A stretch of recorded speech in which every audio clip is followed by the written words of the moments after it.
Hi, welcome back guys. This is your friend, the D and WhatIf, with another fanfiction. This is the movie of what if Deku had a quirk that made people flock to him. All credits for this video go to their respective authors, so please support the real author. Check out the link in the description for more details. Please give this video a like and subscribe to the channel if you want more videos like this. Now let's get into the fanfic. Hey, I heard you can grant wishes, right? Can you grant mine? Grant my wish too, please. I really need this. Mine too. Pretty please, Midoriya. You said helping makes you happy, so this is a win-win for everyone. Midoriya & Co. was a mother raising her young child while her husband is working overseas. He sends money for them every 2 weeks in order to pay expenses and for anything they would need. Her son, Midoriya Izuku, is at the tender age of 3, almost 4. His birthday, July 15th, is only a few weeks away. Inko decides that having a professional take a look into what her son's future quirk could possibly be would help tremendously in preparation.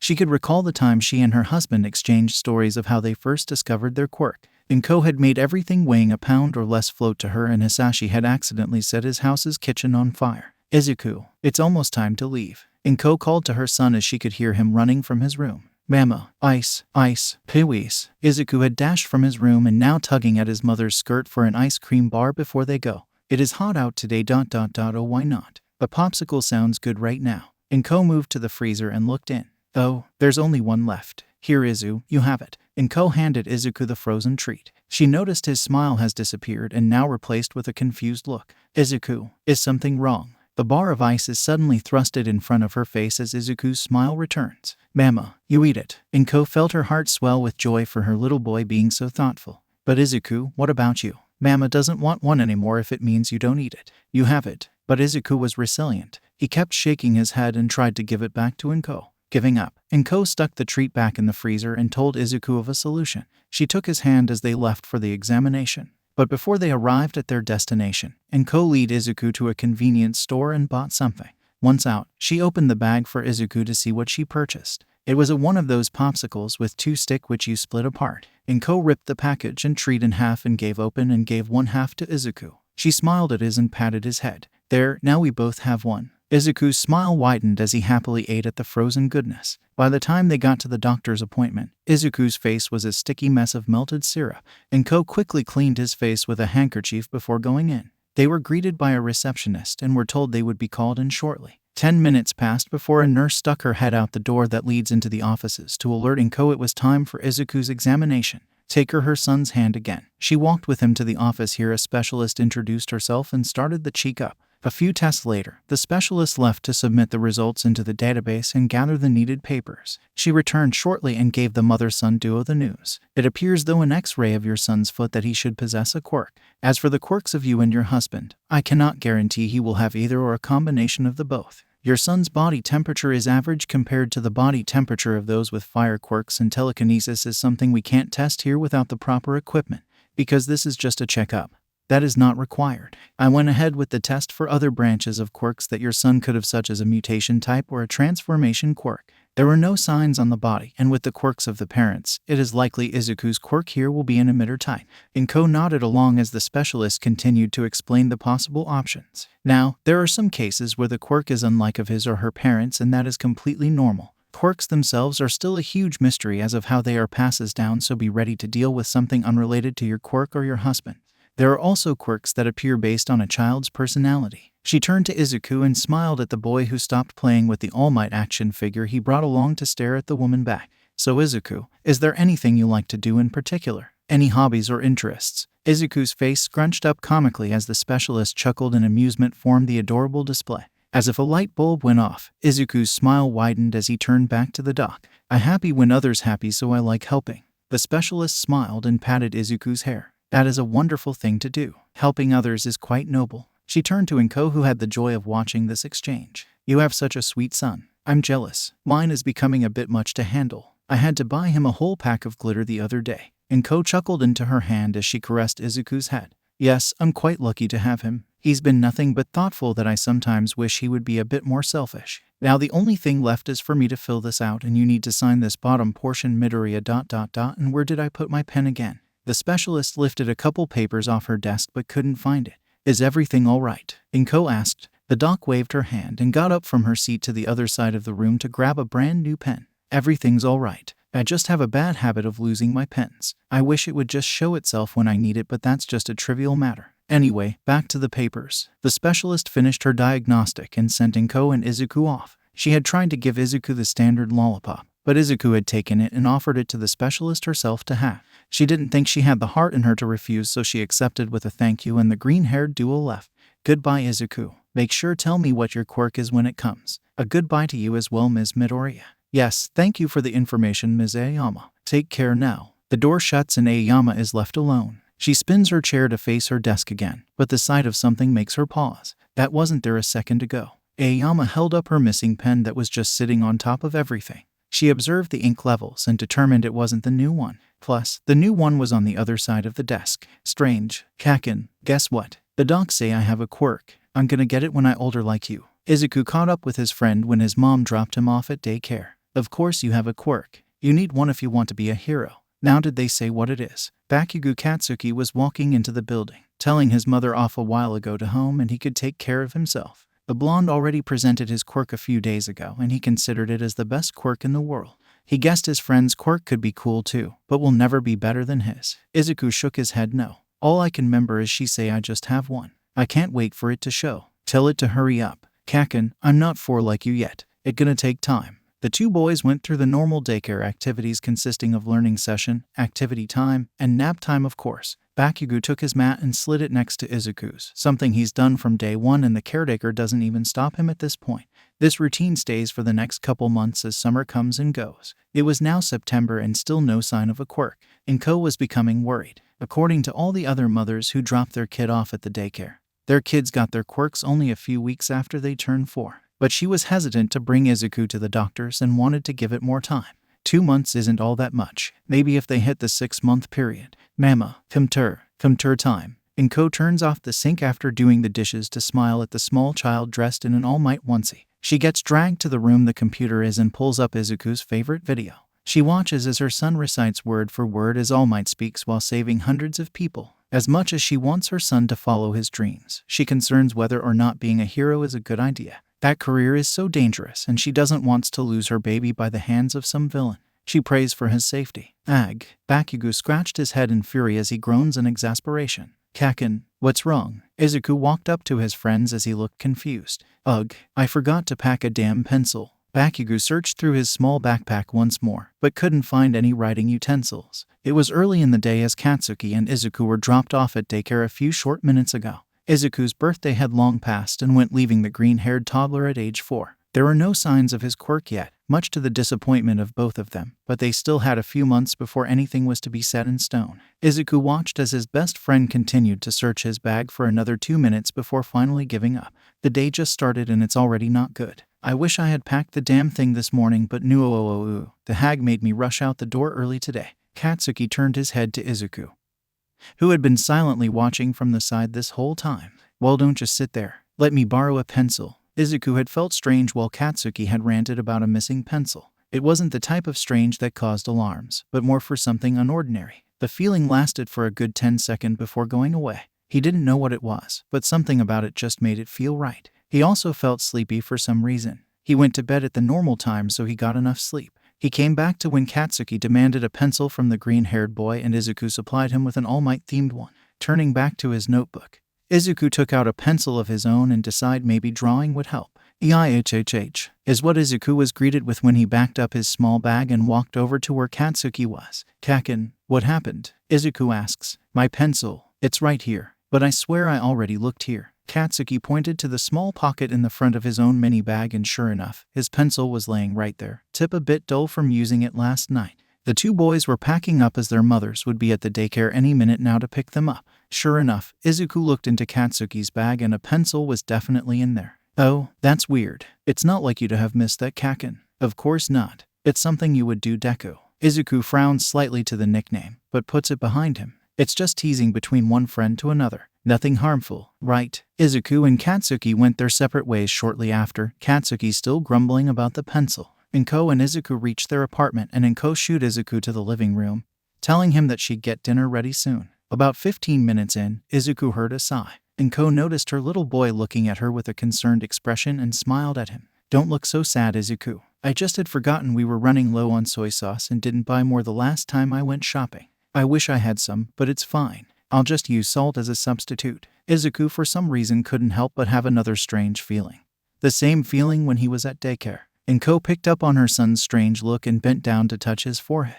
Izuku, sweetie, do you feel all right? I don't think you have a fever. What's wrong? Inko saw something move in the corner of her eye, the grip on the large wooden spoon in her hand growing tighter. She turned around ready to wacky the senses of anything that could be there, but paused when she saw it was just a small bottle. Instead, gears turned in Inko's head when she read the label as it was a bottle of soy sauce. She turns around again to face her son. She was just able to catch a glimpse of him being awake until Izuku suddenly swayed on his feet and collapsed. Shrieking a little, Inko quickly grabbed Izuku into her arms and moved him to the couch. Using her knowledge as a part-time nurse, she examines her son and can safely come to the conclusion that he was sleeping and not gravely injured. Still, she called Izuku's local doctor and made an appointment for tomorrow in the morning. She then called the hospital and said she needed tomorrow off. Inko takes a spare blanket for the closet in the hallway and drapes it on top of Izuku, checking his temperature on more time for good measure. She looks after him all night, the bottle of soy sauce now forgotten. Two things happen that next day. First, little Midoriya Izuku and his mother discover the nature of Izuku's quirk through a series of standard tests conducted by the doctor that are geared towards the information the green pair provided. A formal quirk registration is filled out and the pair says goodbye to the doc and leave. Inko now needs to keep a watchful eye for Izuku, making sure he doesn't use his quirk too often or else he'd get sleepy spells. After an array of begging and pouting from Izuku, she agreed to go through the park as a detour on their way home even though she knew her baby was tired from demonstrating his quirk at the appointment. There, Izuku finds himself and his mother taking a soothing stroll through the more green area of the park, admiring all the small flower beds and blooms. At the very same time, a computer in a small, dark, disheveled room glows bright, a new notification being the cause. This is the second thing. A man dressed in a t-shirt and sweatpants lazily makes his way over to the screen, clicking in his password to view the notification in full. The man takes a blow from his cigarette and releases the smoke into the room. His eyes grow wide as he reads over the hacked information the computer presented him with. His employer, some guy that told him to refer to him as sensei, would defiantly be pleased with this new gem. He whips out one of his many burner phones and dials the number he was given. It rings twice before anyone picks up. Should I assume you found a quirk that would pique our interest? Yeah, I think that within time, this one could provide to be really useful. The man proceeded to relay exactly what the form detailed. I will alert him of this find. Thank you for your continued service of looking out for unique quirks. Shall we make the payment to the same account? Yep, as long as the dough keeps coming, I have no problem doing this. Better than my last job anyway. Of course, now I must take my leave. Good day. The line cuts as the man removes the phone from the proximity of his face and smashes it on the ground, leaving it broken. He takes one last look at the screen before leaving the room. Kurogiri hung up the phone and sets it down and on the bar counter. He goes around it to where his young master is sitting idly on one of the bar stools, disintegrated an all-might action figure. It is apparently a favorite pastime of the light blue-haired 8-year-old. As if it was sensed, a man walked out of the side door in the bar. He wore a black suit and held himself in a superior manner. Information Kurogiri. It wasn't even a question. It was a statement. Yes, our informant observing the development of quirks in children who gain them in Musutafu has alerted us of a special case that has been added to the National Quirk Registry. The information is as follows. His name is Midoriya Izuku. Birthday, July 15th, 40. Quirk, Genie. Ability, able to grant the wishes of others within certain limits. Additional details. Wishes uses the user's energy to grant. User is able to deny granting a wish. User cannot grant his own wishes. Setbacks. User becomes incredibly sleepy if granting multiple wishes and based on the severity of the wish. Izuku puts up his hood, his too large junior high Gakurin jacket flowing over his dark green sweater. He plugged his headphones over his ears and let the music flow, adjusting his thin scarf that's draped loosely on himself. He learned that people bother him less when they see him not being able to hear. Upon entering the school grounds, he noticed fellow students turning in his direction, some with anxious faces and others with disdain. He's not alarmed though. It's just the kind of reputation he built up for himself. Apparently having a quirk that basically turns him into the fairy godmother does that to a person. A hand lands on his shoulder. Izuku. He turns around to face who the hand belongs to, but the pressure spreads to his other shoulder, weighing him down. The person had swung their arm to trap Izuku in a hold. Whoever it was then proceeded to put down Izuku's hood and take off his headphones. Hey Midoriya, good buddy, classmate of mine. I knew it was you from the back of your head. It was. Izuku actually didn't know his name. All he did know was the face looking familiar. Judging by what he said, Izuku believes this guy to be in his homeroom. Hello ... Can I help you? Izuku looked towards the ground, not wanting to make eye contact. Yeah, actually, funny thing here really. You know that test we got in math today? Yeah, I was, super busy yesterday and had no time to study whatsoever. Do you think you could help me out, buddy? I will totally owe you one. Izuku figured as much. As soon as the guy mentioned the test, Izuku knew immediately what he wanted to wish for. Shrugging his arm off, Izuku snatched his headphone back and placed them on his neck. Sorry, but I don't want to help you cheat. Try your best though. His monotone voice and lack of smile returned to his face and Izuku walked away. At his ... he made 3 steps forward before he was roughly shoved into the ground.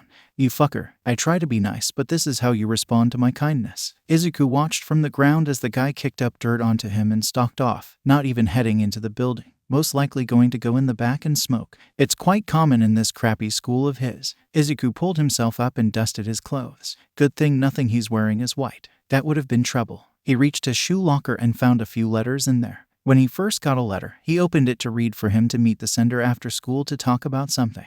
Judging by the handwriting in pink paper, Izuku assumed it to be from a girl. He genuinely thought it was going to lead into a confession. His friend thought so too. When he got out there, he spotted a girl he found very cute and could be his type. Izuku thought maybe he'd be able to have his first relationship. So imaging his disappointment when the girl begged him to make a popular guy in the school fall in love with her, he told her no and was suddenly labeled the worst person she had ever met. His friend told him not to worry about it and that there's plenty fish in the sea. But that wasn't the last time it happened. At least once a week Izuku gets some kind of letter asking him to meet in the back of the school or something, making him think that there's someone interested romantically. The rest of the letters are just requests people think they can make. Sure, Izuku used to grant wishes left and right for his classmates in primary, wanting to make friends, but he stopped doing that a few years ago. He couldn't after ... that happened. Izuku felt his throat tickle and let out a nasty coughing spout. Wrapping the scarf tighter, he made his way to his homeroom, taking out the letters in his locker with him to read later during lunch. He's had a couple letters before that were pressing matters that his classmates thought he could be the miracle cure. There was this one time a year ago a guy in a grade lower reached out to him via letter in his locker. The guy was really smart. Izuku could see that much. He could have gotten into a school 100 times better than Aldera but didn't cause the tuition was cheaper here. Apparently his family's pretty poor with a father out of the picture and mother constantly sick. He asked for a simple wish that Izuku decided to grant. He wished for his mother to be healed. If the boy had wished for something else, like a bunch of money or for a perfect family, Izuku would have found himself refusing to. But Izuku found his wish to be selfless. That's why Izuku healed the first year, now a second year's, mother. The boy was grateful, of course. He said he'd do anything to pay him back.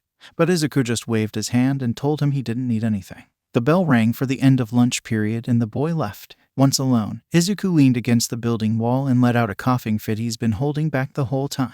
He guesses that's the reason everybody keeps trying to make him grant wishes. That one wish gave them all hope he would do it again. Izuku opened the door to his homeroom. Making it to his desk, he placed his bag on the side hook and plopped down in the seat. He shivered from the cold chair. Swiping his hands inside the desk, he found 2 more notes, making it a total of 5, a bit more than he usually gets, but he guesses it's cause of the test they have in the afternoon. Izuku studied for 2 hours last night and is pretty confident in his skills, so isn't all too much worried.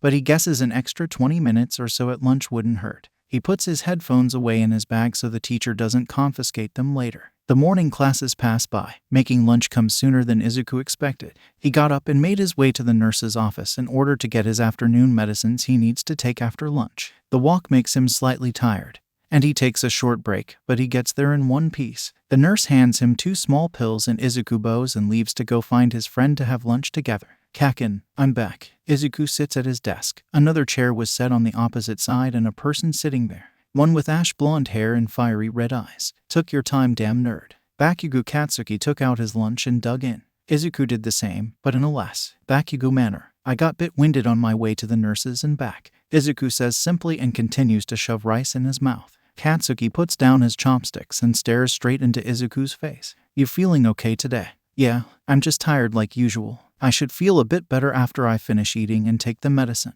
Izuku takes a bite of carrot. Humph, was all Katsuki said in response, as if he didn't believe his words. Finishing his food, Izuku cleans up his mess and takes out the 5 letters. He could feel the class pause for a second when he did. It happens every day. They all question if Izuku is going to fulfill a wish for once. Midoriya, please hear me out. I desperately need this wish granted and you're the only one that can help me. A few days ago, I was just taking a look at my dad's prized glass figurine of his all-time favorite soccer player that's even signed by the man. I swear I just wanted a closer look at it, but my hands were oily and it slipped through my fingers. The whole thing shattered, but I was able to gather all the pieces. Can you please help a dude out and grant my wish of putting it back together? My dad will kill me if I don't get this fixed. The only reason I'm not dead right now is cause I promised him that I know a guy that can fix it completely. And that dude at you, so I'm begging you to help me. PLEASE restore it for me. Tanaka Watanabe Class 3 Fahrenheit.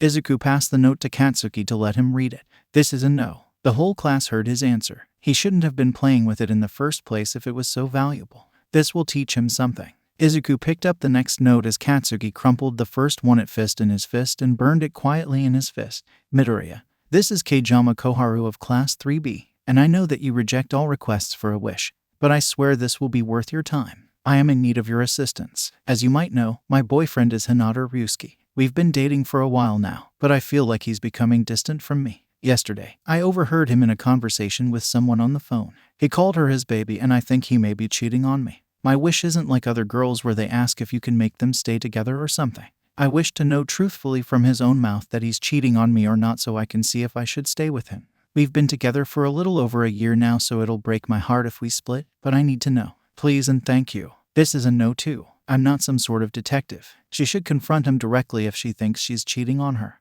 Besides, I'd rather not be involved in a lover's quarrel. Izuku handed it to Katsuki as he read it too. It's part of their schedule at this point. Izuku reads the notes, decide if he should act upon it, and if not, he hands it to Katsuki to dispose of.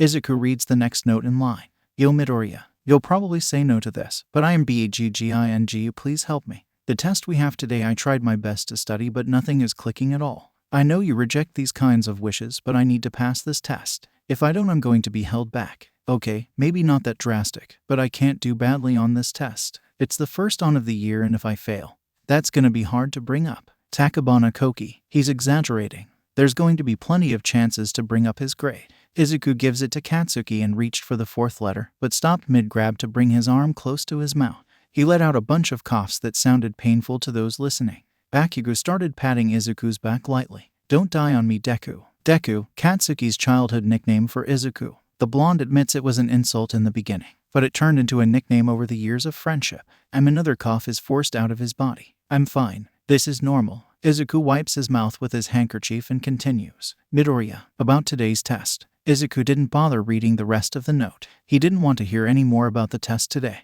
Finally, the last one. He unfolds the creased paper. Midoriya, I know you'll probably ignore this like you do all the letters and requests you get, but I thought it wouldn't hurt to ask. The worst you do is just destroying this note. Yesterday, my dog, Caramel, died. He ate a wisteria plant that was given to my mother as a gift. The poison in the plant killed him. I just want him back, you know. I raised him since he was a pup and was my very best friend. I know I shouldn't mess with death and all that, but without Caramel, something feels missing. He was taken from me so abruptly. My wish is for him to live again. Please, Midoriya, please at least hear me out. If you do, meet me by the front gate today after classes. Nakamura Kusuo. Izuku paused at this note. The name sounds familiar. He handed it to Katsuki. Kaken, this one is different. Do you think I should go for it?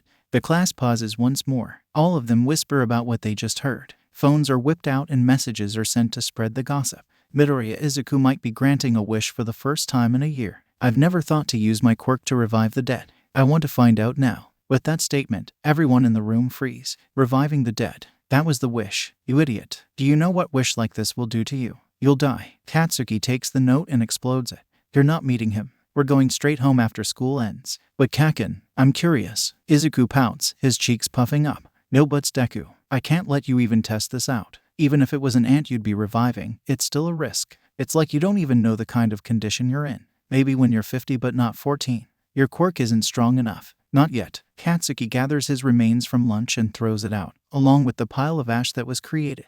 Before Izuku could argue again, the bell rings once more, letting students know that lunch is now over. To live again ... Izuku took out his notebook for Japanese literature. TCH, I just know from his face that Deku's thinking about meeting up with that dead dog guy. I'm gonna have to stop the nerd from going. Bakugo's grip on his pencil tightened. Damn, doesn't he know better from last time? He almost died, that idiot. One final bell rang throughout the halls as every student rushed to leave quickly. They didn't want to miss the meetup that's supposedly going to happen at the front gates. Izuku and Katsuki were the last ones in the classroom. Come on, Deku. I'm taking you straight home. If Auntie Inko hears about this, she's gonna rise hell up. Katsuki took Izuku's yellow bag from him and headed from the door. But Kaken, Izuku followed along. Aren't you curious too? I've never had the chance to see if my quirk can bring something back to life after dying. Do you think it will be back to normal like it never died or end up something like a zombie? Don't know and don't care. What I do know is that this wish isn't one you should take. Remember what happened last time you took on a wish that was way over your limit.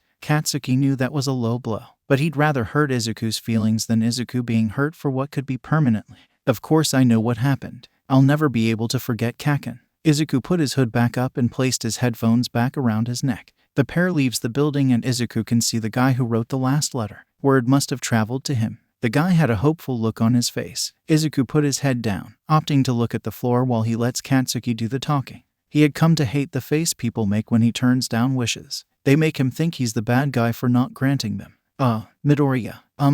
So can we go and talk about, the letter I sent? It was Nakamura Kusuo. Sorry, shorty, but that ain't happening. What you asked for is too much. Your dog is dead. It was gonna happen at some point. It just came earlier than you expected. Katsuki shoved past the guy and through the crowd parting for him, Izuku right behind, not once lifting his head. Wait, Midoriya, please. I overheard that you were considering my wish. Please, I thought that you would help me. What do you think? Don't let Bakugo make your decision. I've known you since primary. You used to grant wishes for everyone, saying you love to help people, that you love to give. Izuku cringed as soon as his past was mentioned. He spoke in a soft voice, but his message was heard by everyone. I'm sorry. The two friends exit the school grounds, leaving behind an old classmate on his knees with an outstretched hand. I feel bad. Nakamura just wanted his friend back. And I could have been able to do it. Izuku looked to the sky, the clouds covering the sun creating a light gray sky instead of a blue one. Don't. Their problems are not yours. Make sure to keep that in your brain. You're not fucking obligated to please them. They're all just extras. Katsuki had his head looking forward. Izuku gave a soft hum as the two walked on. Hey Kaken, what Deku? Izuku turned to face Katsuki. Head tilted and smile gentle. You know that you'll always be able to ask a wish from me, right? As long as I'm capable of granting it, the option is always open. Katsuki tusked at Izuku, his hand in his pocket and back slouched. Stupid Deku, I don't need your wishes. I'll do everything myself and be the best. I know, and I believe that you will be. Just reminding you. Now, Izuku gave out a yawn. I'm sleepy. I want to go home and take a nap. If I fall asleep on the way there, can you carry me? Yeah. I know if I just leave your ass here, you'll end up being kidnapped by someone. I learned my lesson the first time it happened. Thank you, Kaken. Quirk Registry, latest version. Name, Midoriya Izuku. Birthday, July 15th, 40. Quirk name, Genie. Ability, able to grant the wishes of others within certain limits. Additional details. Wishes use up the user's energy to grant. User is able to deny granting a wish. User cannot grant his own wishes. Limitation of wishes decreases with increase of age. Wish can exceed the user's personal knowledge or physical capabilities. Setbacks. User can become incredibly sleepy if granting multiple wishes, and based on the severity of the wish, exceeding limit can lead to serious risk in Heath. Personnel. Hello. Are you sad? Oh, don't be sad. How about I give you a wish that makes people happy? Sure. What your wish? I wish. Okay. Izuku, hang in there please. Don't die Deku. It hurts. Why do? Make it stow. P. Emak. EITS to P.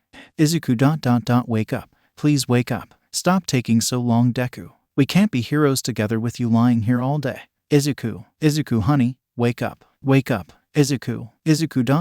You have to get up. Izuku shot up straight, his blankets being violently tossed off his bed and pajamas slightly damp from perspiration. His breath was coming out in pants as he took a glance over his entire room and found everything to be in place. Izuku, you're going to be late for school if you don't get out of bed. He hears his mother calling and the sound of eggs frying. It was just a dream. Izuku gave out a sigh as his feet swung out of the covers and touched the cold floor. He shivered and quickly put on slippers. Grabbing his uniform, he dressed and took a look in the mirror. His pale skin looked paler than usual and his hair just as messy as always. His freckles stood out in his fair complexion and small frame swallowed up by the uniform. He made sure to grab his pre-packed bag and headed to the kitchen. His mother greeted him with a kiss on the cheek and slides a plate of warm eggs and toast in his direction. Saying his prayers, Izuku ate quietly as his mother served her own portion. Izuku, today I'm going to be late coming home tonight. You know what to do, right? Inko asked. Izuku nodded and took another bite of toast. 2 years ago, Inko had to change from being a part-time nurse to a full-time one.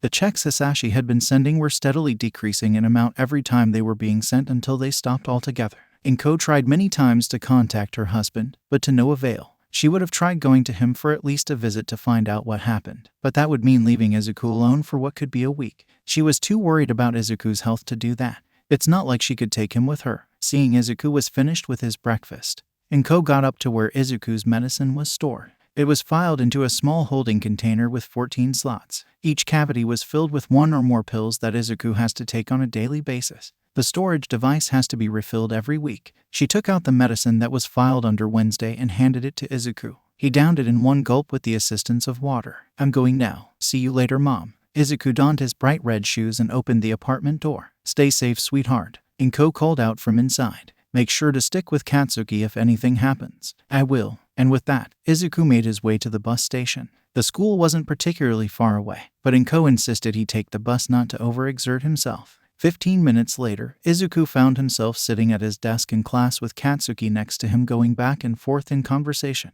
It's all over the hero networks that All Might is back in town. Do you think any of this is true? Izuku scrolled through article after article of witnesses claiming they saw All Might. Dunno, maybe. It's hard to trust things like that. It could just be people searching for attention. Katsuki was looking at his homework paper, finishing it that morning because he didn't want to do it last night. It was for English, so Katsuki didn't have that much problem with it. The teachers here were all pretty bad and easygoing with the curriculum. The homeroom teacher came in just as Katsuki put his worksheet away. Everyone who was standing before scrambled to their seats to not get lectured at. So you all are third years now and have to think about your futures more seriously. Now, I'm supposed to hand out these high school application flyers out ... but why bother ... huh? I know you all want to go to the hero tract. Accompanying the yell, the teacher was in some sort of weird pose and the students were displaying their quirk and cheering like there was no tomorrow. The front was scattered with papers all across the floor. Yes, you've got some very impressive quirks, but no power usage allowed in school. Get a hold of yourselves. Izuku looked to Katsuki, who had a calm face,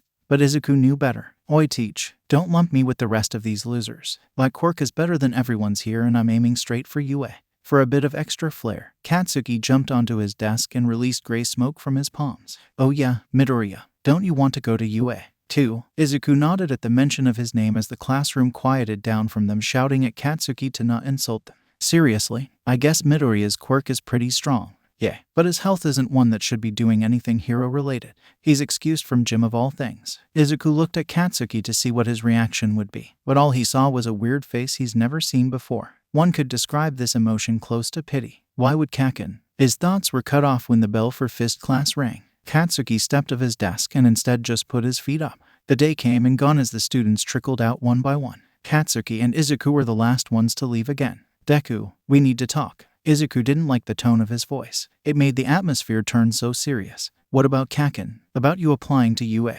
You chose something other than the hero course, right? A sharp pain tugged at Izuku's chest. But it wasn't one from his condition, but came from his emotions. I put hero course as my first chose. Then support and general studies last. Deku ...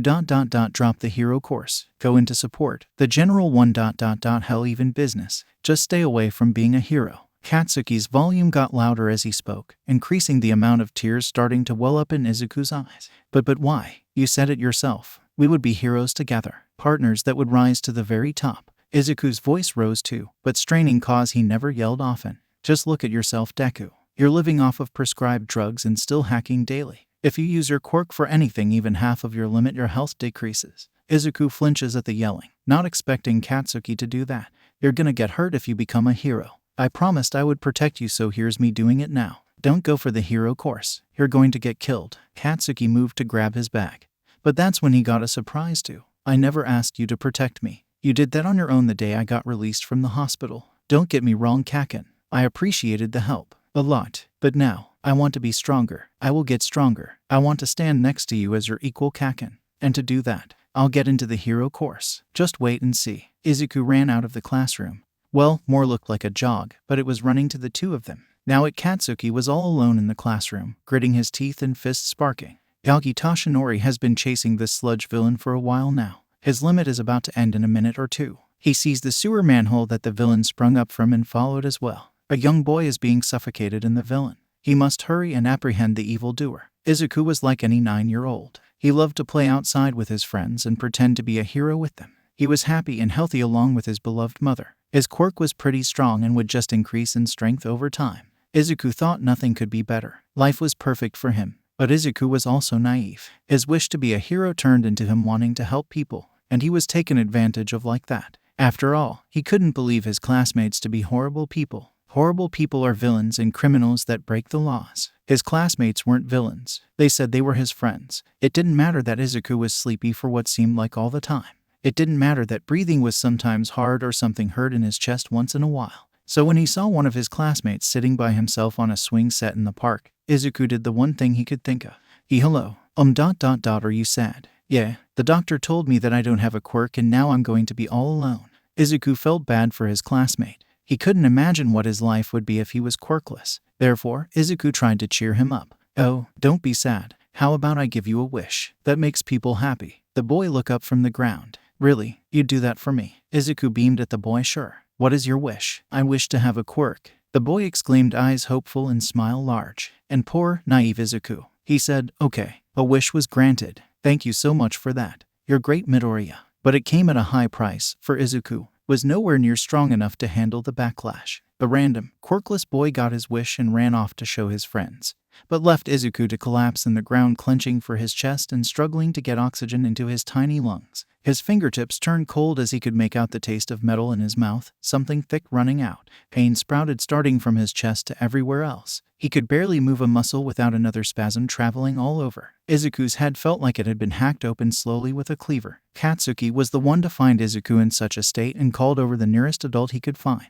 The ambulance was called and the scene gained more and more attention. The poor boy, they said as they watched him struggle in agony. I hope he makes it out okay. A crowd forms as everyone wanted to see what was going on. People can always be so nosy. Some take out phones and start recording everything. Katsuki was lying by Izuku, tears gushing out of the blonde's eyes as he holds Izuku's head. He tells the green-haired boy over and over to not die on him. The medical responders finally arrive to the park and strap Izuku to a gurney and shove him into the back of the ambulance. For some strange reason, they allow Katsuki to ride too, probably to get information as to whom Izuku was from him. And what was the former quirkless boy doing during all this commotion? He was hiding as far away as possible while still staying within the park boundaries. He was scared. Was he scared for Izuku? No, the boy was scared that someone will find out what happened and will do something to get rid of his new quirk. Izuku kept up with his run even though his lungs were begging for a break. His mind ran too, thoughts flooding his head. There was pain everywhere. It hurt so much. Izuku felt like he was dying. He could make out muffled voices. A couple yells too. They went along the lines of Izuku. Hang in there please. And don't die Deku. Mom ... and ... KSCCHAN. Why do they sound so worried? What's wrong? Maybe I can fix the problem. I'll use my quirk and make all problems go away. He tried his best to see what was going on, but all he saw were blurs of white and blue and something bright. A sudden cool washed over Izuku. The pain stopped, but the cool brought drowsiness. Izuku found his eyes closing again, his mind no longer able to make coherent thoughts. Now all he sees is black. Izuku learned 3 days later when he woke up to a hospital room that he overused his quirk. In those days, Katsuki had went hunting and found out the kid responsible. The blonde told his mother, who told Inko, who went to the once quirkless boy's mother and explained what happened. So that's how he got a quirk. I thought it was a miracle after the quirk specialist was astonished too, commented the mother. Sorry to hear what happened to your son, but there's nothing that I can do. I say let my little monster keep the quirk and let this pass. What else can be done? Inko left furious that day and her right hand stinging. Why wouldn't she slap the other woman across the face? The story didn't escape the news either. Videos were posted everywhere by ordinary people who happened to record the whole Izuku being carried into an ambulance thing. On the second day was when it made a small section of the daily news how Izuku was able to grant someone a quirk but ended up hurt. It was talked about for a whole day, people amazed that a quirk could be given like that. A new video of a cat playing the piano took up the news the next day. Speaking of being hurt, the damage done to Izuku's body wasn't pretty. Sure, his skin wasn't corroding or anything like that, but his immune system got severely weakened and the doctor's explanation for the 9-year-old was him basically having the energy levels of a toddler for what could be the rest of his life. But that ain't all, folks. They also delivered some news that sent poor, petite Midoriya to the floor crying. Izuku is predicted to live for a good 12 more years before his body giving up on him completely. That's when Inko started begging. She told the doctors that the price didn't matter, just to send in their strongest doctor or someone who possesses a healing quirk. But the doctor was no fool. He told Inko and Izuku that there was no healing quirk currently that could help Izuku. He said sorry, like a fucking apology would make the situation better. But the doctor wasn't done. He still had one more thing to say. I guess there is one way to heal your son, but it is a 50-50 chance that it would work. Given the nature of Izuku's quirk, someone could simply wish for his health to be restored ... But if it doesn't work, then a wish like that could further harm his already fragile state. No. Inko cut Izuku off before he get a proper word out. I'm not taking that chance and neither are you, Izuku. What if it doesn't work? You know you can't grant your own wishes, so it's not certain that this will be just because someone else said it. If it doesn't work, then. More tears fell from Inko's eyes and down her cheeks. I couldn't stand to lose you, Izuku. Not you too. Izuku stopped running when he made it a good distance away. He felt his lungs desperately trying to make up for the lack of oxygen and physical exertion. His heart beating a mile a minute, Izuku leaned against a telephone pole to rest. His legs ended up giving out on him and Izuku collapsed on the street. The images that had flashed in his head while running were just like his dream from that morning, except much clearer. But don't you know? A weird gurgling sound made its way to Izuku's ears as he looked up to find the source. A loud bang came from a manhole and a giant shadow covered Izuku. Size M suit. A dream is simply a memory that's been twisted beyond belief. Izuku couldn't breathe. His airways were clogged with something other than blood for once and the rancid smell of sewage covered his body. Pain racked his being from the intrusion. He determined it wasn't as bad as the incident long ago, but bad enough to make him think that this could very well be the end. His vision grew blurred as the street narrowed and blackness took over the signs. This was it. This is how Izuku was going to die. He was going to perish at the hands of a villain without proving to Katsuki that he could become a hero on his own. That his health wouldn't deter him. Another loud sound echoed in his eardrums as the last thing Izuku was aware of was a large blast of wind and his body forcefully skidding across the concrete. Yagi Toshinori delivered one of his famous punches on the sludge villain he had been chasing for over 2 hours. Being clever and resourceful, he emptied out his just-bought soda bottles. What a waste, he thought, and contained the villain in there. Deeming the evildoer as captured, he turned his attention to the young boy still lying on the ground. Yagi, in his All Might form, squatted next to the boy and tapped against his face rapidly. Young man, are you all right? The boy was lying still with pale face and chest barely moving ... if it could be considered moving at all. All Might stopped his tapping and tried scooping the small boy in his arms, seeing how it wasn't helping. He decided the next best course of action would be to take the young man to the hospital. It's a hero's duty after all. But alas, All Might couldn't do it himself. His time limit gave up and he was no longer All Might but instead back to Yagi Toshinori. Whipping out a phone, Yagi called for an ambulance to come as fast as they could. He hung up and stayed by the boy. It's the least he could do. Soon after, red lights flashed brightly as a medical team stepped out of the stopped ambulance and rushed to the green-haired boy on the ground. Yagi could only hear bits and pieces of what the team was saying, such as ... him again ... need to hurry. Critical condition. He's heard those words before. They were what doctors used to describe himself whenever he went overboard. While thinking, Yagi missed what one of the medics asked of him. Oh, I'm so sorry, can you repeat that? What is your relation, Midoriya? Who? The boy you called about. You know, the one that was on the ground and had blood coming out of his mouth. Yagi must have really been distracted about his limit. He didn't notice the blood. Oh, I was just walking down this street and saw him lying there. It was a villain that attacked him, and I tried to rob him. The villain then left and I believe a hero had caught the crook. The hero then asked me to contact the hospital while he takes the villain to the station. Oh man, Yagi was bad at lying and he knew it. He's honestly surprised as to how the whole world doesn't know of his major secret by now. All right, thank you for the information. We will be leaving now. The medic bowed hastily, but politely, and scurried to the ambulance. They closed the back doors and sped off with sirens blaring. Yagi grimaced at the sight. Just before they closed the doors, he was able to see the boy connected to the portable devices and an oxygen mask over his face. He grabbed at his side, the one with the horrid scar marking his once strong body. If only he was able to get there sooner, then maybe the boy wouldn't have been so hurt.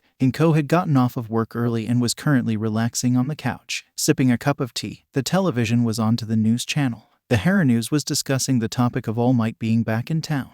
Witnesses claimed to have seen him chasing a villain earlier. Inko smiled. Izuku would love hearing about this, but she guessed he already would be on track of it and searching everything he can on his phone to find out more. The phone rang in the hallway. Setting her cup down, Inko got up and looked at the number calling. Her face froze as she practically picked up as if her life depended on it. How could she not? The hospital was calling. Inko would know it would be work-related if they called her personal phone, but no, the hospital called on the house phone this time. They only call on the house phone when it related to Izuku. Inko wasn't even able to get a word in before the person on the other line just told Inko to hurry and come. So she did. They say hospitals are silent and the only other sound is of machines buzzing. But that was never the case. Hospitals are forever loud. Patients in distress, carts wheel in every direction, doctors giving commands, families grieving over misfortune. Inko was all too familiar with the sounds. Even if she didn't work as a nurse, the sounds would forever be engraved into her memory. Her eyes were filled with tears as she held Izuku's hand. He looked so peaceful just lying on the standard hospital bed, hooked up to various things. The heart monitor, the IVs, breathing mask over his face. She dealt with placing them on patients almost every day of her life and she was sick of looking at them. Inko was notified that Izuku was attacked by some kind of villain on the way home. His lungs had been forcefully subjected to holding foreign fluid, causing them to expand a tear slightly. A quick-acting medic who got to Izuku first had a minor healing quirk and did the best he could to prevent the fatal injury from actually doing Izuku in. Even if that wasn't the worst thing, Izuku was currently in a comatose state from a head injury. All the bacteria and who knows what was contaminated in the traces of sludge found in Izuku's lungs and stomach was the just cherry on top. Inko's eyes water even more just thinking about how painful it must have been for her already weak baby. And now he was like this, unresponsive and looking dead. She swore the only reason she could tell her baby was still alive is due to the monitors saying he is. The door behind Inko slammed open as she didn't even need to turn around to see who it was. She was the one who Inko called first for support. Inko, how is he? Bakugo Mitsuki had one look at her best friend, and then turned to her child. Oh Inko how could such a thing happen to sweet Izuku? Mitsuki traveled to where Inko was seated in one of the chairs next to the bed and hugged Inko tight. My Mitsukai. The D-Doc hiccup tours us says Izuku they said he's in. Mitsuki patted Inko's back softly, still hugging her. SHH, that your time. There's no rush. I'm not going anywhere. A coma. They said Izuku's in a coma. Inko finally shouted out before digging her face back into her friend to cry it out more. Mitsuki's grip tightened and her eyes becoming wet. He's going to be okay, Inko. I know he will. The kid's a fighter. She released the hug and grabbed her friend by the face. So dry up those tears. We can't have such a sad face being the one to greet Izuku when he wakes up now, can we? Inko looked straight at Mitsuki. Slowly, she brought her hands up to wipe away the tears. All right, that a girl. Mitsuki damped her own eyes as well. Now, I'm gonna go and call Katsuki. I don't know why they weren't together, but knowing my brat, something serious must have happened for them to have been separated. She dialed for her son and tapped her foot as it was ringing. What did one old hag? He doesn't sound like normal. I'll explain later. Just get your ass over to Musutafu Hospital. What the hell happened? Katsuki's voice came out hurried and sounded concerned. It's Izuku. The door slams open once more. It's a mystery as to how it's not broken already. The entrance revealed a panting Bakugo Katsuki stuttering out words while trying to catch his breath. What happened? Blood-red eyes lock on the bed as the patient laying there breathes shallow and skin nearing cold. No way. I swear I was with him just an hour ago. Old hag. Auntie. Why is he like that? Izuku was caught in a villain attack. His mother said bluntly. His lungs got messed up and his head got hit. It's a coma, Katsuki. And doctors don't exactly know how long it will last for given Izuku's previous medical history. Mitsuki filled in. Fault. Katsuki turned his gaze to the blocked floor, each tile exactly 1 foot by 1 foot. It's all my fault he's like this. If I hadn't left him alone he would be here like this. I know I shouldn't have. Then why? Why the hell did I leave the idiot alone then? His hair was in a vice grip by his own hands, eyes widened but pupils small, tears springing up in the corner of his eyes. Katsuki. His form was enveloped in a warm hug, heat radiating from the large body. Don't blame yourself like this. It's nobody's fault but that villain's. Sure, you shouldn't have left Izuku, but there must have been a reason. Nobody blames you or was even thinking of anything like that. So stop being a brat and instead of wallowing in misery, make up for it by being next to him when he wakes up. Got it? It's been a few years since Katsuki could last remember he gave his mother a genuine hug. But this was the first in a long time. He admits, but never out loud, it felt good. Inko watched from the sideline the interaction between mother and son. She smiled at her best friend, Mitsuki. Although as rough and tough as she makes herself out to be, she always knows how to make people feel better. Hey Toshinori, long time no see. Yeah, we've been busy with work, the both of us. Doesn't leave much room for social interaction. Even now I bet this is work-related, isn't it? Yep, I have a villain in custody and would like to hand him over to the police. You know the drill, Toshinori. The forms are on the counter over there. Detective Tsukachi Naomasa had left his office for another refill of coffee when he spotted his friend walking into the station. Since it's been a while, come with me to my office. We can chat while you fill that thing out. Naomasa invited and gestured for Yagi to follow him. Yagi handed the soda bottles to the officers and followed behind with paper in hand. Once the doors were closed and the two were settled in, the conversations began. So tell me how you did against that villain. Normally you would keep your all-might form when handing crooks in, but you came a skeleton man instead. Naomasa took a sip of his coffee and started reading over a case file he needed to submit soon. He is certainly a slippery one. It took me hours and the end of my limit to capture the villain. Worse of all, he endangered a boy in the process. I think the only reason I was able to even have a successful capture was because the villain stayed still while trying to kill the young man. Naomasa put down his papers. Oh, and what happened to him? Is he okay? Yagi checked off the boxes where it said thievery and misuse of Quirk. I wouldn't know. He was in pretty bad shape, so I got him in an ambulance and that's the last I saw of him. I plan on seeing if I can visit him after I get this done. Hope he's okay. Villain attacks can be nasty. Did you by chance find out who he is? Not particularly. It was strange. One of the medics had first asked me if I knew the boy, but instead of saying victim or anything like that, she said Midoriya, like she already knew his name. A splash was heard on Naomasa's part as Yagi turned to see a spilt cup of coffee all over the floor. Luckily, there was nothing on the floor except a carpet. Once realizing the mess, the detective sprung up and quickly grabbed tissues from a box he had on his desk. A couple was thrown on the ground, and he started using his foot to move the pile around to soak up the liquid. When everything was cleaned up, and the room now smelling strongly of coffee, Naomasa sat back down at his desk and started rubbing his forehead. Toshinori ... Did you say Midoriya? Like, did he have green hair and looked like the wind could blow him over? Yagi quirked his eyebrows. Do you know this kid Naomasa? A loud groan filled the room, coming from the detective's mouth. His head was now against the desk and eyes closed. Of course it had to be that boy. I feel like I'm very much in the dark ... Can you tell me about the kid? I also need to fill out this information on the form under the victim list. Yagi pointed to the bottom of the paper with the end of the pen. Naomasa got off the desk and tapped away at the computer to his right. He turned the monitor so Yagi could see. A file with the boy's picture and information filled the screen. His name is Midoriya Izuku, age 14. The reason I know him is because he was involved in a case I oversaw a few years ago.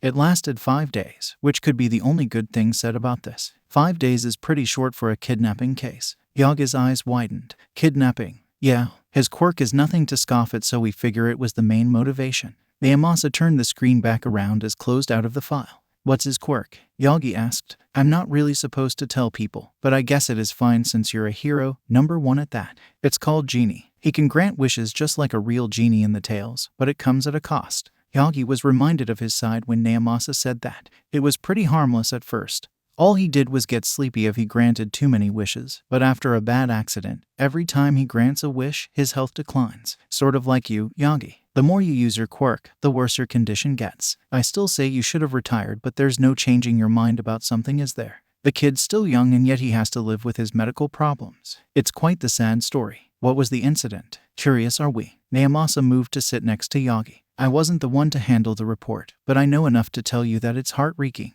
A couple years ago, someone asked the kid if he could wish for a quirk. Yagi immediately reacted to this. A quirk? That's just like. Yeah, Naomasa cut off. It's just like him. All for one. Yagi whispers. You can see that a wish like that could do some serious recoil. All quirks have one. His was that wishes had to be within a certain reason. And a wish that alters a person to the genetic level ...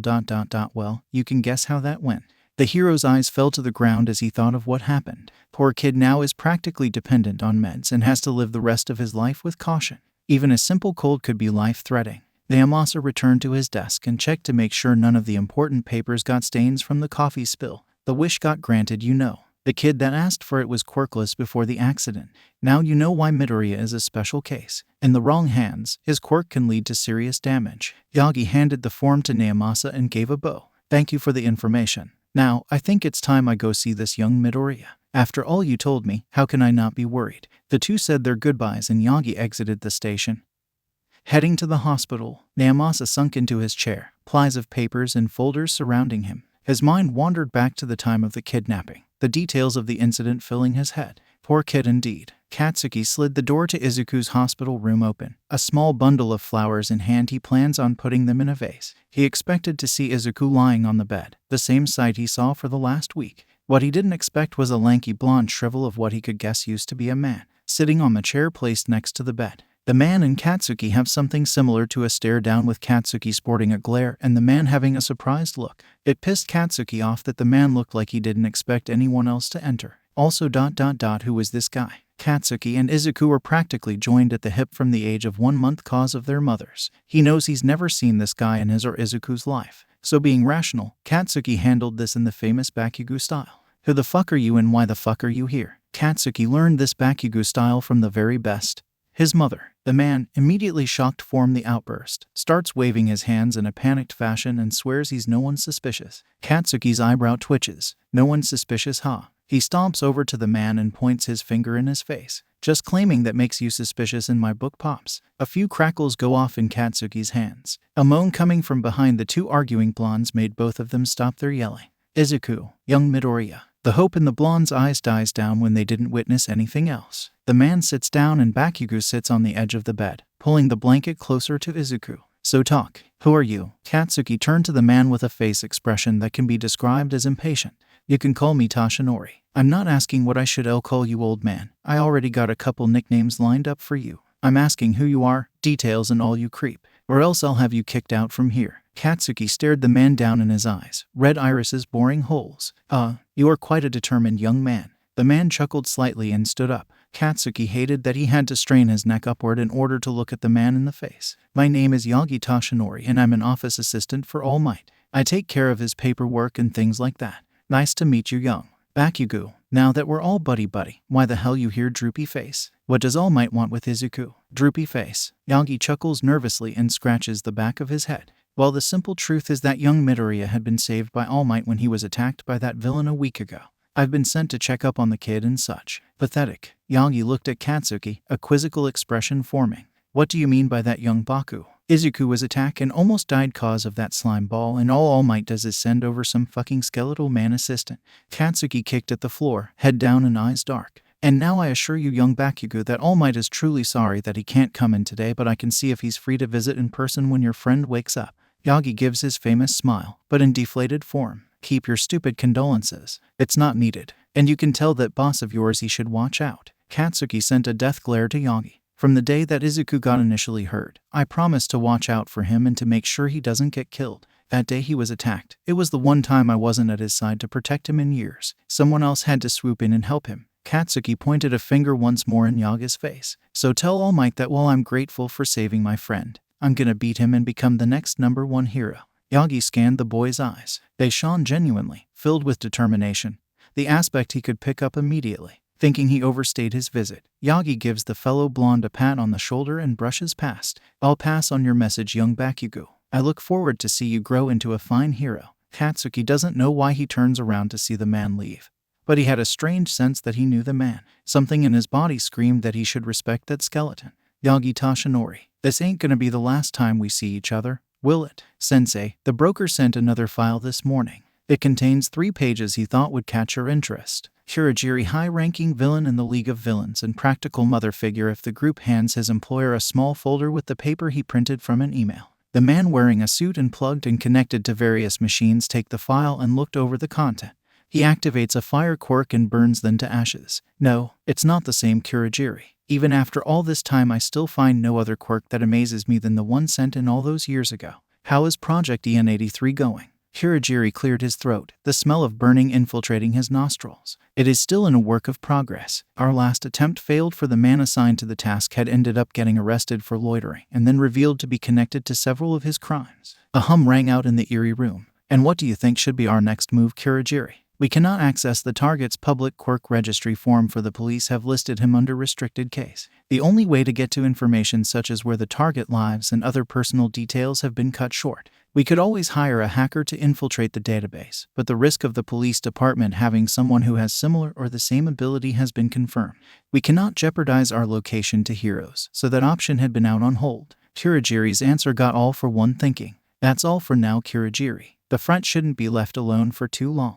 Who knows what Tamura could destroy next? I'll ask about the target another time when I have a foolproof plan in mind. Once he was left to his own, All for One relaxed further into his large, padded chair. He recalls that time they were close. They had gotten the target into one of the warehouses he owned. The boy was unconscious and reported to be in really poor health. All for One had planned on healing the target to the point that his quirk would be usable, and if he died afterwards, then just get rid of the body per usual. Unfortunately for him, the police had somehow found out the target's whereabouts and busted the warehouse and reclaimed the target. After that, there were 2 more attempts to get the boy, but both failed. And now the most recent one a few days ago went to bust as well. All for One would have given up at this point and searched for a better cure, but he couldn't forget about the target just yet. He doesn't know what draws him to the now teenager, but ever since he read the file about him, All for One knew he wanted him. No, not him. His Quirk. It was all about the Quirk. Nothing more, nothing less. All for One wanted that Quirk, and he'll keep trying till he gets it. Nothing will stop him when he's set on something. Absolutely nothing.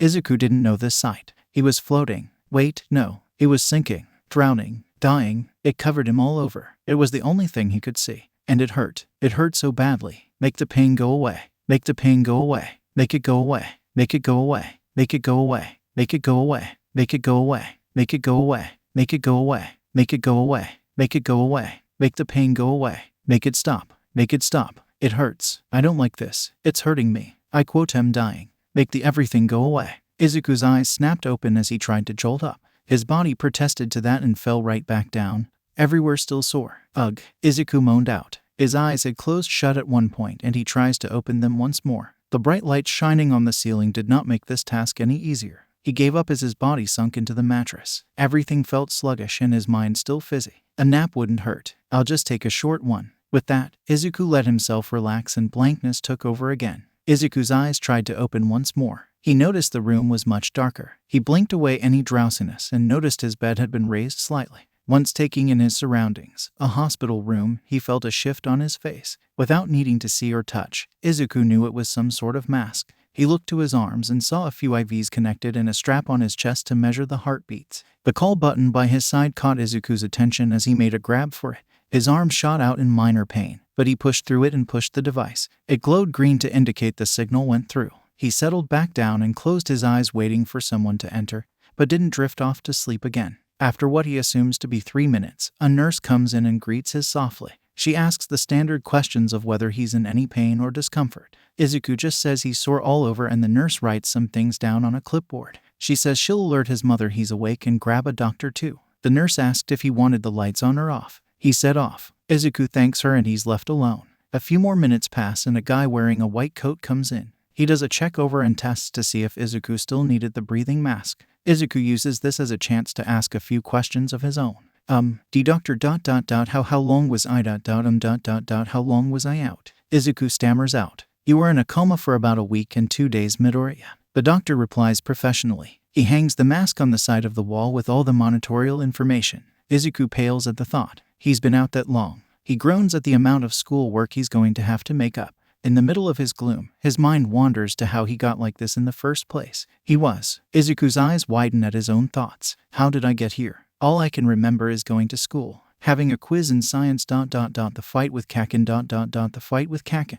How will I ever be able to face him now? I wanted to prove I could be a hero, but look what happened to me. Izuku puts his head down, and small tears form. I'm pathetic. I go and say I'll find some way to be a hero, and yet I somehow ended up getting into a coma. Maybe Kaken's right. I can't become a hero. Are you all right? Does it hurt anywhere? The doctor's voice cuts Izuku's thoughts and he brings up his arms to wipe the wetness on his cheeks. And no, I just fine. Something just came to mind, that all. Izuku tried giving a reassuring laugh, but all that came out was a coughing fit. The doctor went over and patted Izuku's back. Take it easy there, champ. Your lungs were weakened severely. Here, drink some water. Now, do you remember what happened to you? Izuku let out all the coughs and takes a sip from the bottle the doc presents. I cough. I remember being at school ... and I think I was running ... and that's about it. I'm sorry. I must have collapsed while running ... but that shouldn't have warranted going into a coma. The doc lets out a sigh. You are right, young man. I don't know how to put this lightly. But it wasn't cause of you running, which I should also tell you that was a stupid idea.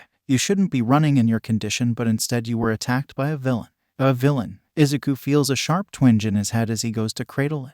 The memories start flooding in. Being mad, running away, taking a rest. The villain ... the villain suffocating him. The pain it brought, something forcing itself into his body. It felt like he was being ripped from inside out. Izuku continues to hold his head in pain as he recalls one more thought. I thought I was going to die. I thought I was going to die at the hands of a villain. I was thinking of giving up. Izuku jerked back up and felt something coming up his throat. He instinctively leaned over the side of the bed and retched out whatever was trying to get out. He could see the doctor shifting in the corner of his vision and placing a pan under the spot Izuku was hovered over. A decent amount of stomach acid was all that he ended puking up. Izuku's throat now stung and he tried taking in deep breaths but failed as it felt like someone was punching his organs directly. More tears streamed down his thin cheeks. The doctor set Izuku back on the bed properly once he saw all Izuku heaving out air. He placed the mask back in his face and told him to lie against the lifted bed. Your mother has been notified and assured us she's on her way. In the meantime, I'll notify you about the injuries you've acquired if you wish to know. With a nod for Izuku, he went on with the explanation.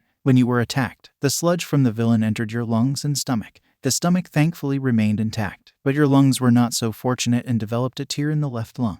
We were able to patch that up with the help of a few quirks and we gave you a few antibiotics for any infections. The amnesia is a common occurrence with attacks, so there is no reason to be stressed out about it. There is more new as have to tell, but I think it is best that your mother is here with you first. I'll be back later. Use the button if there is any more pain. The doctor takes his exit, leaving Izuku alone once more. The pain faded to a dull as he sat there taking in the detail of the room. That's when it hit him. This is a private room. Izuku isn't an idiot and knows that financial situations in his family, while he and his mother aren't struggling, his medical bills do get somewhat pricey. And his mother is the only one making money with her nursing job. All other times Izuku's been at the hospital where he was seriously sick, he had a room that held either 1 or 2 additional people. For the private room would have just been a waste of money. The door slams open with a loud bang, much to Izuku's dismay, as 3 people ran into the room. His mother full-on slams into him, hugging him tightly, but not tight enough to cause him injury. Izuku, my baby. I was so scared. She let of him and inspected his face. Are you all right? Any pain anywhere? Do I need to get a doctor to come in? Do you want anything? Oh Izuku, what were you thinking? The word worry vomit stops and Inko places her forehead against Izuku's. But I'm glad you're now okay. I'm sorry, Mom. Izuku reached out and hugged back, warmth radiating to him. He felt safe in her arms. Once the second hug was over, he looked to see a matching mother and son duo with champagne, spiky hair looking at him. Mitsuki went over and ruffled his hair. Welcome back to the land of the living, kiddo. You should have seen us. We were a mess without you here. Izuku gave her a smile and nodded his head. He then turned his attention to the final person that came to see him. Commence awkward stare down. Kaken. There was a knock on the still open door. Ah, Miss Midoriya. I was notified that you have arrived. It was the same doctor as last time. Whatever Izuku was going to say was cut short. Everyone's attention on the middle-aged man. Regrettably, I have some bad news to share. Would you still like so there to be company in the room? He turns to look at the Bakugo pair. Inko nods and holds her son's hand. What's wrong, doctor? Is everything all right? Inko asks. The doctor flips a page on his clipboard and looks at the 4 in the room. I'm afraid that. A gasp of shock ring in the silent room. A sob is heard next. In a slump, 2 are now crying, 1 other staring blankly. The final person closes their eyes and accepts defeat. What's wrong, doctor? Is everything all right? Inko asks, concern visibly flashing through her eyes. The doctor flips a page on his clipboard and looks at the 4 in the room. I'll be blunt. The doc sighs and addresses Izuku directly. Midoriya, like I said before, the attack had left your lungs severely weaker. When you first came in after you greatly surpassed your quirk's limits, your body had become very fragile. I'm afraid that this recent attack has worsened your condition.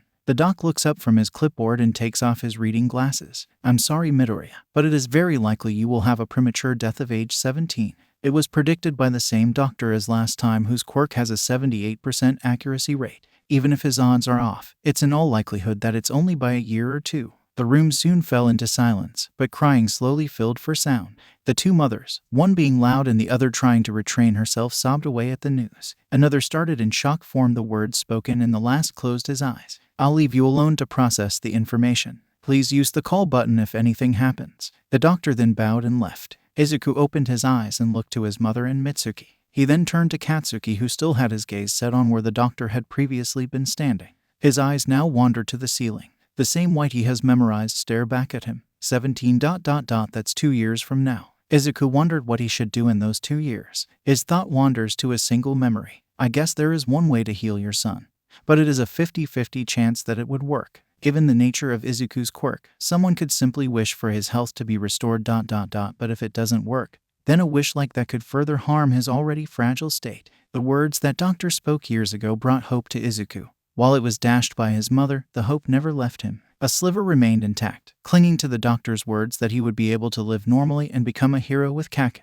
But with his kind of luck, would it even work? Izuku rested his head against the elevated bed as he felt everything the stress of the events catch up to him. He felt his body become somewhat heavy feeling and drowsy. Thinking a 5-minute nap wouldn't hurt, Izuku closed his eyes once more and let his breathing even out. Katsuki looks to Izuku and sees that he's sleeping. He looks to his hands, rough and calloused from his quirk. He remembers that one time he wasn't there with Izuku. The one day they had not been at each other's side in years, and the weaker of the two becomes even weaker. Katsuki feels pathetic. He promised himself he would protect Izuku no matter what, even if Izuku didn't want it.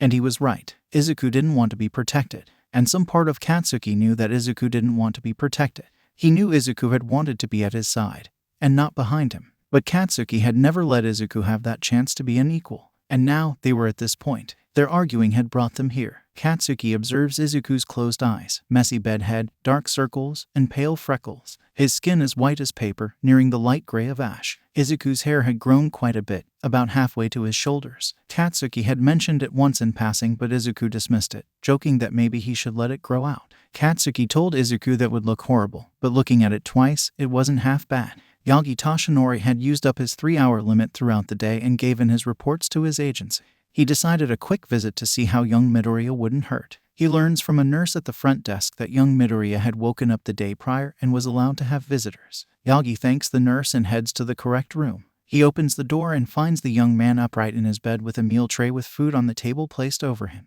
"Ah, it's good to see you're awake, young Midoriya. How are you feeling?" Yagi asked, raising his hand up in a greeting. Who are you? Are you a doctor?" Yagi, in all his stupidity, and in all honesty, had forgotten that Midoriya would have no clue as to who he is. "Oh, I'm sorry, young Midoriya. I'm not a doctor, but instead the fortunate person who happened to be nearly at the time of your attack and called an ambulance." Ha. The laughter died down awkwardly as Yagi felt his sweat drop when Izuku just stared at him. "Gee, thank you for saving my life then." Truly, Yagi widened his eyes at Izuku's apology, guilt eating away at his subconscious. "No, young Midoriya, I do not deserve your apology. I could have. No, I should have been there sooner. And for that, I am sorry." Yagi bowed to Izuku, shame of not reaching Izuku in time getting to him. And no, please, I am the one that should be bowing." Izuku tried to bend his back, but the pain in his chest made him stop. The two stopped their nonsensical bowing and awkward part two sprung up. But don't worry, the door opening stopped what could have been just two people just sitting in the same room not talking for an hour or something.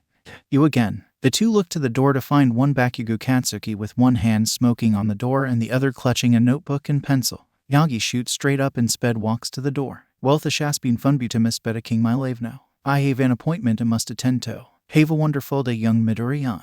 A hand rapidly stops Yagi in his tracks while he tried to make a clean getaway. "Not so fast. You're gonna have to miss that appointment, I'm afraid." "Kakin, you don't have to scare him. But this creepy-ass motherfucker always visited you while you were sleeping and just watched you." "Kakin, fine." Katsuki let up his intimidation and walked over to where the guest chair was as Yagi had one foot out the door. "Hey, Deku, betcha didn't know that this guy is apparently a representative of All Might. So close. I was so close."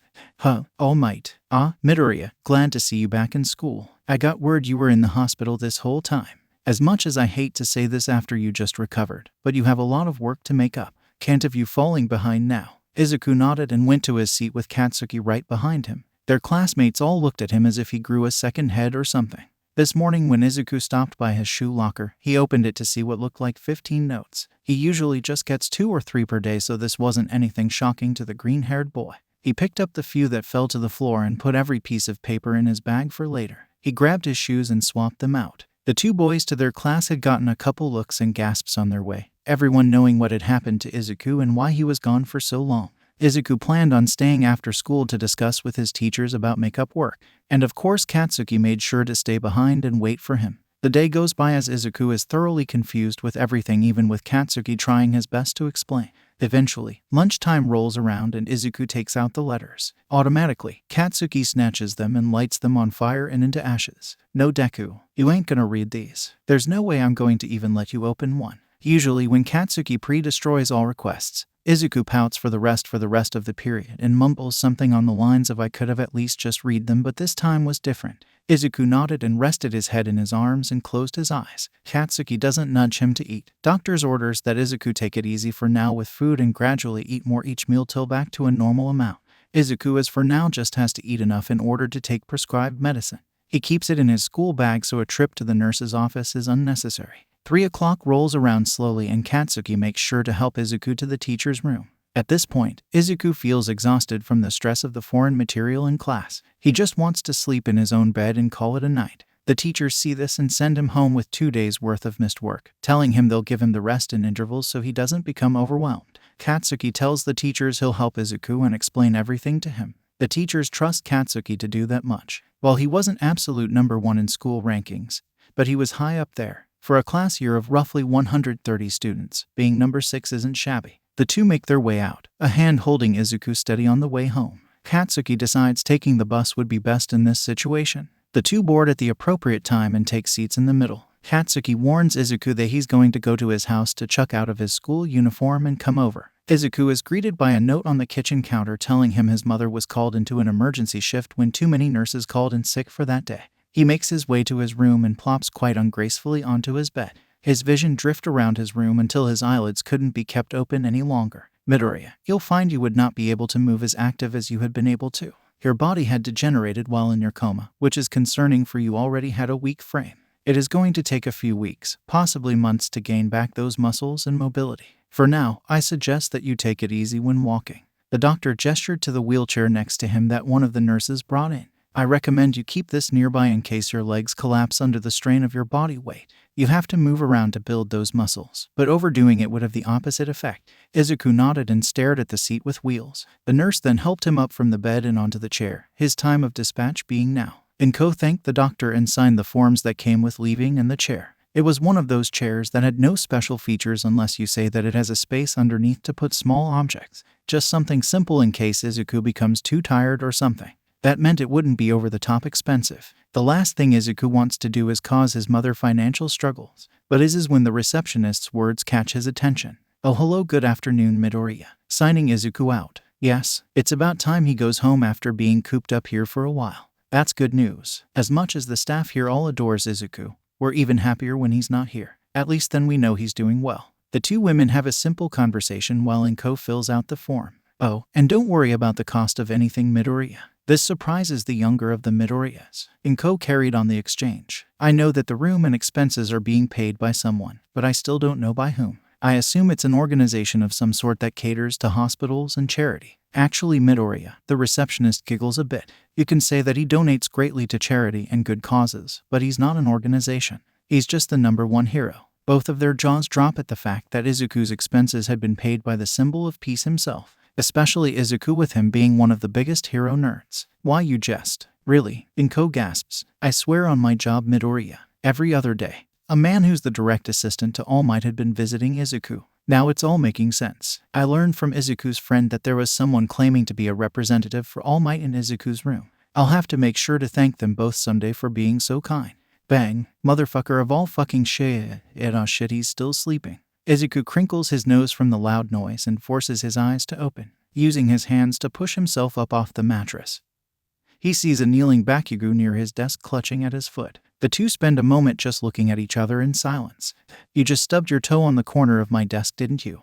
Yeah, how could you tell? I only need to hear that kind of cussing once to know what it's from. Remember last summer, Mom almost made you eat soap after you let out that string of curses from stubbing your toe. Ugh, don't mention that. I still get fucking nightmares about that day. Izuku glances to his alarm clock on his nightstand and nearly jumps from bed if not for his body's fail to coordinate with his brain. Kakin, why didn't you wake me up? I've been sleeping for 4 hours. You should have woken me up when you got here. He glances down to see what he was wearing was definitely not his uniform and had been properly placed in bed. You even changed my clothes and tucked me in. Katsuki got up and limped his way to Izuku. Yes, he's that much of a big baby to make him lay back down and put the blanket over him again. You were practically dead when left that shithole. You needed to sleep. Now, Auntie is still at work and I prepared soup, so I'll bring a bowl back. Stay here and don't even think about getting up. Katsuki left Izuku's room, leaving the freckled boy to mope at his situation. Katsuki came back shortly with the promised soup and more medicine. Here, nerd. Eat this and take your fucking meds after. Izuku stuck his tongue out childishly at Katsuki and took the soup.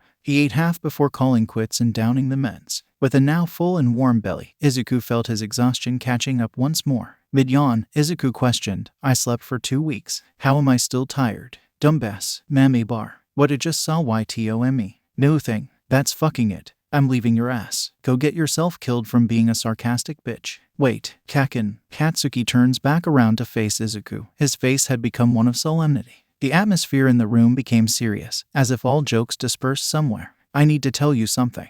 Something important. I'm going to give up trying to be a hero. I'm going to give up trying to be a hero. Bakugo walked the dark streets of the neighborhood to his house, the only sound being insects chirping. He had left not long ago, Inko coming back from her shift. You heard what the doctor said, Kaken. I'm predicted to die in 2 years. He went straight to his room once entering his house, not even greeting his mother and father who were both in the living room.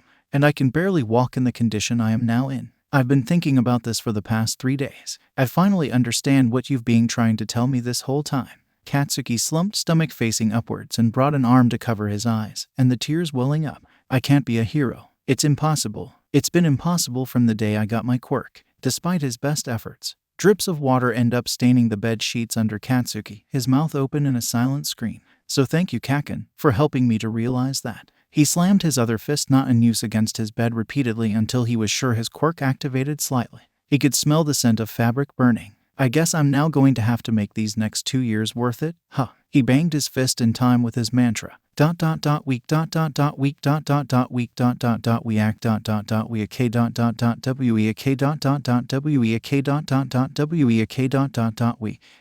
weak weak we act weak okay weak weak why am I so fucking weak? Promise you'll spend them with me, please? You fucking idiot, Deku. Who do you think you are telling me shit like that, like I'm gonna let you die on me? I don't want to be alone when it happens. He gave his final punch as he let his fist uncurl, his hand red and fingernail marks littering his palm. Stupid Deku. Izuku remembers the cold, dark room he's been forced into. He remembers the way his hands were tied behind his back and his feet being held together by the rope around his ankles. His conscience was fleeting every 5 seconds and his body felt like it was being burned from the inside. He was so scared, more than he's ever been. Ever since the incident, Izuku has prepared his mind to accept that he could drop dead at any second. But in that large room all alone, Izuku's preparations had flown out the window and run over by traffic. He didn't want to die. He didn't want to leave his mother. He didn't want to leave Kaken. He didn't want to die in a place like this. Izuku wants to.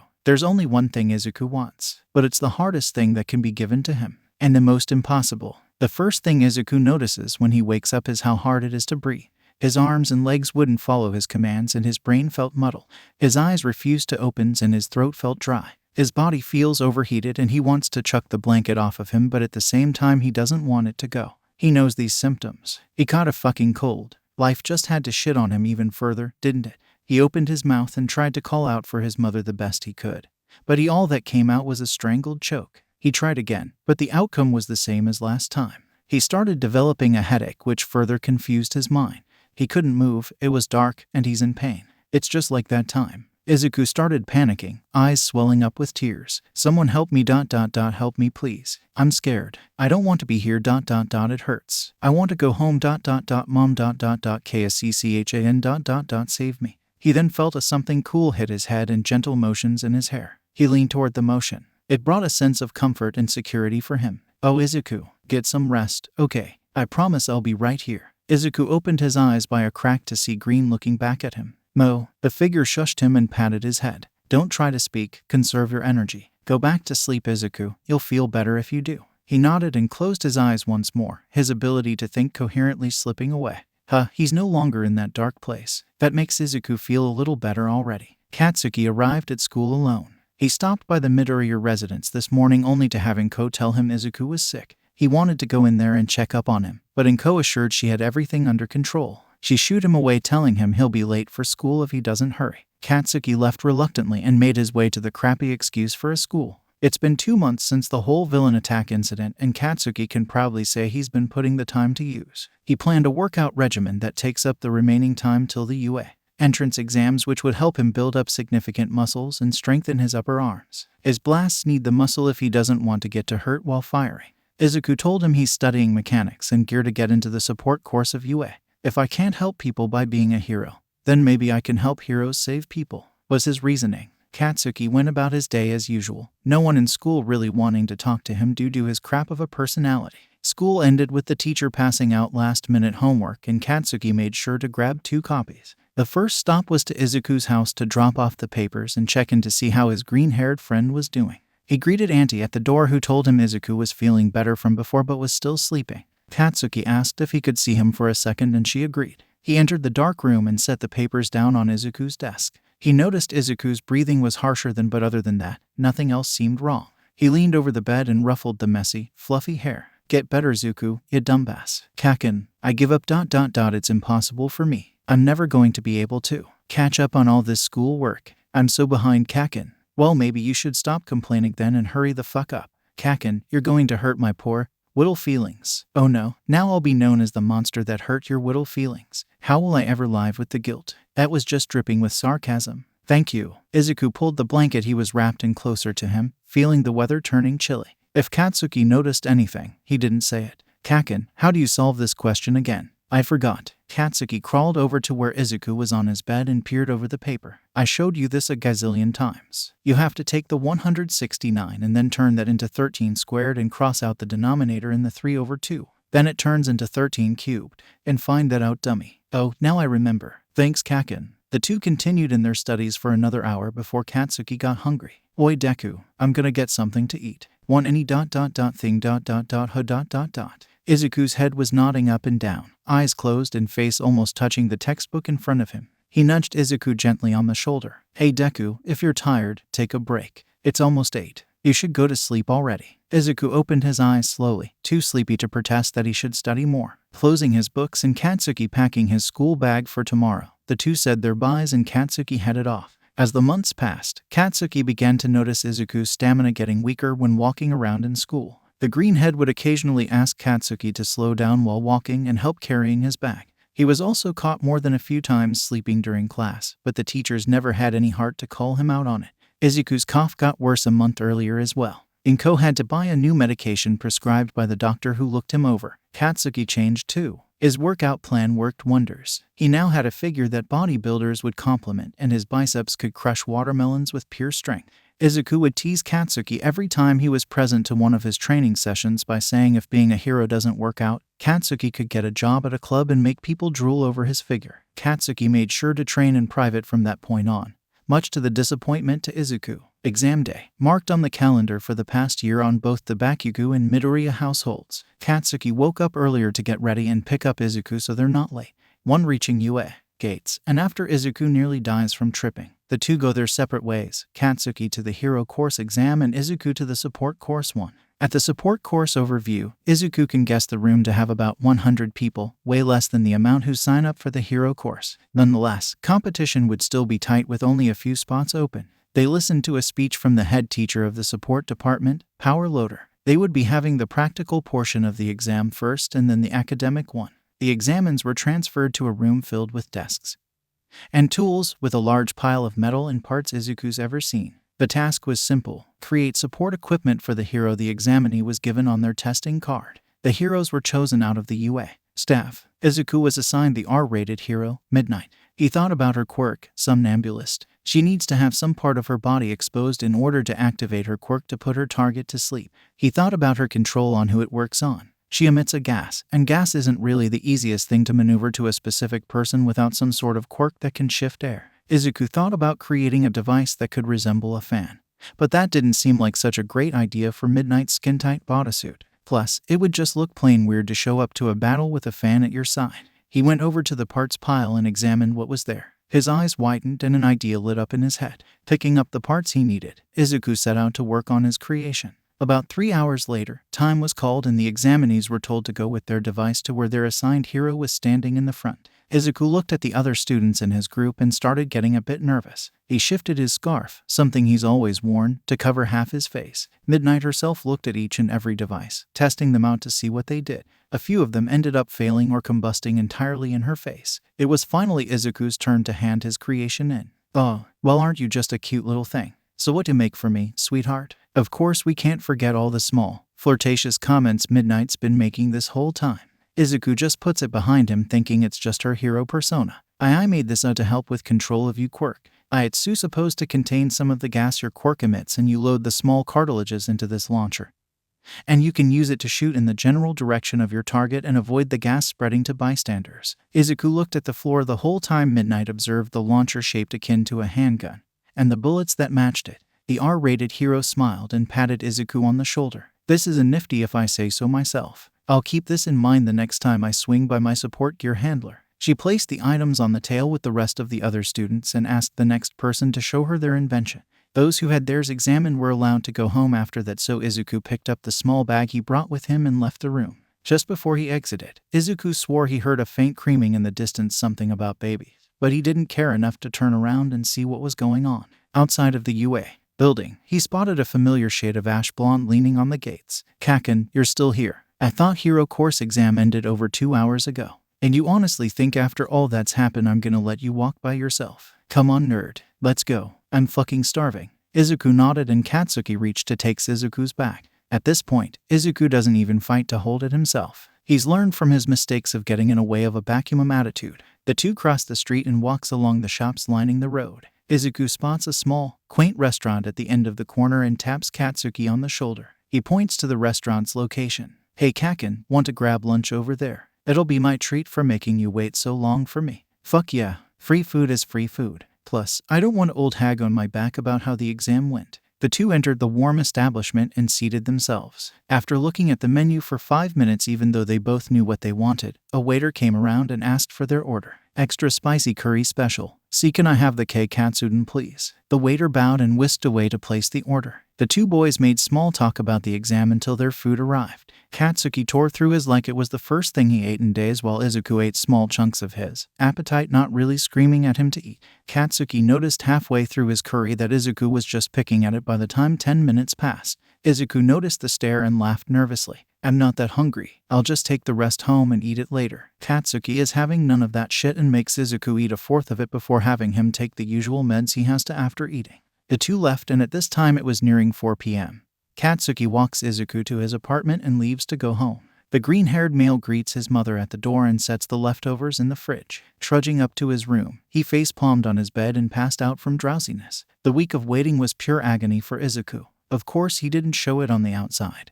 But in the inside, he was freaking out whether he got accepted or not. He had applied to one other school as a backup, but he didn't give a single fuck about that one. He wants to go to UA.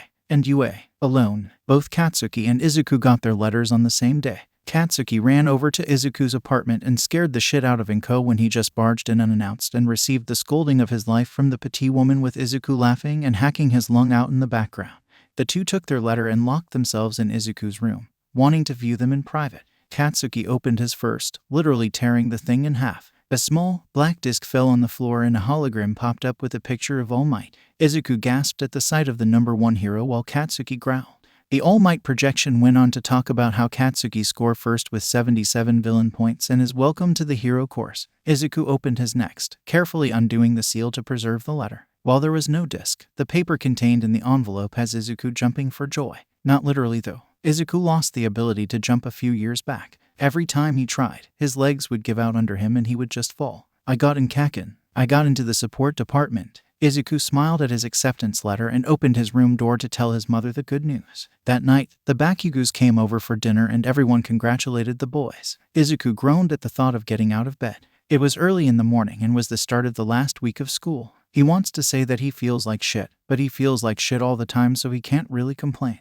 It was also going to be the most annoying week. It happens every year. Classmates of all ages come and ask if he could grant a wish they have before the school year is up, and they'll never have the chance to see Izuku ever again. He thought about skipping and sleeping his day away, but his poor attendance record screamed at him to just go. He dressed in his usual hoodie and Gakuen jacket with school pants. His scarf was wrapped loosely around his neck and headphones dangling from his neck. He looked at himself in the mirror and noted his done-with-life expression. His body looked a bit thinner than usual as well. Chalking it up to the medicines having their effects, he left his room and opened the front door. Welp, let's get this shit on the road. Once upon a time, there was a young boy who had hope for the world. However, it looked like the world had given up on him. If the boy had only known what he was really capable of, then maybe he could have saved himself of the world's cruelty far sooner. Kaken, we're here. We're actually here. We made it to UA. Izuku walked alongside Katsuki, looking up at the large building of their school. The last few days of junior high melted together as the two were waiting till they could step into UA.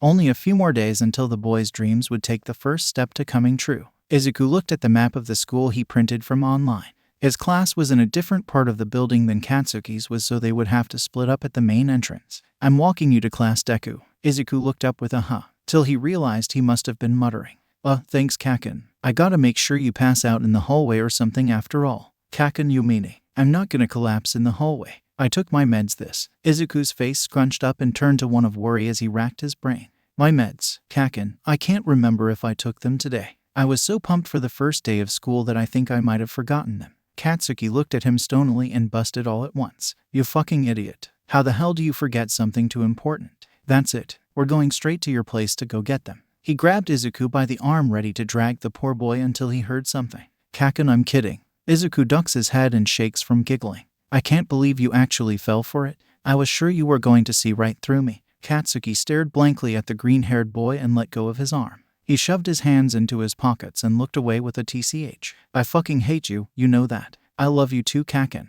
Now come on. Class is about to start and we shouldn't be late. Izuku went ahead to get to his class of 1H. Katsuki flowed behind, growling at everyone in sight. When the two reached Izuku's class, the blonde surveyed everyone in the room so far. Some students were already in groups talking to each other while others were sitting at their desk on their phone or something. Kaken, stop being a mom and go already. Homeroom starts in 10 and I don't want to be the reason why you're late. Izuku shoved Katsuki out of the room and smiled at him in reassurance, as to say he's going to be alright. Fine, I'll go. Just make sure to text or something if anything goes wrong, got it? Izuku smiled. He always found Katsuki's pouting face to be so adorable. Yep, now go already. Let me make a friend or two in here. I swear you're starting to scare them. With Katsuki now gone, Izuku found his seat and sat down.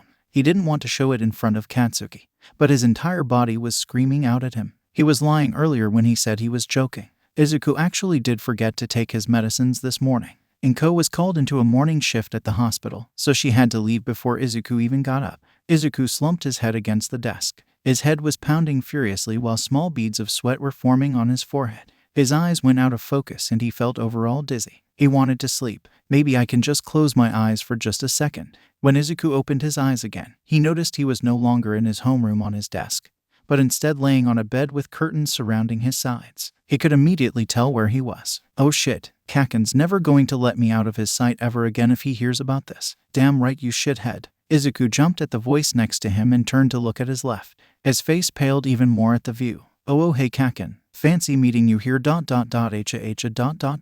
Katsuki had on a sickly sweet smile that made Izuku want to crawl into a ball and hide under the sheets. I was on my way to get you during lunch when I found out from your teacher that you were found unresponsive at your desk during homeroom and wouldn't wake up. Now, care to tell me why you were like that? Well ... you see ... funny story really when I said earlier that I forgot my meds ... and said I was messing with you. Well, turns out, I actually did forget ... to take medicine. Fleeced and bemad. Izuku brought his arms up to cover his face and hide from Katsuki at the same time. He shut his eyes to avoid the shame. A warm hand plopped on top of Izuku's head. He opened his eyes and looked up at Katsuki. He had eyes that Izuku's only seen a few times. They held concerned, yet contained relief. You dumb Deku. Those 3 words were enough to make Izuku reach out for a hug. And Katsuki obliged. I'm sorry Kaken ...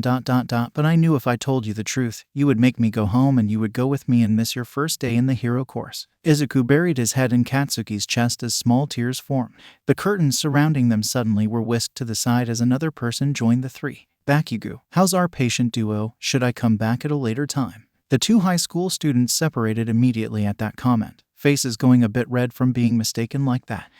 That's not necessary. Izuku covered his face with his hands and looked away. Yeah, just check him over. Lunch is gonna end in a few. Katsuki stuck his hands in his pocket and plopped his gorgeous ass on the nearest chair. Izuku came out of his hiding to see who was really in front of him. Oh my gosh, it's Recovery Girl. Kaken, why didn't you wake me up earlier? I've always wanted to meet a hero who doesn't specialize in villain takedown or civilian rescue. You're a one-of-the-kind hero that mainly dealt with healing than fighting. It's an honor to meet you, Recovery Girl.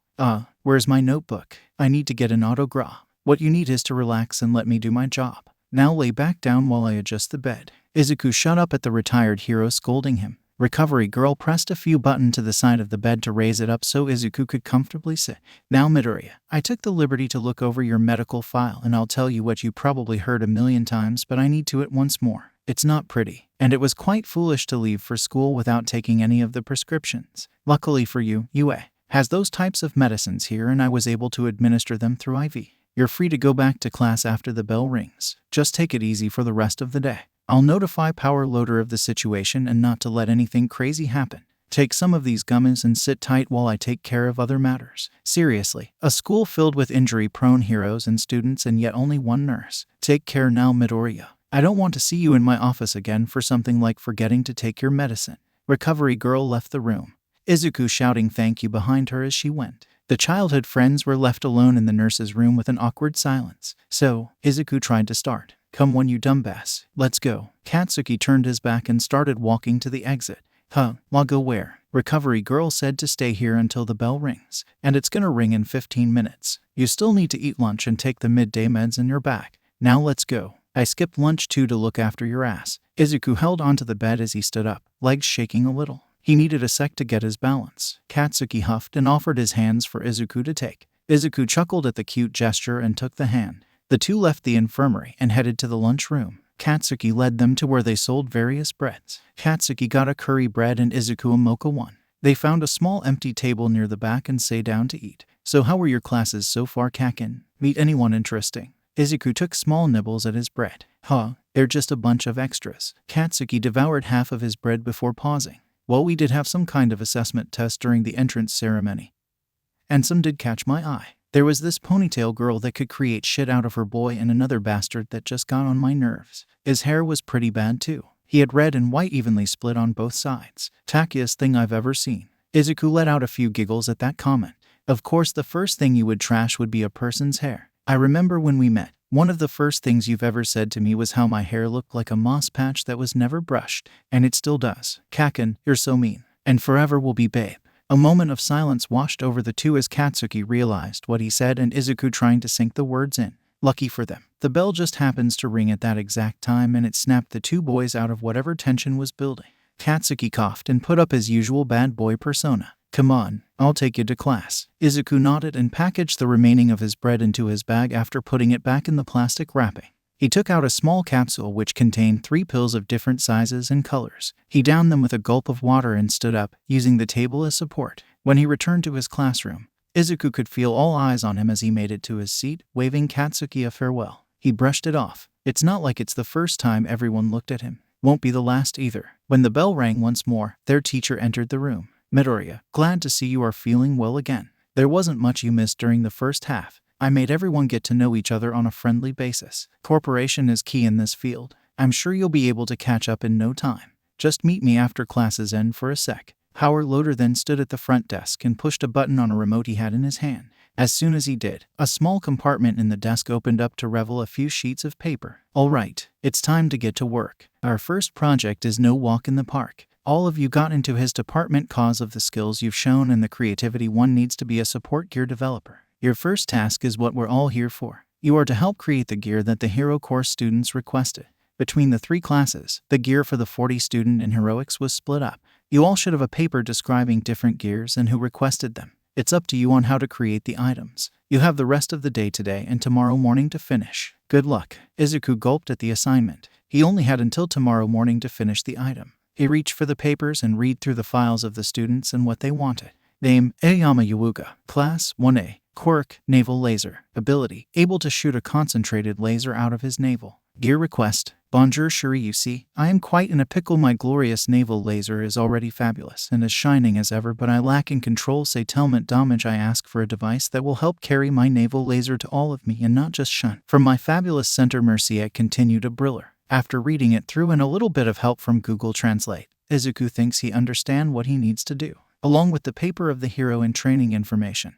They also gave out the video recording of them in the entrance exam. From there, Izuku could see how Aoyama used his quirk through a device he already owns and shot out his laser. True to his words, Aoyama could only produce his laser from his belly button area, and Izuku guessed he wanted something that would spread his quirk so he can shoot sparkles from other body parts. Izuku took out his notebook as an idea started forming in his head. This assignment might not be so difficult after all. Meanwhile, with Class 1A, Katsuki sat in his chair, annoyed with the red-headed idiot trying to talk to him. So what do you like to do for fun? Any hobbies? We should totally hang out together sometime. Katsuki refrained from yelling out in anger, breathing in and out calmly. He turned to the annoyance to say something, but paused in his tracks. Looking up close, Katsuki noticed how the redhead's face looked a bit cute and soft. His eyes were the same red color as his and his hair was in a similar style. Katsuki couldn't place it, but all he knew was that his gay radar was going off. That is, until he overheard the redhead saying to another extra that his go-to pair of shoes were Crocs. All hints of a crush just vanished. Why the fuck would I want to hang out with you losers? Katsuki took out his phone and started scrolling through random news. A heavy arm plopped onto his shoulders, startling the blonde boy.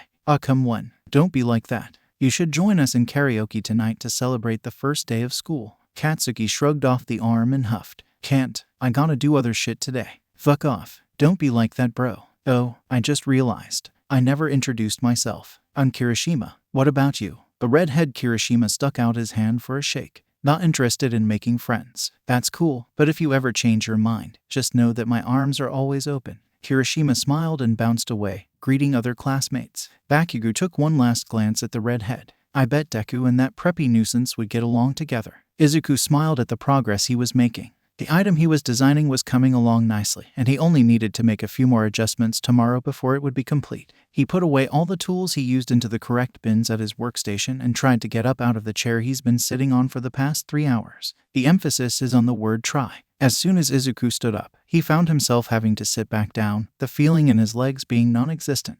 He cursed at his situation. He watched as all the other students in his class left one by one till he and another girl were the only ones remaining.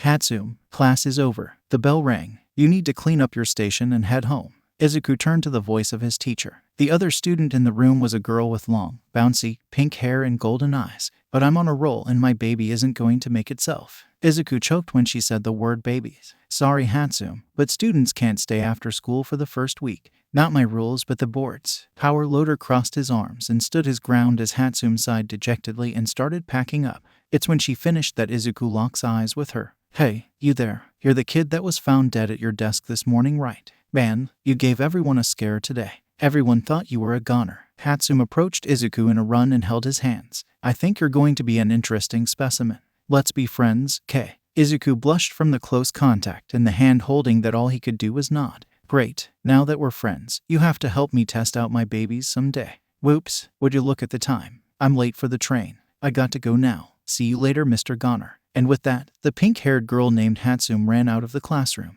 "I have a feeling that one is going to be a handful." Izuku was startled out of his daze by Power Loader's voice. "Yeah, anyway, Midoriya, the thing I need to talk to you about is regarding your health." Izuku casted his eyes downwards, knowing what his teacher was going to say. He's had this talk with every teacher since his accident. "A few other members of staff and I have been made aware of your condition and how serious it can get if any complication are to arise. I've also been made aware to make sure you don't try to use your quirk while you are in school, and to alert the nurse if I think you are in any danger. Oh, and make sure to tell me if you are feeling ill. I don't care how little or much, just tell me if you don't feel well and I'll send you to the nurse." That's all I had to say, so you can go home now. Your friend is waiting for you outside. Izuku thanked his teacher and went to stand up, forgetting why he was sitting in the first place. This time, he fell forwards instead of back onto his chair. He closed his eyes waiting for the impact of the ground, but it never came. Instead, he felt arms around his waist that held him up and sat him back onto his chair. "This is what I was talking about, kid. If you need help, just say so. I swear, you and that other girl are going to be the death of me, haha. Hey hero kid, get in here and help your friend, would ya?" Izuku looked to the door as Katsuki strolled in with an annoyed look on his face as he stared down Izuku. Our precious cinnamon roll, on the other hand, smiled and held his arms up, as a child would to their mother asking to be carried. The red symbol for anger formed on Katsuki's temple. "You wanna die, shit nerd? Come on, Kakin. Just until I get the feeling back in my legs. You're not gonna leave me to fend for myself now, are you?" Izuku smirked. "How about I drop your ass onto the pavement and walk away?" As the two bicker back and forth, Power Loader watches form the sidelines, taking in the display of youth. He feels a bit bad though, knowing that there's a great chance he'll never be able to see Midoriya graduate his class. It was late at night as Izuku was lying on his bed, having finished his homework and said goodnight to his mother. Inko was pissed that Izuku forgot to take his medicine, but worried at the same time, inspecting her precious baby boy to make sure he was alright. Katsuki was laughing in the corner at the display of motherly power. Izuku yawned and decided he should get some sleep. He plugged his phone into the charger and set his alarm. He snuggled into his many blankets to get comfortable. His eyes closed on the view of his room window, the curtain having been drawn and shutting out any light that could have gone into his room. His last thought of the day was about what Power Loader Sensei said to him after class. "Don't try to use my quirk in school, huh? Whoa, Midoriya, your quirk is so cool. Can I have a wish too? Hey Midoriya, I baked you some cookies. My mom helped me make them. Do you think I can have a wish in exchange? Midoriya, I was looking for you. A new card comes out this week for this game I like. Do you think you can help me get it? I just need to wish for it right. Hey Midoriya, I left my notebook at home that has the homework Setagawa-sensei assigned. Do you mind if I wish for it to appear in my bag? Midoriya, I wish for my project to be done. Can you do that for me please? Midoriya, I wish. Midoriya, I wish. Just grant it for me. I wish. Stop being so selfish. I wish. Hey Deku, I wish. Izuku's eyes shot open as he clenched his blankets in a vice grip and panting for air. His eyes were wet with tears streaming down and his forehead sweaty. Once he calmed down, he took in his surroundings. Everything was still black with the glow of his digital clock being the only light. He looked to see that it's only been 2 hours since he's fallen asleep and school is starting in 4. Izuku shut his eyes and pulled the sheets over his head, turning to his side into the fetal position. From there, he laid in silence as his cries were muffled by his pillows. He told himself over and over again, it's just a dream, it's just a dream, it's just a dream, it's just a dream. The boy's hope for the world dwindled day by day as his thoughts were dragged into mud. The world had told the boy of their chance, and the world gave the boy a condition along with it. He has a time limit. The boy must take the world's chance before the time limit counts 0, or else his cycle of cruelty would continue to the day he dies. Izuku wanted to kill the damn all-might alarm that stood on his bedstand as it blared out the obscene noise telling him it is time to start his morning.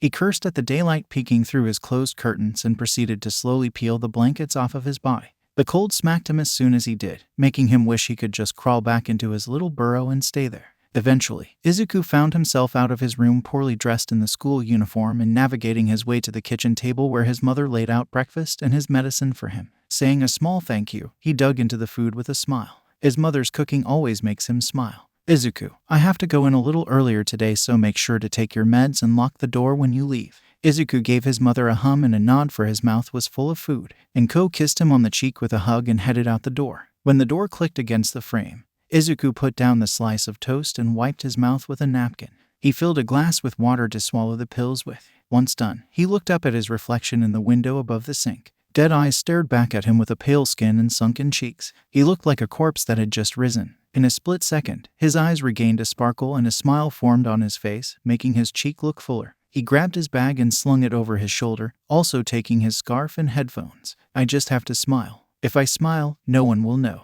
Izuku opens the door to see Katsuki standing outside the apartment building at the entry. Kakin, he calls with a smile. He locks the door behind him and set for the elevator. It's just another day. One more day closer. Izuku takes the elevator down and takes Katsuki's arm into a hold. Let's go or else we're gonna be late. GGG, you have the whole week to complete this project. Time starts now. Power Loader had just dumped another assignment onto his support class. This time, everyone has to make an item of any hero of their choosing. At the end of the week, they are to showcase their device. They are going to be scored based on if it works and if it is compatible with the hero they chose. Izuku took out a few blueprint papers to start sketching. He already knows which hero he is going to do. He also brings out his notebook number 13 where he has notes on Kamui Woods. His popularity had been growing for a while and he is becoming a great hero. But Izuku does notice some weaknesses that combat his tree quirk. Izuku wants to create something that would help combat that. For example, if a fire was to ever break out, Kamui Woods would suffer for his quirk is tree-based. Izuku could make a device that would spray a mist onto his skin since it's harder for damp wood to catch fire. His sketching and planning takes up the whole morning, but he's satisfied with what he thought of. He can start building after lunch. Hey, you there, wait up. Izuku stops in his tracks at the yell that sounded like it was aimed at him. Sup, you're Mr. Goner, right? Anyway, that doesn't matter. You remember me, right? Hatsum, let's go get lunch together. I want to talk about my babies and I need another human individual to do that after all. Izuku found himself being dragged by the vibrant pink-haired girl that doesn't even know his name. While approaching the door, Hatsum reaches for it, only for it to open itself and one Bakugo Katsuki standing right after. The three collide and only one of them falls down while another is standing and supporting the other so he does not fall too. Hey, why didn't you catch me too? 'Cause I didn't. You got a problem with that? And what if I do? Then tough shit. Hatsum pouted before snatching Izuku's arm and dragging him along. Oh well, if you're gonna be like that, then I'm gonna take Mr. Cutie here with me. Let's go to lunch together, Goner. Hey, wait, you're dragging too fast. Izuku begged for Hatsum to slow down as he tried to keep to her pace. And my name isn't Goner. It's Midoriya, Izuku. Hatsum looked back to the green-haired child she had taken hostage and stared at his face. What? Izuku turned his head in embarrassment. Hatsum snapped out of her gaze and put on a commercial smile. Very well then, Izuku. It's cool if I call you that, right? Ha ha ha ha. Now let's go. I got some inventing to do if I finish lunch early. Yay, no. Sorry, Pinky, but this guy is going with me. Katsuki stepped in between the two inventors and grabbed Izuku by his arm and held him protectively. KKK Kaken. Oh, Hatsum looked at the two with light bulbs going off in her head. I didn't know you two were like that. I mean, now that I'm getting a good look, it's quite obvious. Don't worry, I won't get in your way. She finished with 2 thumbs up and a wink. Then I'll see you afterwards, Izuku. Make sure to visit me later so I can show you my babies. See ya. WWW wait. HH Hatsum. It's not like that. Izuku yells back with his arm outstretched, hoping the pink-haired girl heard him before she skipped away. He turns back to the ash blonde standing next to him and sighs. Let's go, Kaken. I'm tired from all that happened. When Izuku doesn't get a response back, he looks directly at Katsuki's face to find the blonde hiding his face with his arm, though he could see slight pink dusting his cheeks. Kaken. Katsuki turned his body and started walking forward. Well, what are you waiting for, nerd? I want to get going and you're lagging behind. Izuku stood there for a second in confusion before shrugging it off. No matter, he's tired and wants to take a nap after eating. He'll worry about Katsuki's strange behavior later. The sun was still high in the air when Izuku tilted his head up, squinting from the brightness that it provides. They were going to enjoy lunch on the outside benches. He feels the heat hitting his face and burning his skin. He feels alive. For just how much longer would he be able to enjoy this feeling? Oi, Deku, hurry it up. Izuku stops staring at the sky and looks ahead to where Katsuki was looking back at him. Coming, Kaken. A few days later. Geez, stop acting like a mom and let go of me already. I'm perfectly fine for fuck's sakes. Kaken, stop squirming and surrender already. Your class just got attacked by villains and you expect me not to worry. Those small fries couldn't even make a scratch on me. Besides, All Might was there and took care of what was probably the one big threat, so everything was fine in the end. But still, MPH. Katsuki reached over to cover Izuku's mouth and stared him straight in the eyes. I'm fine. Izuku nodded his head as Katsuki plopped back onto his bed. Izuku followed suit as the two UA students laid there in silence as they looked at Katsuki's ceiling. Hey Kaken, what? You know I'll always believe in you, Kaken. Just ... make sure you stay safe, at the very least for my sake. What brought this up? I was just thinking ... that if something ever happened to you, I would be willing to risk my life to grant a wish that would make sure you're safe. That's all. Katsuki sprung up in a flash second to look down at Izuku, who had an eerie, calm look to his face. Fucking nerd. There's no way in hell I would ever be defeated, so you're not gonna risk your life for me. I'm the one that's gonna protect you. I swore on it long ago and I'm gonna keep it. Got that? Izuku turned his head to look at Katsuki's face. He didn't say anything, but instead smiled wryly and said, sure. Alright, then let's go to the kitchen. I'm fucking starving and I want something sweet. Katsuki went to stand up as Izuku also sat up. But the god of shipping saw this as an opportunity and pulled over his friend god of cliches and made Katsuki trip over Izuku's legs, causing him to fall on top of Izuku with his arms trapping the green boy's face and them staring into each other's eyes. The two gods high-fived and went back to looking for more opportunities, leaving Katsuki and Izuku stuck in an awkward situation. Katsuki, Izuku, I just bought some tangerines at the supermarket if you boys want some so. The door swung open forcefully as the sight of a frozen Bakugo Mitsuki stood holding a plate of tangerines greeted them. No one moved for the next 30 seconds as the two boys knew that the situation they are in could be very misinterpreted. At last, Mitsuki stepped in and placed the tray down on her son's desk and headed back to the door. Before closing it though, she turned around to give one piece of advice. Just make sure to use protection. And Izuku, welcome to the family. With that, she shut the door and the boys could hear her footsteps fading away. Needless to say, the two bid their farewells afterwards as Izuku headed home. Izuku doubled over and wheezed as he felt like he could not get air into his lungs. His coughing became violent as his body automatically tried to breathe in while he was still breathing out. He could feel a warm liquid also hitting his hand and specs, but that was the least of his concerns. He could sense a commotion around him as he was sinking slowly onto the floor. How did this happen? I was making gear ... then I think I was called over by Hatsum to check something out ... did and it blew up ... it was smoking ... it was smoking in my face. Something hit me. I can't breathe. I can't breathe ... my chest hurts, please someone help me, this really hurts, I'm scared. This is just like that time. Izuku felt someone touching his shoulder as his body shook and pain spread from his chest to all over. He could faintly hear someone call his name and the alarmed atmosphere of the classroom was almost tangible. His scarf was taken off of him a few seconds ago and now a pair of hands was pulling away his own from his mouth. He could feel something being pushed into his mouth as could make out its shape with teary eyes. An inhaler. Izuku tries his hardest to take deep breaths as he could feel his medicine being sprayed into his lungs. He looked up to see a blur of light gray and pink in the shape of a small being. Easy now, dearie. Catch your breath. Nice and slow. There we go. One more deep breath. You can do it. He took in the reassuring voice and followed its directions. He could sense a continuous patting on his back that was quite gentle. His head was pounding as the inhaler was taken away after he took 3 large inhales. Izuku would say that he could breathe easier compared to before, but he still struggled to get a sufficient amount in each breath. A mask he was very familiar with was placed over his face as the air became better. His head and chest continued to radiate pain as he was loaded onto something and he could feel himself being moved. Exhaustion snuck up behind him like a ghost. He closed his eyes as everything around him faded into nothing more as background noise, then silence. Times 10 minutes earlier. Hey Izuku, come over here and check out my new baby. Izuku left his workstation and headed to where his new friend, Hatsum, was standing. To her side was a small box that sat harmlessly on a stool. What is it? Izuku asked. Meet the automatic arms baby number 23. Isn't she a beauty? I'm sure that this time it won't explode like the 22 before it. Hatsum pressed a button to its side and a pair of arms sprouted out. It's to function like any arms can and better. What do you think, Izuku? Izuku looked at the squirming metal appendages and it smiled uncomfortably. It's quite the device, Hatsum. It kind of reminds me of the way an octopus would move. That's nice, Hatsum started. But you haven't seen the function I built in yet. Watch. Hatsum flipped a switch located on the backside of the device as it started making clinking sound and vibrating. A small stream of smoke leaked from the cracks in the walls of its box shape as it turned red from heat. Hatsum, is it supposed to do that? Hey Izuku, it's probably going to blow up. That's how it looked with the 22 others. Aw man, and I was so sure it was going to work this time. Oh okay, so it's just going to blow up. Wait, HATSUME, it's gonna blow. The device could no longer hold in the pressure as it exploded and pieces went flying everywhere, and the air surrounding the two was covered in dark gray smoke that felt heavy and hot to inhale. Izuku's knees gave out when one of the heavy mechanic arms slammed straight into his stomach hard enough to leave a nasty bruise and choke on air. The combination of the force as well as the smoke triggered Izuku to enter another coughing fit. Hatsum emerged from the dark cloud laughing and squatting the smoke away. Ha ha, phew. Wasn't that a doozy of a blast? Don't you agree, Izuku? Hey, Izuku. Hatsum crouched next to Izuku and saw the speckle of red on his hand along with his face turning a new color. Izu.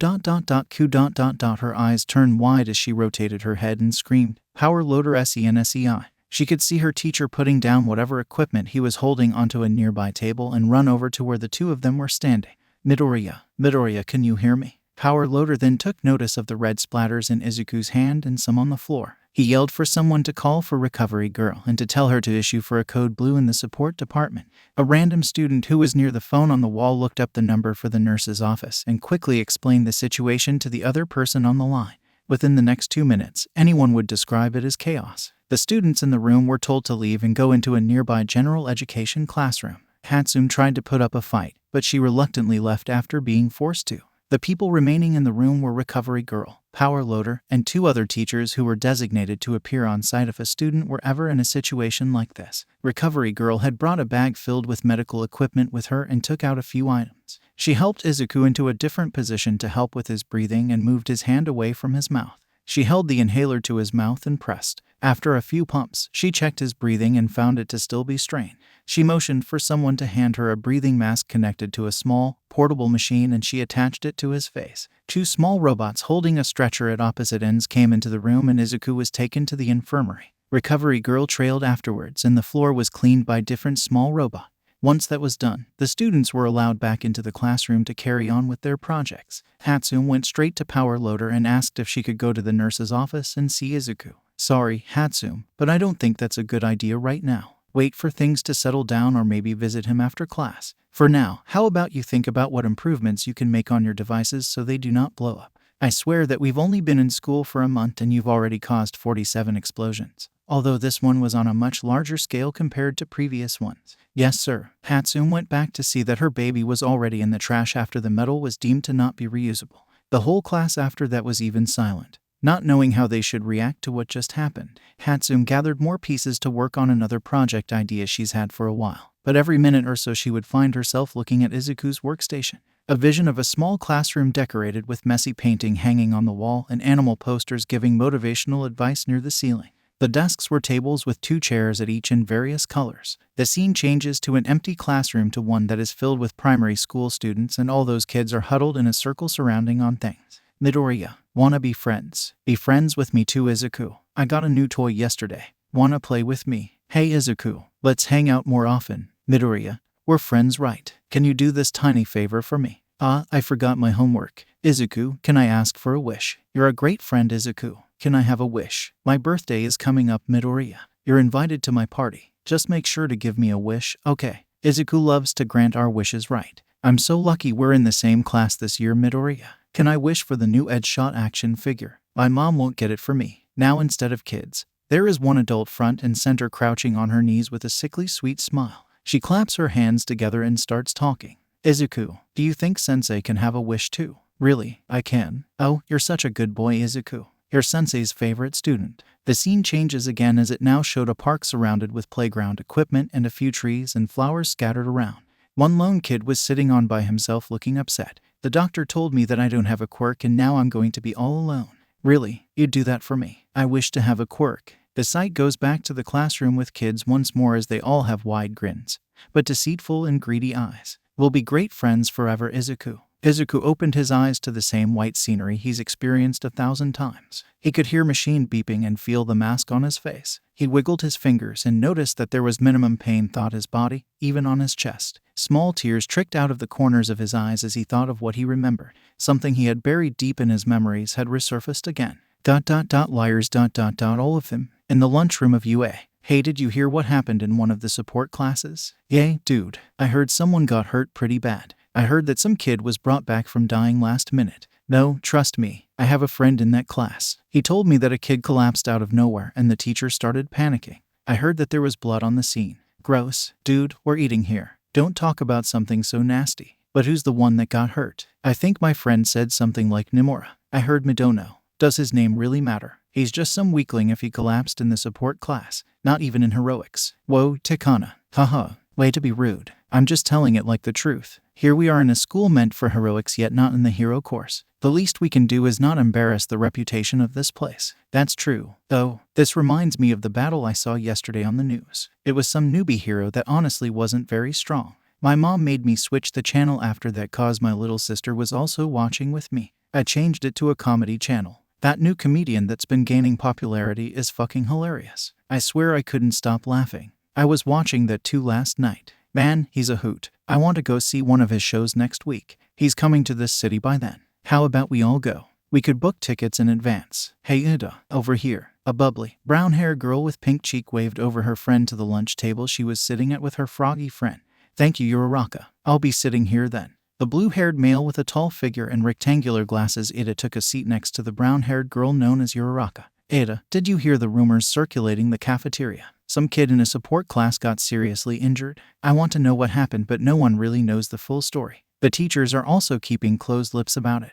As much as I am quite inquisitive with the news as well, it is loudish to interfere with matters such as these, especially with the teachers not willing to disclose too much information. Wow, Ida, you have a funny way of talking. Are you some kind of rich boy or something? I thought I had changed my speech to fit in better, but quite frankly, yes. I am from a family of a long-standing line of heroes. In fact, my brother is the hero in Genium. Really? That's so cool. You must want to follow your brother's footsteps, right? Naturally. I aim to make my family and most importantly my brother proud. That's awesome, Ida. I believe you'll make a great hero. Thank you, Uraraka. Now, enough conversation. We must enjoy a well-balanced meal in order to fuel our bodies for training. Hey Bakugo, come sit with us. We saved a seat for you. A redhead by the name Kirishima stood on his chair to signal Katsuki. He huffed in annoyance, but grudgingly sat next to him anyway. He had looked all over for Izuku but couldn't find him anywhere. He wasn't answering the phone either. Deku's probably with that annoying pink-haired freak. Katsuki picked up a spoonful of the school's katsudon that he wanted to try when he saw it on the menu. HMF, Auntie's is better. He continued to chow down as he ignored all the gibbering soy sauce, Pinky, Dumbass, and Kirishima was doing. At some point, he decided to tune in and see what they were talking about. They made everyone in the class leave to room apparently. Someone said that they saw blood on the ground. I think I heard that too. They were saying that the dude was dying or something. Oi, Katsuki jumped into the conversation. What you all yapping about? About some student who collapsed in one of the support course class earlier today. Everyone's heard different rumors by now, but the one thing in common is how serious its situation was. Pinky Ashidomina stated causally while hesitating between eating the remaining tomato that lies on her plate. The sound of metal clinking brought all the attention at the table to the ash blonde now staring at Mina with wide eyes. Who? Bakugo. Hey, what's wrong? Kirishima put his hand out on his shoulder and looked with concerned eyes. Who was it? Who's the person you're all talking about? Katsuki's eyes grew dark, and an expression that the four never seen found its way onto Katsuki's face. We don't know. We just heard rumors, Mina said. Katsuki gave an audible tch. He picked up his tray and dumped it in the nearest trash can before racing out through the cafeteria doors. Kaminari Denki, the one known as Dumbass, leaned in close to Hantasiro the soy sauce and whispered, "Dude, what's wrong with him?" "I dunno. Could it be that he knows that person? He does always tell us that he's going elsewhere to eat lunch." Siro picked at his carrots instead of eating them. "But whenever we ask, he just tells us to fuck off." "Ya hope everything's okay," Kirishima included. The four remaining Class 1A students continue in banter, unknown to them that there had been an eavesdropper the whole time. Katsuki smashed open the door to the infirmary while breathing heavily from sprinting the whole way. "Where is he?" As if on cue, Recovery Girl popped out from the corner. "Calm down. I know how you must be feeling right now, but think of where you are. You can't be shouting." She waved her cane away, telling Katsuki to go. "He just got here last period and is in no condition for visitors. Come back at the end of the day." "Why can't I see him? Just for a second?" The small nurse spun around and glared at Katsuki. "It's no point in trying to plead. I said at the end of the day, and that's final." Seeing the dejected and panicked look on his face, she let out a sigh. She walked back to where he was standing and offered a candy. "I know he's your friend and it must hurt to see him like this, but you have to remain calm in situations like this. Now, go back to your lunch period. Eat a decent meal and come back at the end of the day." Recovery Girl shooed Katsuki out of the infirmary and closed the door behind him. Katsuki was now just standing in the middle of the hallway staring at the door blocking him from Izuku. His head was hung low as he grits his teeth and slowly marched back. Fuck. For training that day, everyone in class could tell that Katsuki was on edge. He acted violent more than usual and blew up on anyone who tried to ask him what was wrong, verbally and literally. When training ended, Katsuki was called over by the one who was teaching that day, All Might. "Young Bakugo, I can't help but notice that you are not behaving like you typically do. You made quite a few mistakes in training which can be detrimental, for the sports festival is approaching quite quickly. Care to share what the matter is?" All Might, more like Yagi Tashinori, already knows why Katsuki is acting like this. He had heard the rumors going around as well, but he can't let it be known that the two identities are the same man. "It's none of your business, All Might. I'll focus more tomorrow." The hero hasn't seen Katsuki this dejected since when they first met at that hospital room 10 months ago. "If that's all, I'm gonna go. I got somewhere to be after this." Katsuki shoved past All Might and left to change out of his hero costume. Young Bakugo. All Might was now standing in the middle of an empty observation room in his hero form, wishing he could have done more for Izuku during the chase of the slime felon. "Hey, the school day ended 15 minutes ago. What are you doing just standing there?" Yagi turns around in surprise. He saw his coworker Aizawa walking towards him with his hands in his pockets and eyes dry as ever. He looks down at himself and realizes he had changed into his skeleton form at some point while standing in the room. "I must have let the time slip by me, haha." Yagi rubs the back of his neck and smiles nervously. "My mind has been occupied by random thoughts recently." Aizawa let out a hum and glanced at the clock on the wall. "Must have been quite the thought for you to just stand here for 20 minutes. Yagi glimpsed towards the clock as well and let out a sigh. "You are right about that. It's something that I can't seem to distract myself from." He stretched his legs and started walking towards the exit. Aizawa turned and walked back with him. "We all have things that weigh down on our minds that won't ever disappear. But as heroes, we can't let them hold us down. We have to accept what happens and move on. That's the only way for us to go and be heroes. Especially you, Mr. Number 1. Aizawa takes out a bottle of eye drops he keeps in his pocket and squeezes a drop in each eye before walking ahead of Yagi. "Now if you'll excuse me, I'm gonna go ahead first and take a nap in the teacher's lounge." Yagi was now left all alone again in the observation room, but this time with more to think about than ever. A couple minutes earlier in the boys' changing room, Katsuki pulled off an outfit change so fast that even Barbie would applaud to him. Slamming his locker shut, Katsuki marched out of the changing room and made a straight path to the nurse's office, disregarding the strange looks his classmates gave him when storming out. Once reaching his destination, the door opens with Recovery Girl standing at the entrance. "Just on time, Bakugo. I had a feeling you would reach my office within 2 minutes after the bell. He's lying on the second farthest cot. He'll still unconscious, so be careful." Recovery Girl then turned round to tend to a third-year hero course student who got his arm broken during training. Katsuki thanked the granny and reached his destination. only to find that he wasn't actually the first person there. What the fuck are you doing here? If I had to guess, it's the same reason you're here. Hatsune was sitting on a stool next to Izuku, watching out for any signs of motion. Katsuki grumbled and pulled up a chair for the next bed over and plopped his ass on it. Really now? And how'd he get here so fast? I was sure I could have been able to be the first one to arrive. I finished my assignment in class early, so I got permission to leave. Realization struck Katsuki like a truck in that moment. Oh yeah, you're in the same class as Deku. Hey, tell me, how'd he get hurt like this? I've only heard bits and pieces floating around. Katsuki watched as she avoided eye contact and fidgeted with her fingers. About that ... it might have been ... my fault that Izuku got ... hurt ... There was a moment of silence in the nurse's office as Hatsune continued to keep looking at anything except Katsuki as if it was the most interesting thing in the world. What do you mean your fault? Katsuki's question hit Hatsune with guilt all over again. She could sense the murderous radiation he was giving off. Boy, speak up. What do you mean your fault? Hatsune shut her eyes tight and said it all in one breath. I was working on a new baby that could focus on extra arm strength for heroes that literally gives them extra arms to be useful both in battle and around the house like doing chores, but I kept failing after each new tweak, and after 22 attempts of them all exploding, I thought I had finally gotten it right and called Izuku over to show him. But it wasn't all right, and it exploded like all its siblings, and a flying chunk of my baby hit Izuku, which resulted in him starting to suffocate right in front of my eyes, and I really thought that I had killed him when I saw the blood, but I couldn't get any closer cause all the teachers shoot us away, and now here I am to sitting on this hard stool to make sure he's alive. She inhaled deeply once finished and held her head up to look at Katsuki. The blonde Sasuke was oddly quiet as he processed this information. So ... you're telling me that the whole reason Deku ended up getting hurt was because your invention went to shit and blew up while he was standing right next to it? Hatsune nodded weakly. The chair Katsuki was sitting in got knocked over as the former sitting person in question grabbed hold of the pink-haired girl by her clothes and pulled her up. Then I ought to kill you, right? There will be no violence in my office. Either take it outside or calm down. Recovery girl's voice echoed behind the two students, and Katsuki grit his teeth and placed Hatsune down.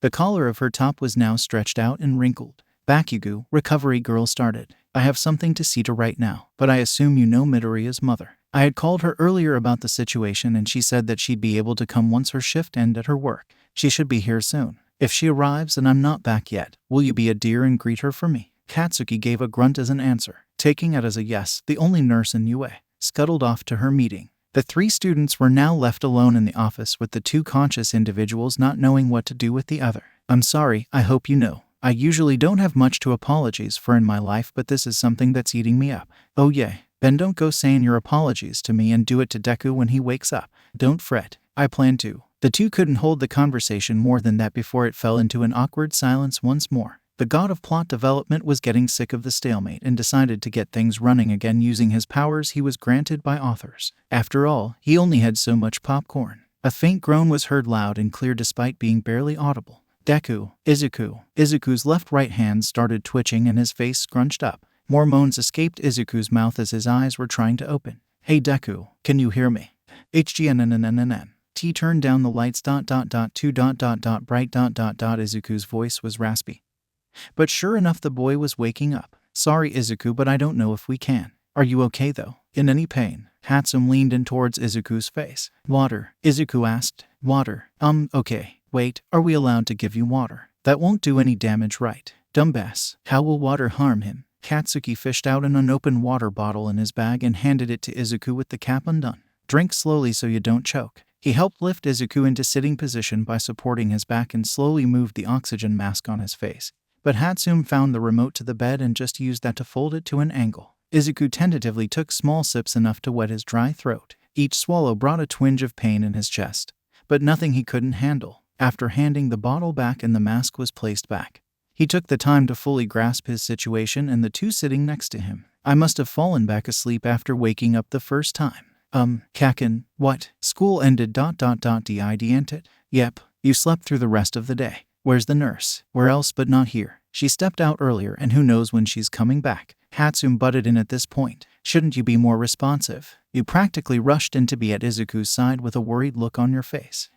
If I'm to be talking more, then shouldn't you be saying something too? You're the reason he's even in this fucking situation. Katsuki brought his palms up as a treat of Izuku stopped him. Kaken, it's okay. I'm sure whatever's going on can be resolved with words. Izuku placed his own hand on top of Katsuki's to press them down. Actually, Izuku, I don't think words can even scratch the surface of the problem, Hatsune began. I don't even know how to begin to say how sorry I am, especially since so many people tell me that I never run out of words to say. Hatsune stands up abruptly and bows 90 degrees. I'm so sorry, Izuku. It's cause of my baby that you ended up like this. Izuku's face became red as he waved his hands around, acting flustered. It's okay, Hatsune. It's not like you wanted your invention to explode. Besides, I'm used to this kind of stuff, so you don't have to think you're the cause. Hatsune raised her head, but both Katsuki and Izuku just saw a look of confusion. What do you mean you're used to this?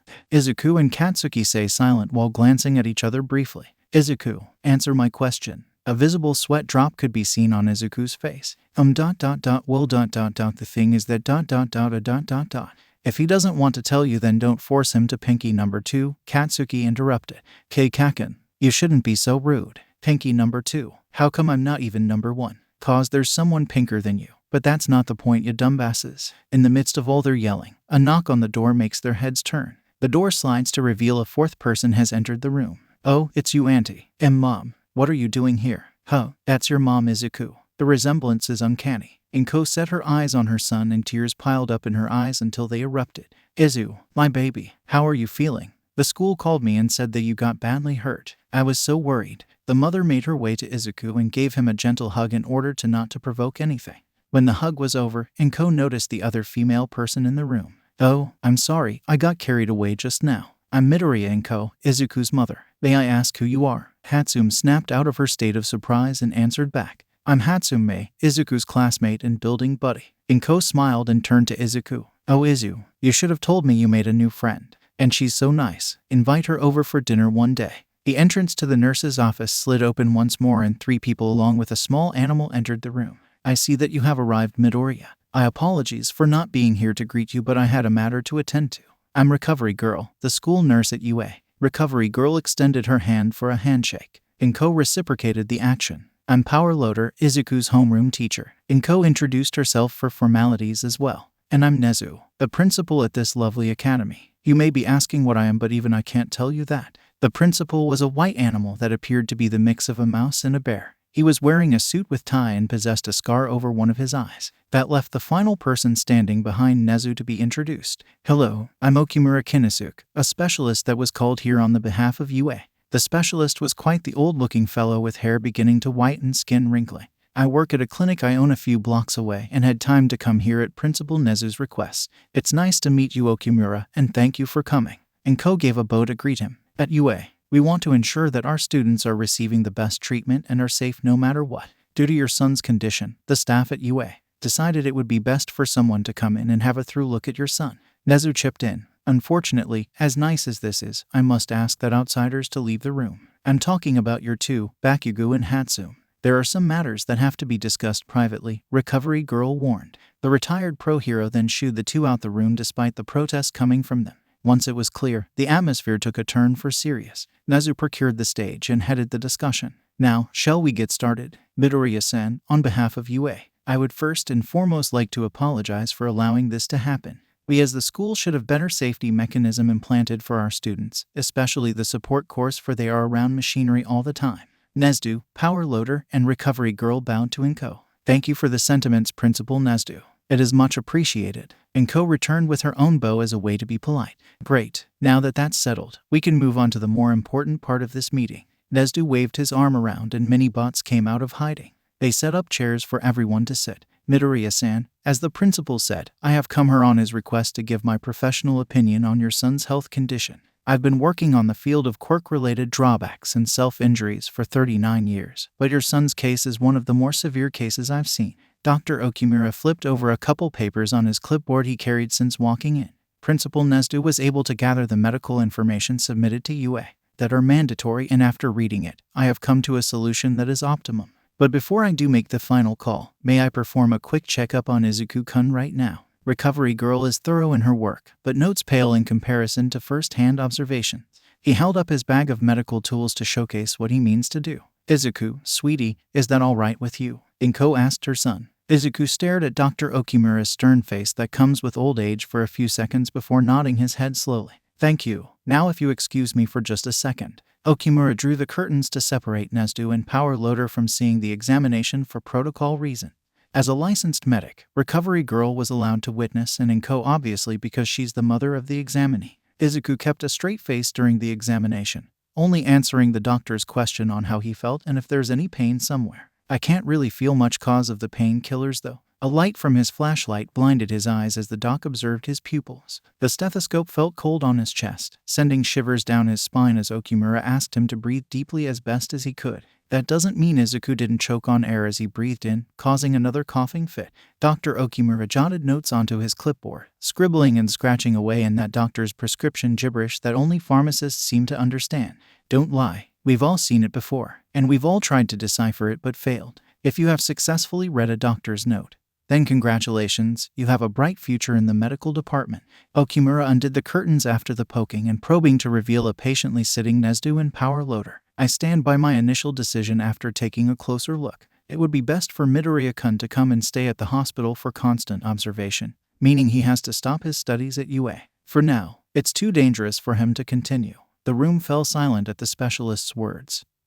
Thicker in density and darker in vision. I agree. Heads turned to Inko, as she held a firm, yet guilty expression. Mo, I agree, not only as a mother, but also as a nurse. After watching Izuku suffer for years due to his condition, I wanted him to just stay at home and let me take care of him, but I didn't because I knew he has his dreams and I had to let him pursue them. Then why? Inko clenched her fists, shutting her eyes as they were becoming wet. Because I'm afraid if I let you continue your studies at UA, the next time they call me will be to report that you died cause of an accident.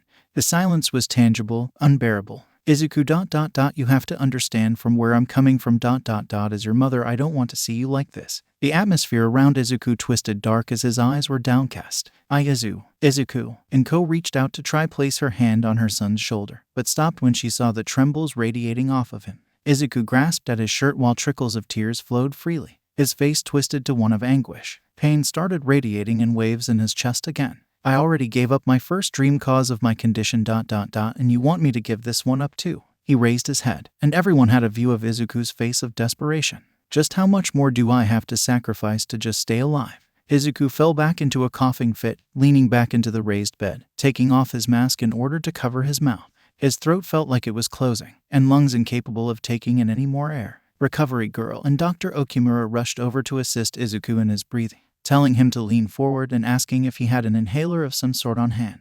Recovery Girl handed Okimura one that belongs to Izuku. He administered it to Izuku while patting his back lightly. The doc placed the mask back onto his face and reached for the clipboard. I'm sorry, Izuku, but this is the message I am trying to get at. Your lungs are right now the weakest part of your bodily functions along with your immune system. My clinic also provides long-term stays, and as the director of it, we will welcome you with open arms into our care, Okimura offered. And no, I refuse, Izuku struggled to say. Izuku, please, think about this more. It's too dangerous for you to continue going to UA. I don't even like the fact you have to commute to school each day. Inko squeezed her baby's hand as tears swelled in her eyes again. I'm going to die anyway, so why can't I continue spending the remaining time doing what I want?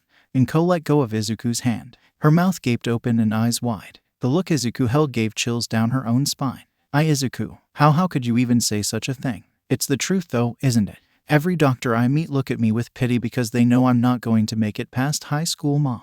Even I know this fact. I can feel it take effect every day. We'll find some way, Izuku. If you spend some time in the hospital and have your lungs heal a bit, you can carry out a normal future. Inko latched onto Izuku's arm, shaking it in protest. Izuku shook his head. Mom, you're a nurse ... You know that my lungs can't be healed. What about a lung trans? Doctors told us that I would most likely die during the surgery. Izuku pointed at his chest. My body can't handle the procedure or healing process. Plus, Mom, it's too expensive. Izuku knows the amount of financial strain he puts on Inko is stressing her out. He believes the least he could try to is limit the amount of expenses. That is quite the shame. I was going to offer UA to be the one who provides the finances for a lung transplant.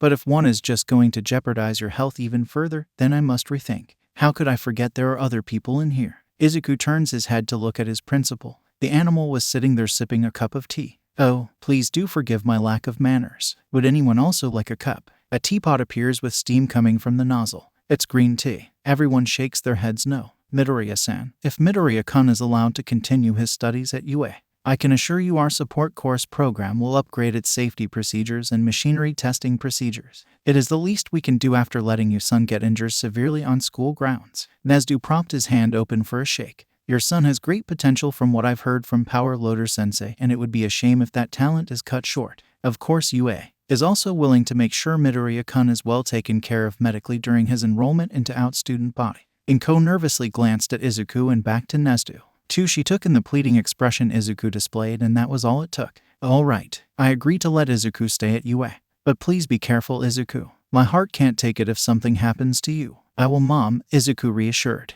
Wonderful. Now that everything is settled, I must be going. Paperwork is calling my name. Thank you for your time, Midoriya-san, and I bid you good day. Nezu playfully bowed and made his exit, Dr. Okimura trailing after him. I'm also to blame for not having better precaution rules in my classroom. Power Loader addressed. Not every accident can be foreseen. That is why they are called accidents. But precaution would help accident decrease. Inko subtly inputted. I will start on those right away. Now I must be going. Good day. Power Loader strolled out of the office, leaving Izuku alone with his mother. Izuku shifted uncomfortably in the bed, from his physical discomfort or his mother's presence in this situation. Who knows? Mom. You don't need to apologize, Izuku. I know what you're thinking, and you don't have to be the one who apologizes. I was inconsiderate of your feelings, and as a mother I should recognize your dreams.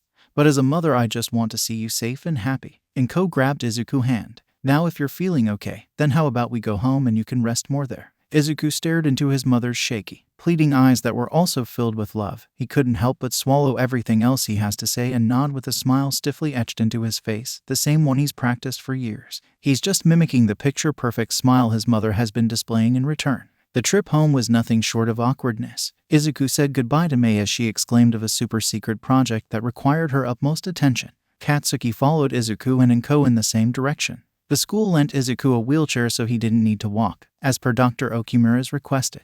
Izuku never liked being in the wheelchair though. Everywhere he went people would stare at him, sometimes not even being discreet about it. Rude af if you ask him. Just bear with it, Deku. You're almost home. Katsuki flanked on his right when he spotted someone in that direction flashing their phone in Izuku's direction while snickering. Yeah, that's all I can do, really. Izuku rubbed at the back of his neck, glancing down at his shoes in favor of scoping his surroundings. Once returning to the apartment complex, Katsuki helped Inko roll Izuku into the building and the correct door. Izuku stands up with the assistance of his mother as she guides him to his bed while Katsuki folds up the wheelchair and sets it aside near the entrance door. Are you hungry, sweetie? Want me to make you something light? Inko offers as she props his pillows and lays him gently onto them. No, I'm all right. I just want to sleep. Thanks, Mom. Izuku pulls the blanket over his head. He wants to face the other direction, but his current pain level would kill him if he did that. Izuku knows he's being rude to his mom, but he can't help but feel like shit after all that's happened today, not including the physical trauma he sustained. Inko dejectedly retracts the hand she reached out to run over Izuku's head and pulls it close to her chest instead.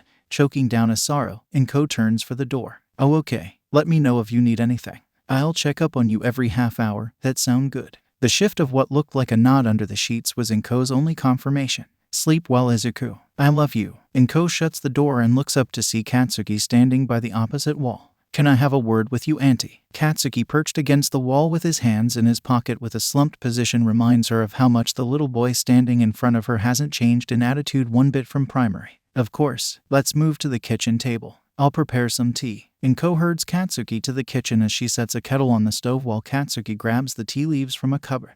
I have an inkling of what you want to say, Katsuki-kun. And I'm going to tell you now that none of what happened today is your fault. Inko reached for the teacups using her quirk. I'm the one who told him to try for support course. Anything that happens to him, there is a consequence of me telling him to do that instead. Katsuki stared into his cup with nothing inside yet. Inko strained the tea of the leaves and poured the now colored liquid into Katsuki's cup. You steered him away from the hero course. You have my eternal gratitude for that already. Inko poured herself a cup too and sat down on the adjacent seat to Katsuki's. I should have said general instead. Now stop that. You did plenty. Although general would be ideal, but this is Izuku we're talking about. He wants to do something with heroes. It was Inko's turn to stare into a teacup. And he was right when he told me it's his life. He should be able to choose what he wants to do. It's just I in his condition. I can't help but want to protect him. If I had restrained his quirk usage as a child, maybe he wouldn't be in this situation. Maybe he would have been able to fulfill his dream. Silence fell over the two. Droplets falling interrupted the peace. Inko wiped at her face. I don't want to lose him. I can't bear to. I'm going insane with worry every time I think how close he could just collapse one day and never get back up.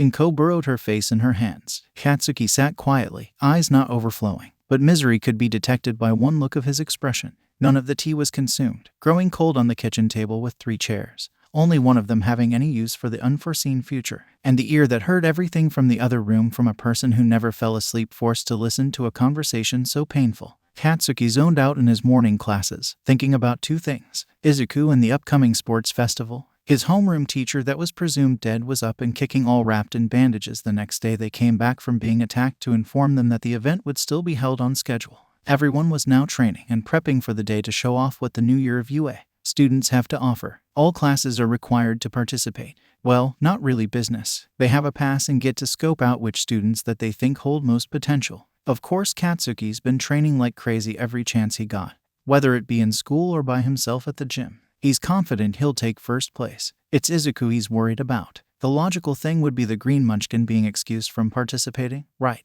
UA wouldn't be as cruel as to do thaw. Yea, never mind. Katsuki doesn't accept anything at this point. Speaking of his crew, I mean friend, Izuku took the day off after yesterday's fiasco. A good thing too. If Izuku did decide to go to school, Katsuki would have personally put him back to bed.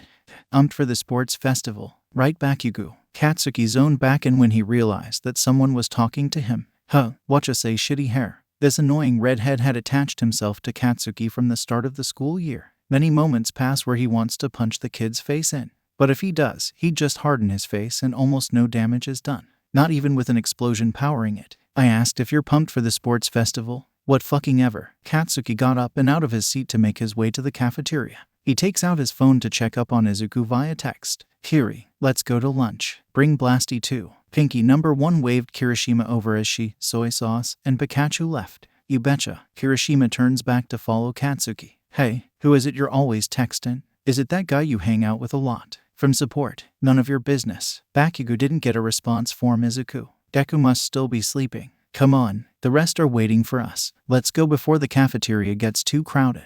Kirishima swung his arm around Katsuki's shoulders, to which was promptly shrugged off, but the redhead just laughed and rambled in the hallway. As much as he was annoyed by the presence of others, Katsuki couldn't help but tolerate their odd asses. A week passed like this. Izuku not coming to school under the pretext of feeling ill. The school prepping for the sports festival. Katsuki hanging out more with the idiotic group of 4. Till the day of the sports festival approached, the day Izuku decided to back to school, and the day a certain icy white and fiery redhead vows to do whatever it takes to prove he does not need the help of a certain someone in his conquest for victory. It can't help but wonder if any fateful encounter will occur. Todoroki Shouto. He left his house this morning earlier on instructions from his homeroom teacher to gather before the sports festival. His father, Pro Hero Endeavor, had gone ahead an hour ago as he was called in to be extra security for the student.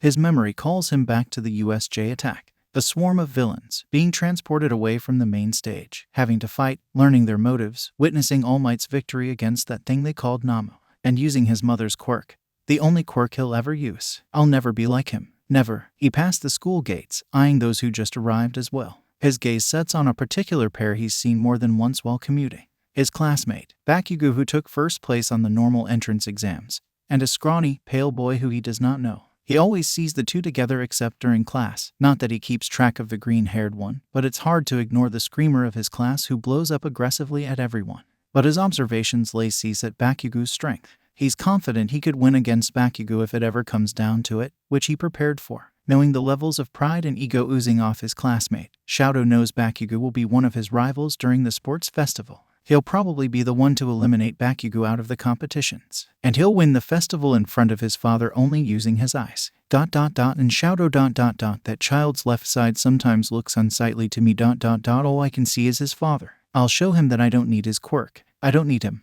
Bakugo feels a chill run down his spine. He surveys his surroundings and catches gray and turquoise meeting his for a split second before turning away. TCH ... What does that half and half bastard want? Katsuki mumbles under his breath. Did you say something, Kaken? No, nothing. Don't worry about it. Now I have to worry. You realize that, right? Izuku stares at the school building and sighs. I'm already dreading all the work I missed. And whose fault is that, huh? Who told you to miss a fucking week? Katsuki looked down at his friend to see a shadowing expression. TCH, let head inside already. I gotta prep for the annoying speech I have to give. Katsuki was about to split at the door heading in an opposite direction from Izuku. That is, until he was then assaulted with an arm around his shoulder and someone loudly shouting his name into his ear. "Bakugou, you ready for the sports festival?" I quote him excited. "Damn shitty hair, get the fuck off of me, damn it." Katsuki let off a small blast in Kirishima's direction. Izuku gasps at the action and peers over to make sure the other person was alright. To his surprise, his skin took on a rough, ragged form, but showed no signs of damage. "Whoa, easy there, Bakugo. Save it for the matches." Shitty hair poked fun at Bakugo for a while until he realized they weren't alone. "Oh, sorry about that. Didn't see you there. I'm Kirishima Ijiru. Are you the friend Bakugo always hangs out with?" Kirishima extended his hand out for a shake. "Boy, don't fucking talk to him. I don't want your stupid to rub off." Bakugo yells. Izuku hesitantly takes the hand extended to him and returns a shake. "I'm Midoriya Izuku. Nice to meet you. Let's get along." Kirishima beamed a genuine smile at Izuku. Yeah, it's nice meeting you." Kirishima then turns his attention to Bakugo. "As awesome as this was, we gotta bolt. We have to hit up the locker room and change into gym uniform first, then head over to the arena area. Ada's gonna have a fit if we're late." He then addresses Izuku. "Excuse me while I take Blasty here with me. See you around." And with that, Izuku was left in the hallway, listening to Katsuki argue and fight Kirishima down the hall. Bakugo strained his head back to get one last glace at Izuku. He saw him standing at the end of the hall waving goodbye with the same smile as if it's forever plastered there. "Damn Deku, you could have at least let me visit when you took the week off," Katsuki mumbled while turning the next corner. Did you say something?" "No, and get the fuck off of me already." Izuku kept waving until Katsuki disappeared from his sight. His gut felt uneasy seeing Katsuki leave like that, in close contact with someone other than him. "No, snap out of it, Izuku. Kaken is making friends. That's a good thing." He dropped his arm and made the turn to his homeroom, but bumped into someone. "Oh, I'm sorry. I wasn't looking where I was going." "Excuse me." Izuku rubbed his nose as he looked up to who he ran into. The first thing he took notice of was a large, red scar occupying the right side of his face. It leads to a pool of turquoise in the center at the eyes, looking downwards due to Izuku's short height. He traced the eye line to the left eye, which to his surprise is a matte gray. Looking further up, an evenly split head of hair resembling pure white snow and a fiery red rested on top. "No, I should have paid more attention to my surroundings. Forgive me." Izuku watched as the person gave him a small bow and headed in the same direction as Katsuki and Kirishima. "He must be in Hero Course 2... Is he the guy Kaken was saying looked tacky?" Izuku shrugged and slugged slowly to his own classroom, noticing how any conversations had stopped for a second to look in his direction instead. He received permission to skip the sports festival and chill on the sides like the business students if he wanted to. It's not like Izuku had anything prepared to display in the festival. The week of inventing them was the week he took off. It was better off if he didn't participate. Besides, years of watching the UA Sports Festival in previous years let him infer that the activities may be more than just dangerous. His eyes roam around his classroom, quietly observing his classmates. He felt guilty not knowing most of them yet, but in his defense, he hasn't been around much to get to know them. Multiple of his classmates were already his separate friends groups. It was too late for Izuku to join in on any. Moreover, what was the point of making friends when he has to leave them soon?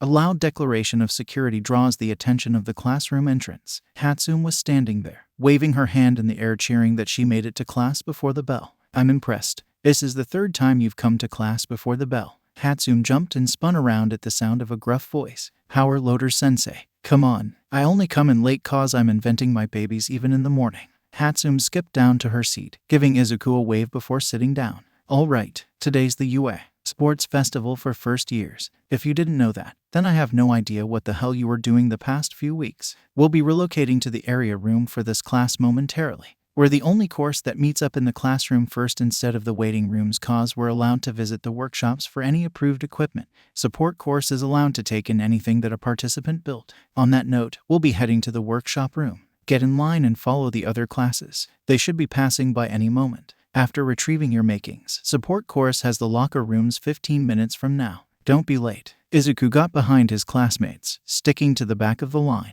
"Izuku, it's been so long. How are you feeling? Are you all right? You were gone for a week. I missed you. No one else would give me the time of day when I tried to demonstrate my babies." Hatsune leaped, getting ready to pounce on Izuku, but stopped mid-air. "Wait, are you still injured?" Izuku didn't know what to make of seeing his friend hovering in mid-air, as if it was a slow-mo in a movie before the protagonist gets attacked, and just nodded his head. As if in a fictional plot line, Hatsum landed on the floor and gave Izuku a large but soft hug. Glad to see you again, partner. Would I have to suffer another boring day without you? Izuku couldn't help but smile. Thanks, it's good to see you too. Sorry I've been out for so long. Some stuff came up while I was recovering. His eyes fell downcast, something Hatsum noticed. She didn't comment. Izuku changed the subject. How were you hovering like that? Was that your quirk? Hatsum grinned like the Cheshire. Glad you asked. It's one of my new babies. I plan on using it during the sport festival as well. Need to showcase my babies to all the big head honchos in the profession. Hatsum demonstrated as her baby lifted her into the air, something Izuku questioned as how he missed seeing the mechanical legs. How neat. It looks really versatile. Yup, I plan on going all the way to the final round where everyone pays attention anyway. I made like a busy bee this whole week in order to create babies adaptable for any situation. Hatsum froze after her statement, looking towards Izuku with a little bit of guilt. Izuku tilted his head in confusion before it clicked. Oh, you don't have to feel bad, Hatsum. I'm going to be on the sidelines. Don't worry, this won't be my only chance to get my name out there. There's always next year. Hatsum's face relaxed and turned relieved. That's great. Then I expect for you to be cheering me on. And if you by chance run into anyone important, to tell them about me. Not if I tell them about myself first. Izuku snickered. Hatsum pretended to be heartbroken as she placed her hand dramatically over her chest and fell to the floor slowly. How could you? I thought you were my friend. My building baby's buddy. Izuku and Hatsum laughed amongst each other as they headed out the door. That is, until they were stopped by their teacher. Midoriya, give me a moment to talk. Hatsum, follow the rest of the class out. He'll catch up. Hatsum nodded and gave one last look to Izuku before leaving. Power Loader turned to Izuku as the green-haired boy gulped in anticipation as to what his teacher needed to tell him this time. I gave you the option to either skip or run wild. Seeing how you were out the week we made preparations. And your special conditions, I suggest sitting out. I assume you came to the same agreement. Izuku nodded. Great. You still have to enter the arena with the rest of you classmates when the student representative makes his speech. But afterwards, you'll head to the exit while the other students start activities. There's a separate sectioned-off area in the bleachers meant for our class, where you can roam around. Your choice. With that, Izuku followed to catch up with his classmates. After changing into the gym uniform, his class was taken to the arena area and told to stay on standby in a secluded room. That's when Izuku finally got the chance to catch up to Hatsum. I'm pumped. This is a moment I've been waiting for since entering UA. I hope my babies will get noticed. Hatsum jumped up and down with a sparkle in her eyes. Good luck out there. Try not to get hurt while fighting. Izuku patted her on the back. Oh, I'm not planning to fight. Everyone that ends up in the final rounds are all hero course students anyway. I plan on using the first round to get my inventions out. That's all. Izuku pales. How are you going to pull it off? I doubt your opponent will take that lightly. Don't worry your cute little head, my future working partner. Hatsum's face took a dark turn. I got a plan for that. Haha. Izuku makes a silent prayer for whoever ends up being Hatsum's opponent.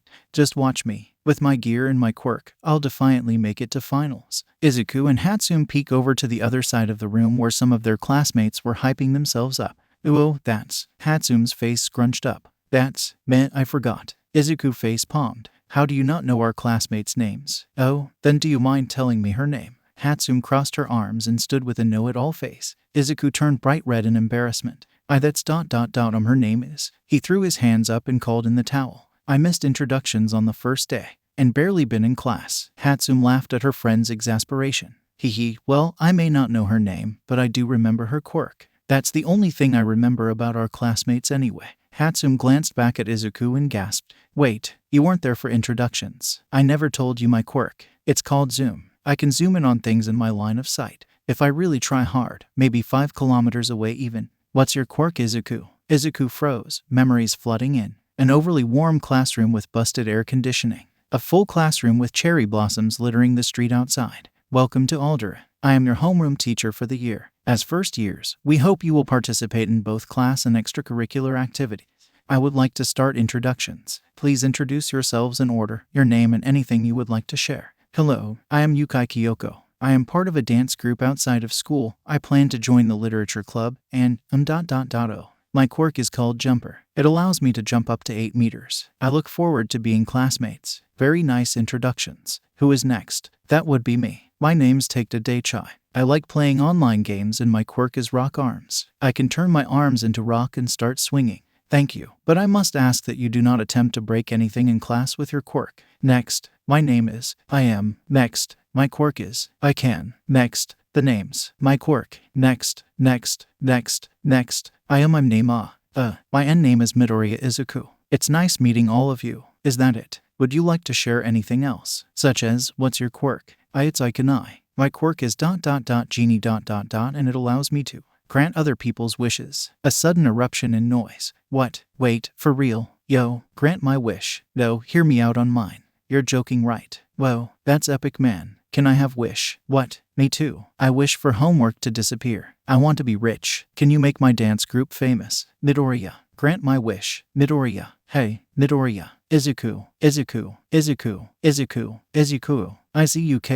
Huh, what? Hatsum, why are you yelling? Hatsum flicked his forehead. Cause you went all spacey on me. Is everything alright? Izuku rubbed at the spot Hatsum flicked. He surveyed the room to find some of his classmates looking at him oddly. Yeah, everything is fine. Nothing to worry about. You didn't tell me what your quirk is. I bet it's behind why you mumble so much, isn't it? What? No, my mumble is just mumbling. Then tell me what your quirk is. My quirk. It's nothing big, really. My quirk it's okay. Class 1H. Get ready to leave. They're about to start calling for classes to appear. Their class rep exclaimed from the front of the room. Izuku sighed in relief of the timing. See, come on, May. We gotta go. They're about to start. Sure enough, Izuku could hear the loud, booming voice of the English teacher present, Mike being the MC. The UA Sports Festival is about to begin. Everybody, are you ready? The crowd cheers on the top of their lungs. Let me hear you scream as our students make their way to the main stage. First up, the class that's taken on villains and survived. The class that's been in everyone's minds for their actions. Class 1, a hero course. Izuku could hear the crowds cheer even louder at the entrance of Katsuki's class. He wishes his best friend luck, but laughs on the inside, imagining the blonde yelling that he doesn't need something like luck. Hero course, Class 1B. Izuku notices the intro for the other hero class wasn't that large, neither the reaction either. Then you have the general education course classes 1 degrees Celsius, D, and E. It's time, Izuku. We're about to go out. Hatsum tugged on Izuku's arm. The support course students all making it out to the field. Support course classes 1 Fahrenheit, G, and H. Izuku was greeted by bright lights in contrast to the poorly lit long hallway he was just in. He raised his arm to block out the sun. When his eyes adjusted to the light, he lowered his arm as his breath was taken away, not in the fatal way ... this time. The sight of the crowd hit him first. The sheer excitement radiating off of everyone is enough to overwhelm.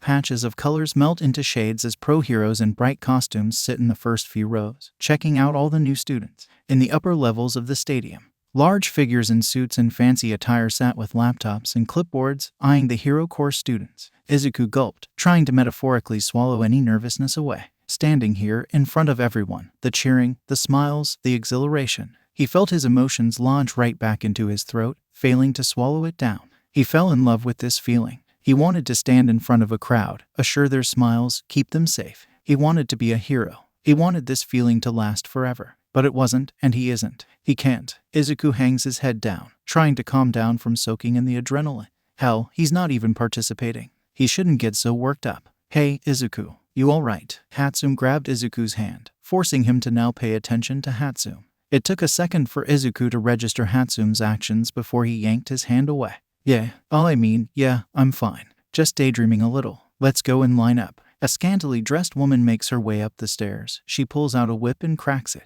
Izuku recognizes that hero. It's the R18 hero. Midnight. Representing the students is Bakugo Katsuki from Class 1A. Izuku immediately hears murmurs among the other classes. Of course it's from hero course. It's all about brute strength, huh? They won't even let us shine. It's not fair. Izuku watches on nervously as Katsuki climbed the stairs to the microphone. I pledge. Izuku knows Katsuki is going to be okay. He believes that Katsuki prepared an acceptable speech. He wouldn't be as so bold to do something crazy now. Wait, that'll be number 1. Both the crowd and student body go crazy at Katsuki's announcement. Many students were booing him as he walked back down while the audience had mixed reactions. Izuku, however, already had face buried in his hands, shaking in disappointment. Now, here is the fateful first game. Izuku recognizes this is the time to slip away. Seeing all the business students also leaving for the exit, he turns to Hatsum one last time to say good luck, as well as catching Katsuki looking at him. Izuku smiles and pumps a fist in the air for his friend as he makes his getaway. Izuku decided to sit in the area designated for his class to watch the first activity. He looks at the giant holographic monitor that appeared behind Midnight as it chose a game. Obstacle race. This. Our school's selling point is freedom. Make your marks in the way you chose. Go beyond. The whole stadium chanted back, Izuku included. Plus ultra. Many students clustered near the front. Izuku frowned. Bad idea. If that many try to push through. His theory is proven right, as it was almost stagnant as all the kids tried pushing one another once midnight yelled start. A bright cloud of white obscures any view of the students in a flash second. Izuku's eyes widen as he witnesses the development. He can feel the temperature drop from all the way he was sitting. A cold sweat drips from his head. The entire wall was covered in glistening, rough ice. A lone figure emerges from the ice, running ahead of his competitors. Izuku recognizes that red and white hair. And there he goes. Todoroki is pulling ahead using his quirk half hot, half cold. Half hot, half cold. If ice is the cold part, then is fire the hot part. His father is Endeavor, so it makes sense if it is. But then where did the ice come from? His mother. What a lucky pairing. It wasn't long before the screens changed to show the entrance once more. An explosion, a laser, a metal rod. Take that. Hakin. Izuku beams when he sees Katsuki make it out of the ice. He looks for Hatsum next, seeing her trample over other students using her gear. You half and half bastard. No microphone was needed in order to hear Bakugo yelling from the obstacle course. The race continued, showcasing large robots, a death fall pit, and a landmine area. Each reveal of new terrain had Izuku memorized at the display of quirks. Multiple ice barrages, a girl floating in air, a guy running with insane speed, even some purple balls trapping some students at the beginning of the race. He stared mesmerized at the sight of each quirk being used in various ways. Izuku paused, looking at the screen in favor of his own hand. His quirk ... he hasn't used it in such a long time. He's forbidden from even using his quirk, the smallest of wishes causing him to break down even faster. His memory rests on the events of last week, the week he took off of school, his gut pulling at him for not having told anyone, not even Katsuki. Only his mother knows. The day following the accident at school, Izuku woke up in excruciating pain and found himself unable to move or get air in. He thought that was it. This is how he's going to die. All alone, in his dark room, curled into a ball on his bed with the sheets kicked off. His eyes naturally sprouted tears. It hurts ... it hurts. It hurts. It hurts. It hurts. It hurts. It hurts. By some miracle, Izuku's arms shot out to his alarm clock, knocking it over on the hardwood floor. Inko bursts into the room 3 seconds later, turning on the lights only to scream her son's name in horror. Rushing over, she uses her medical knowledge to try and help, but she knows her methods won't make an impact without proper equipment. Inko runs out of the room, Izuku extending his arm out to her. NODONTLEAVMEMOMDONTGO. His mouth is open, trying to gasp for air while simultaneously trying to get his thoughts out, but to no avail in either action.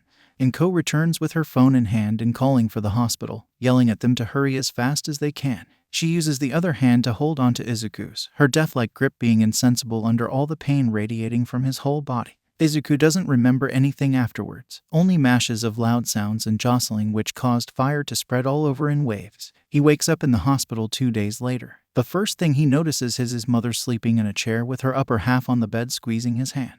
His head feels groggy. He shifts to the IV bag connected to his arm, which is riddled with small scars and holes from all the bags they've needed to connect over the years. He already knows this sensation is from the fuck ton of pain medication pumping through his system. Izuku squeezed her hand back, alerting his mother he's awake. On cue, Inko jumps at the sensation, her eyes red and puffy when he sees them. Inko barrels into a gentle hug and waterworks pour out from the tired woman's eyes. She releases the hug a full minute after, fumbling for the call button at the side of the bed. Moments later, a doctor and 2 nurses following entered the room. Good morning, Midoriya-san, Izuku. As much as I am delighted to see you again, I despair at this being how I only see you. The doctor flipped the papers on his clipboard. I am going to ask you if you want the news I have sugarcoated or not. Izuku opens his mouth to speak, but all that came out was a broken sound. Oh, yes, I would refrain from talking just yet. During incubation, your muscles seized in response to your condition, causing the tube to scratch against your throat. Izuku shifts his head no with small movements, not sure if he has control of his actions.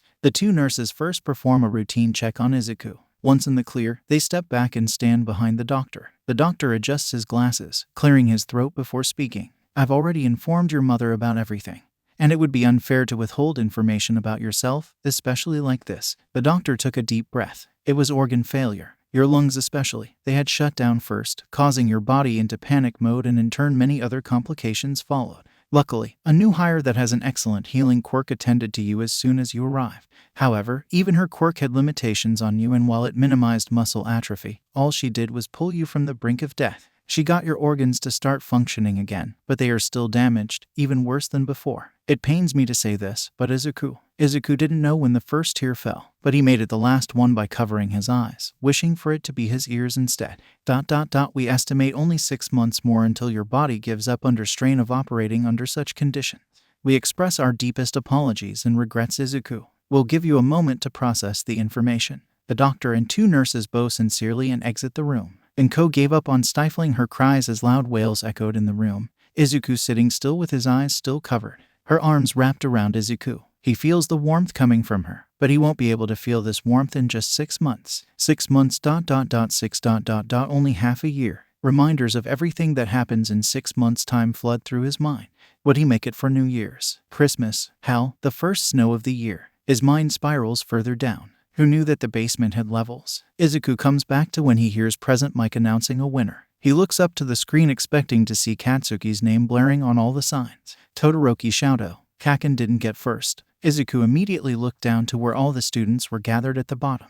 He could see Katsuki marching up to the boy with heterochromia and grasping him by the shirt. However, this Todoroki guy merely brushed off Katsuki's hand and walked away. Izuku kept his eyes on Todoroki, noticing his gaze was fixed somewhere else. Following it, Izuku found himself staring at the current number 2 hero, Endeavor, his face flaring with fire as facial hair. His eyes wandered back and forth between father and son, but something didn't feel right with Izuku. Both of their gazes ... they were different. There was no signs of being proud ... and no signs of happiness from achievement ... and no signs of love.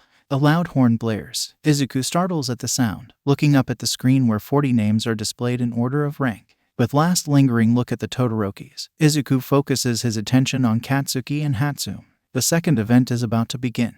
A cavalry battle. Midnight explained the rules, and Izuku watches as the qualifying students form teams. Izuku especially keeps an eye out for Katsuki and Hatsume. Hatsume approaches Todoroki, but from what Izuku sees, he guesses she was rejected as she looks towards other people. Soon, their time to form teams ran out. Katsuki rode on top with that red-haired person he met at the entrance, Kirishima. On his left and right stood a pink-skinned girl and a guy with large elbows. They had formed a team with a bubbly girl, a guy with a bird head, and a green-haired girl with frog-like appearances. Izuku got a chance to observe their quirks during the obstacle race, but doesn't know enough to make a bet on which team will win. Finally, Izuku takes notice of the first-place team with a 1,000,000-point lead. It's hard not to notice the bright red and white hair in the crowd of other colors. The Todoroki person formed a team with the electric guy, the person with a speed quirk, and someone who can make object appear out of her body. Izuku wishes he could ask more about that specific quirk. Hey, Midoriya, right? Izuku snaps his head to the sound of an unfamiliar voice. Izuku had been so absorbed in looking at the stage that he didn't notice his classmates who failed the preliminary are filing in next to him.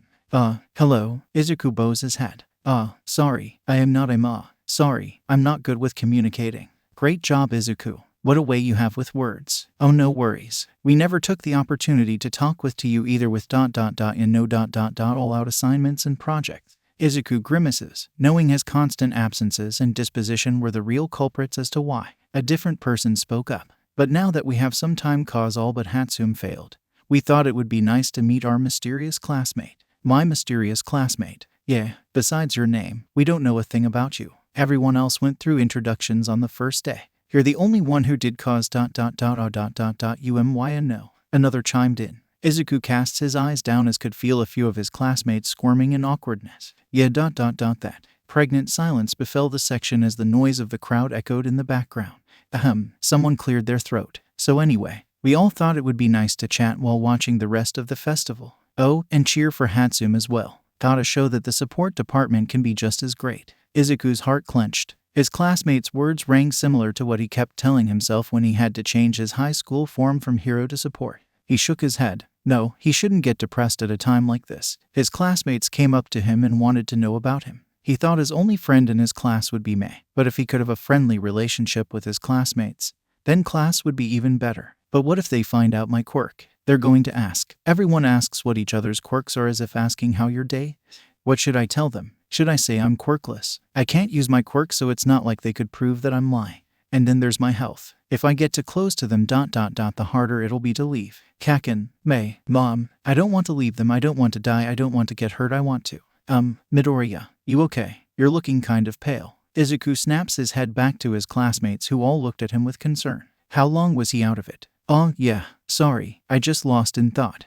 It's nice to meet all of you too. I hope we get along this year. Izuku let out a nervous laugh while scratching the back of his head. Oh, introductions. Izuku hastily bows his head, hiding the wince from the pain in his chest. I'm Midoriya Izuku. It's nice to officially meet you all. For the next 5 minutes, his classmates yell out their names on top of one another as some laugh. Izuku for once found himself enjoying the moment.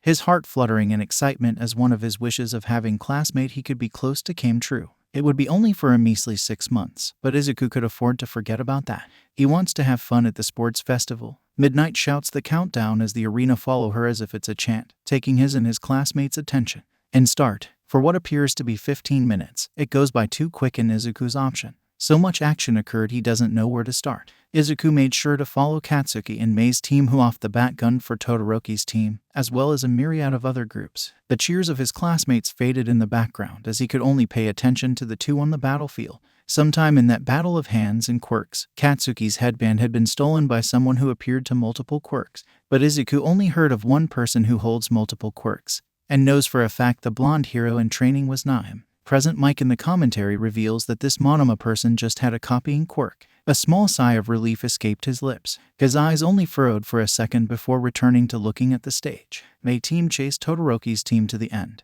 grabbing at stray headbands to groups who came close. Izuku reveled at Mei's hover shoes that paired perfectly with the girl who could negate weight as her team took off in the air a few times. However, the last 10 seconds of the match had been the most action-packed. For a moment, time slowed as Izuku witnesses what could have been a three-way collision of a team defending their winning head, Katsuki soaring with his quirk to read for his victory, and Mei's team trying one last shot to be in the top 4 after having a few bands nabbed to be dropped to 5th place. But the epic three-way battle never happens as Midnight's booming voice and whip crack announces time. Izuku also got the pleasure to see Katsuki land face first into the ground, then throwing a temper tantrum. He glanced at the large screen to read off the teams. Todoroki's team took first with the 1,000,000 points. Katsuki took second. Izuku wincing knowing taking second in both events must be affecting Katsuki. For someone with so much confidence and ego, it's surprisingly easy to shake that confidence. Not that Katsuki ever shows it, but Izuku knows better. In third place was a name that Izuku never seen nor knew got so high up on the leaderboard. But the name in fourth place took his attention as he gave an internal victory shout seeing that Mei's team pulled through. Present Mike announced the lunch break and builds up hype for the one-on-one battles that would take place with the winning 16 competitors. Izuku excuses himself from his classmates when they asked if he wanted to join them for lunch. He had to go and meet up with Kaken and find Mei to congratulate her too. Walking around was not easy. Students and audience members crowded the area that he could hardly take 2 steps forward without bumping onto anyone. At some point, the close proximities got overwhelming, and Izuku ducked into a secluded hallway to catch his breath. Leaning against the wall, Izuku took out his phone to try asking Kaken to meet with him here, but cursed realizing that he most likely had his phone in a locker or something after the first ring didn't pick up. Kaken had only missed 2 calls from Izuku over the past 5 years. Well, now 3, as he got off the wall to restart his adversity. He hears a deep voice from the opposite end of where he entered. An orange hue glowed off the walls. Curious, Izuku tiptoed until reaching the corner where he glanced over the side and quickly retracted out of sight. Oh my god, it's Endeavor. If I ask him for an autograph, will he give me one? Fortunately, I have my notebook and pencil cause I wanted to take notes on everyone's quirk. I just have to wait for the right time to go out and ask. What the hell kind of shit performance are you doing? Why aren't you using your fire? Still in your teen rebellion, I see. All excitement drained from his face as soon as he heard those words. I've won first in both rounds only using mom's quirk, so I don't see the room you have to complain. I'm going to win only using ice. This will prove I don't need you or your quirk. Izuku's ears perk at the sound of a familiar voice. It was deep and smooth, just like the apology he heard at the entranceway. But this time, the anger mixed into the voice caused shivers to run down his spine. Even if that works for now, you'll soon reach the limits of that power. You'll come around to realize how much a fool you are. The sooner the better. You're in UA now, closer than ever to beating that damn annoyance of a hero. I look forward to the day you grow up from this phase. Heavy footsteps echo down the corridor as Izuku at some point had to clasp his hand over his mouth from squeaking in shock. All thoughts of an autograph disappeared as he clutched his notebook tight. A loud thud vibrated in the long space as Izuku flinched at the sudden sound. A small object teetered dangerously on the spine of his notebook, till falling out. Izuku's hand tried to reach out for it, to catch it before it could hit the floor and give away his present. But a sharp pain from his impulsive action jerked his body, causing him to end in an unstable position, falling forward on the floor along with the pencil. The air thickened with a new silence as Izuku's heart rate increased in panic. Shit, Izuku chanted in his head. He could hear his heart beating and blood flowing louder. A shoe sticking out from the corner hit Izuku's sight first as the figure shifted to reveal a full body attached to the shoe. His chest ached in pain from the fall and increased heart rate as his head joined in along for the pain roller coaster. He heard the same voice directed to him, but his ears perceived it as if he was submerged in water. Unable to hold it back, a painful cough escaped Izuku's mouth, followed by specks of blood hitting the floor before he could cover with his hand. The voice stopped. That much Izuku could notice, but his number one priority was to at least stand up, which he failed miserably. Footsteps later, a warm hand grabbed his left arm and a cold hand grabbed his right, picking him up from behind with ease and setting him back on his feet, turning around to greet his savior and victim to eavesdropping. The brilliant turquoise and matte gray once more occupying his vision. Todoroki Shoto left his team members with no other word after Present Mike announced their first place victory with yells that could deafen a person. The peppermint pattern student was about to exit the field when a hand grasped his collar for the second time in the span of 30 minutes, and whoop-dee-doo, it was also the same person as before, now snarling in his face. What the fuck was that shit stain? I saw that. You let out some flames at the end when you were close to losing your fucking headband. Talk. Why haven't you used it? You looking down on me or some shit? The grip on his shirt tightened, same as last time. Shoto ripped his shirt out from the fist that clenched it and walked away, but not before responding to his violent classmate's question. None of your business. Now if you'll excuse me. He could hear the feral roars behind him as others try to calm his biggest competitor in this sports festival. He wonders how a face that would scare the devil could change to tame. The green-haired kid. Shoto turns the corner and looks up to someone blocking his path. A scowl breaks out on his face, hiding no hatred. Shoto, we need to talk. Giving a TCH, he replies, I have nothing to talk with you about. Move out of my way. His demeanor changed as cold as his ice. Attempting to walk past, his plan fails as the number 2 hero blocks his path once more. You may have nothing to say, but I do. What the hell kind of shit performance are you doing? Why aren't you using your fire? Still in your teen rebellion, I see. Fists forming, Shoto felt his levels of anger rise. I've won first in both rounds only using mom's quirk, so I don't see the room you have to complain. I'm going to win only using ice. This will prove I don't need you for your quirk. He snapped back. Even if that works for now, you'll soon reach the limits of that power. You'll come around to realize how much a fool you are. The sooner the better. Here in UA now, closer than ever to beating that damn annoyance of a hero.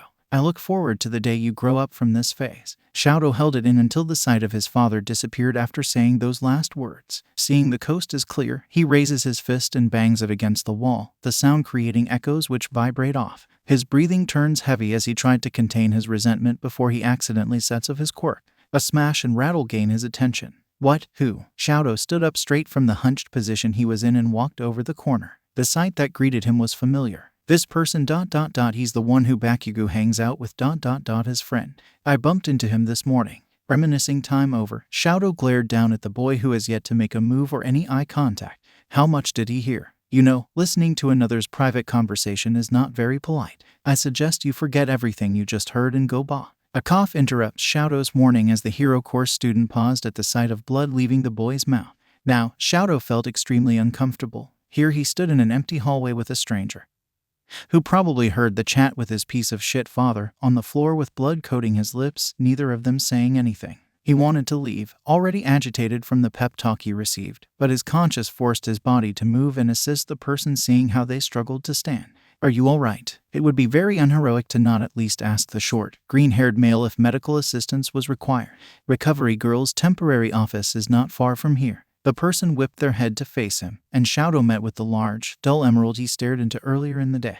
How intriguing, Shoto notes. Both boys stared at each other as they were locked in eyes. Sweat dropped in discomfort against their temples. Izuku was the first to step back and wave his hands in front of him. No, I don't need to visit Recovery Girl. I'm okay, this is. Izuku's expression changed to a sad one. Normal for me. Shoto hummed and scanned Izuku. He was shorter than most kids in first year, and looked as if a gentle breeze could knock him over. The gym uniform hung off his scrawny figure as if to swallow him up. No matter what he said, Shoto doesn't believe he's alright as he says, but doesn't pry into it. He knows better than anyone some things aren't anyone's business. Speaking of, how much of earlier did you overhear? Shoto asks again, but this time a little less threatening. Still, the green-haired flinches. Shoto grimaces. About to say something again, he was beat to it. I quote, am so sorry. I didn't mean to overhear. I taking a break when I heard someone and got curious. I swear it wasn't intentional. Izuku clasps his hands together and ducks his head, eyes clenched shut. A moment of quiet fell in the hallway. Izuku slowly opened one eye to see, and stood back straight seeing the frozen hero student. Are you okay? The words slipped out of his mouth before he could stop. That froze Shadow from his paws, and he cleared his throat. It's fine. Just don't go around telling others. I assume you already know that. His ice-cold demeanor came back to him as he controlled his emotions. He didn't expect the person to break out in an abrupt apology. He never wants to be seen in the same light as that piece of shit. Izuku nodded rapidly. Of course, I'll keep this to myself. With those words, Shadow turns around to go back. However, Izuku has a hero's heart, as if he's going to let what he heard go. But are you really okay? Shadow freezes in his tracks. Izuku continues to talk. Endeavor ... the words he said ... and what you said back. You have both an ice and fire quirk, right? But you haven't used your fire at all ... Does your dad have anything to do with it? Izuku chokes out air when he finds his back slamming against the hard wall, an arm on his shoulder spreading a thin layer of frost. He may be my father, but I will never acknowledge that bastard as my dad. Who do you think you are prying into my life? I thought I told you to stay out of this. You don't know anything. As scared as Izuku was, as his body froze in fear, and his mouth felt dry once more with the taste of blood lingering from earlier ... As scared as he was, Izuku lifted his head to meet those fierce eyes to speak his mind. I may not know everything, but I know enough to deduce that you're being completely stupid to the point I'm agitated. Shadow scoffs. He releases his grip on Izuku's shoulder and steps back to the other wall behind him to face Izuku properly. You, agitated. I'm the one who's agitated. What the hell do you have to do with any of this? You have no room to speak as if you know me. Izuku wanted to fold. He wanted to escape the vicious tension that steals his breath away. But he was pissed. How could he not be? I'm agitated because you're limiting yourself on purpose. I'm agitated because you have a quirk that can negate each other ... Your ice and fire. You can use either one to stop your body from overheating or reaching hypothermia, so why don't you? What's stopping you? Shadow stares into those emerald eyes that gained some sheen to them compared to what he saw before. Passion reflected into his pupils, mixed with regret and jealousy. Have you ever heard of quirk marriages? Thanks for waiting. Next up is, these guys. He's good. But what's with that plainness he just can't get rid of? From the hero course, it's Zero Hanta versus taking first in both prelims. Your way to strong kid. He wasn't recommended for nothing. Also from the hero course, it's SHOUTOTODOROKI. Shadow stood on that stage with the crowd cheering and present Mike in the commentary box hyping the crowd up. In front of him stood his classmate Zero, who was warming up his arms. His most recent conversation wouldn't leave his mind. Bad timing to have a battle. His thoughts rattled inside his head, confliction reading across his face. His head was starting to hurt from how much he had been thinking the past few hours. Nothing made sense to him anymore. What he should do, how he should feel. All of it. Now for the second match of the finals. Ready, start. He could feel his body being wrapped up in tape and swinging across the stage. His frustrations rose, his headache growing. Everything. He just needed to let everything out. Sorry. Shadow dug his foot into the ground as his ice crawled along the floor to the tape boy. Once reaching him, however, his ice didn't stop there. It grew and stacked in on top of each other, responding to their users' emotions and feeding off of pure feelings. A large boom shook the stadium as finally all noise died down and Shadow could clear his head easier. The ice creaked and glistened, mist peeling off the surface. His ice reached the sky in jagged spikes, dropping the temperature of the area. A white and pale blue reflection covered half the arena. Shadow let out his breath, cold mist exiting from the carbon dioxide. He broke free of the now frozen tape. Don't you think that's a bit much? His classmate asks, trapped inside the glacier he created. He hears Midnight calling out his win, and then moves to thaw out his classmate. A chant of "Don't mind" rang out. Sorry was all Shadow could offer. He reaches out and steam rolls from his hand and covers the two students. His quirk never felt more foreign. I went overboard. He looked away from his competitor and to the stands of support course, his eyes locking for the fourth time today with emerald ones. I had a lot on my mind. Have you ever heard of quirk marriages? Shadow doesn't know what he's doing, but next thing he knows, he's letting out his tragic backstory to this complete stranger who hasn't said a word since he started his monologue. I won't ever use my shitty old man's quirk ... or rather, I'll become number one without needing to. This is my total disapproval of him. That's where you're wrong. Izuku's voice cut through Shadow's like a hot knife through cold butter. Shadow looked up from his hand to Izuku's face. You say you'll become the number one hero with only using half your power. Don't make me laugh. Izuku narrows his eyes at the hero student in front of him. That notion is a fucking joke. quirks are a part of us, an extension of our bodies. We need to be cautious cause quirks can cause damage to ourselves. Izuku's cut off. My father, it's yours. Shadow silences at the yell, the words he was going to say dropping back down his throat. Yet you say it's his quirk instead of yours. Last time I checked, Endeavor's still an active hero ranking number 2 in Japan with his quirk Hellflame. It's your quirk, your power. Shadow lets out a breath he's been keeping in. Isn't it? The expression Izuku dons penetrates Shadow. The sadness, the pain, the regret, everything. He doesn't know what to make of it. He doesn't know and doesn't want to know what expression he's making back. Those words ... He never knew such simple words about a simple concept could weigh in his mind so heavily.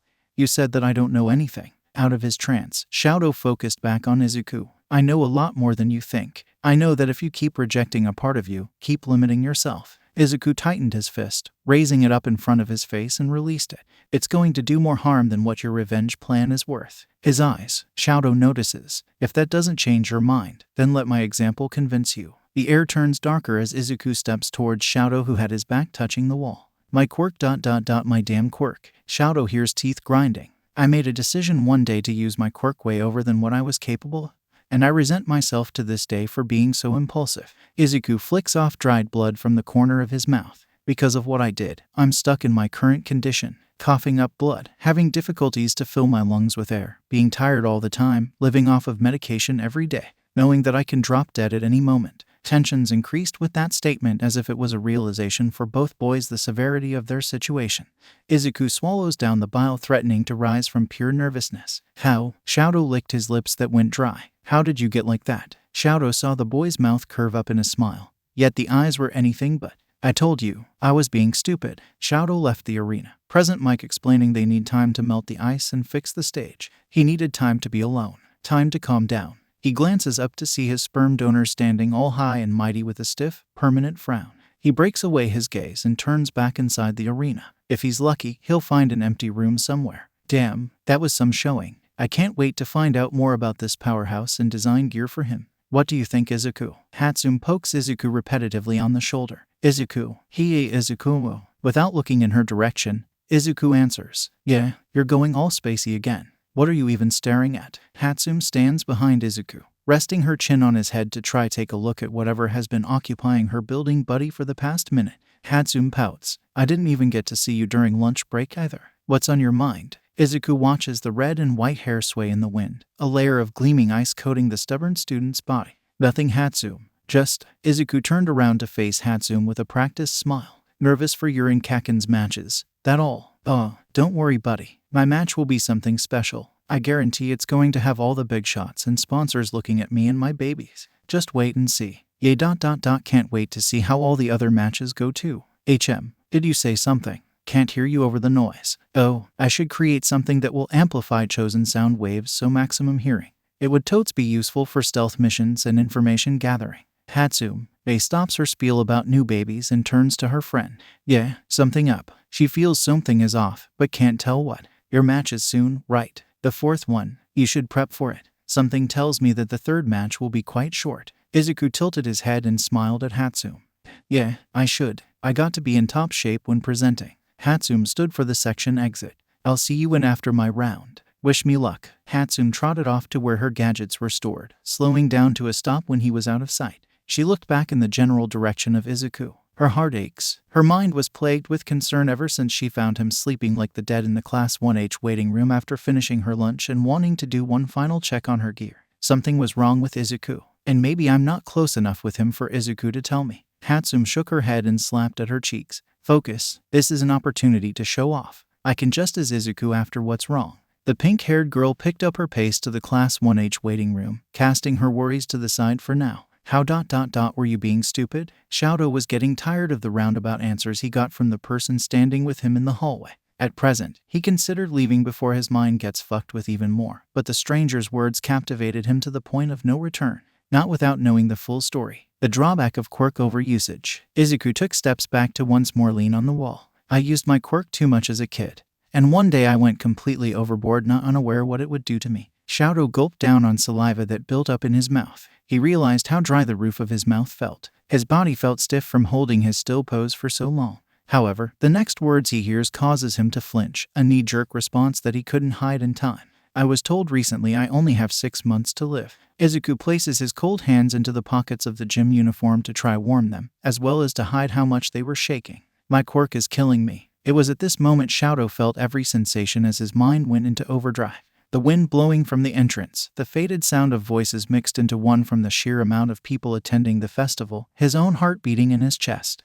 Badump, badump, badump. If I had been aware ... how dangerous my quirk could be to myself, I would have never used it on that wish. Wish? What do you mean by wish? Shadow asks while using his question as a distraction from everything else. Izuku smiles at Shadow, but not out of joy. Sorry, but that's sensitive information. I got ahead of myself for a moment. Izuku walks 5 steps, hand on the wall to support himself because his legs felt like jelly. Please, Izuku warns. Don't regret how you use your quirk. It's your power, remember. Shadow watches as his conversation partner left him alone in that hallway, with more questions to ask than he entered with, and an entire mindset to reevaluate, realizing he never got a name to place the freckled, pale face with. Shadow looked at his left hand, taking in a deep breath and releasing it. In the center of his palm, he let out a small flame the size of a baseball. It glowed like the stranger's eyes. Keeping it lit for a few seconds, he extinguished it and walked off in the same direction Izuku also went.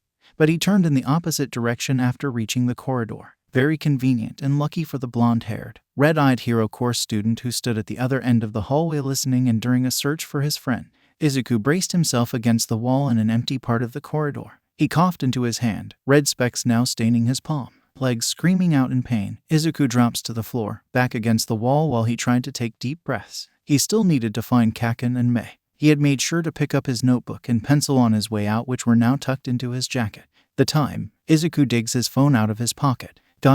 Shit. He was supposed to take his afternoon time medications half an hour ago and the lunch break was almost over. The shock and adrenaline from his conversation with the hero course student wore off, Izuku now feeling exactly how tired and achy he felt. Even breathing was becoming slightly difficult. A layer of sweat developed on Izuku's temple, even the slightest of movement causing discomfort. How funny. I'm alone again. You okay over there? Izuku wonders how many times he would hear that question be asked today. Straining his neck, Izuku peeks at the owner of the new voice that spoke out. His eyes met with a striking purple. My endnotes thing is being weird, so I'm typing it here. Holy shit, yes, the chapter I've been wanting to do since I came up with this idea finally happened. This may be the beginning, but this is certainly not the end. Any guesses as to who the person at the end of the chapter is? Thanks for reading this 52+ word shit show of emotions and being patient.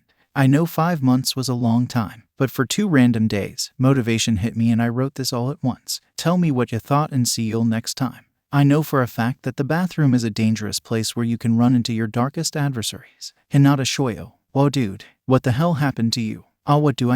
I have to be a hero, right? Ugh, I didn't sign up for this. All I wanted to do was pick up chicks as a hero. Oh, I'm Minta Minoru, hero course. If only you were a cute girl in need of saving. Izuku stared at the purple kid in front of him. Now Izuku knew he was short for teens his age, but this kid couldn't have been taller than the average elementary school kid. If he wasn't wearing the UA gym uniform, Izuku would have assumed Minta was a kid who got lost in the arena. Come, Izuku snapped out of his observation to see the Minta kid jab his thumb to his chest and give a smirking smile. I shall be your savior and help you to recovery, girl. Aren't I amazing? Minta then gave a wink. Izuku mustered all his remaining strength to stand up and slap the kid in the face. No, I'll walk. And then Izuku took 8 steps and face planted. The impact broke his face and he died. Minta dies from the super move and died too. The end. Yo, I'm kidding. Just kidding. That was a tiny break from the shit that's going down in this chapter. Let me tell you ... it ain't pretty. Now onto the real story. The matching lavender hair and eyes caught Izuku's attention first, the dark eye bags that match his own second. He looks familiar, Izuku thinks. Not one to judge, but you look like shit, man. The new person was now standing just a meter away from his collapsed position. Izuku lets out a nasty cough, more red splatters accompanying it. I feel like shit too. That was the best response Izuku could think of at the moment.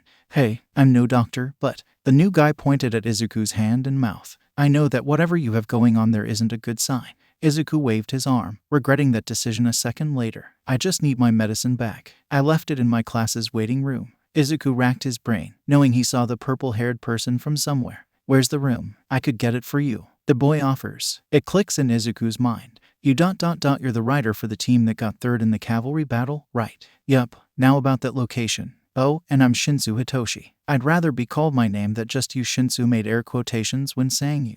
My Midoriya. Izuku gave back. Midoriya Izuku. And how heroic of you to offer, but I'm fine. I look pathetic right now, don't I? As sad as I look, I can still do this much myself. Being stubborn, Izuku pushed his body to obey his command and stand, accidentally getting some blood on the floor when he used his hands to push off. Shinsu lets of a short laugh. Izuku witnesses his eyes go from concern to now dead and irritated. With a hint of pain, the emotional kind.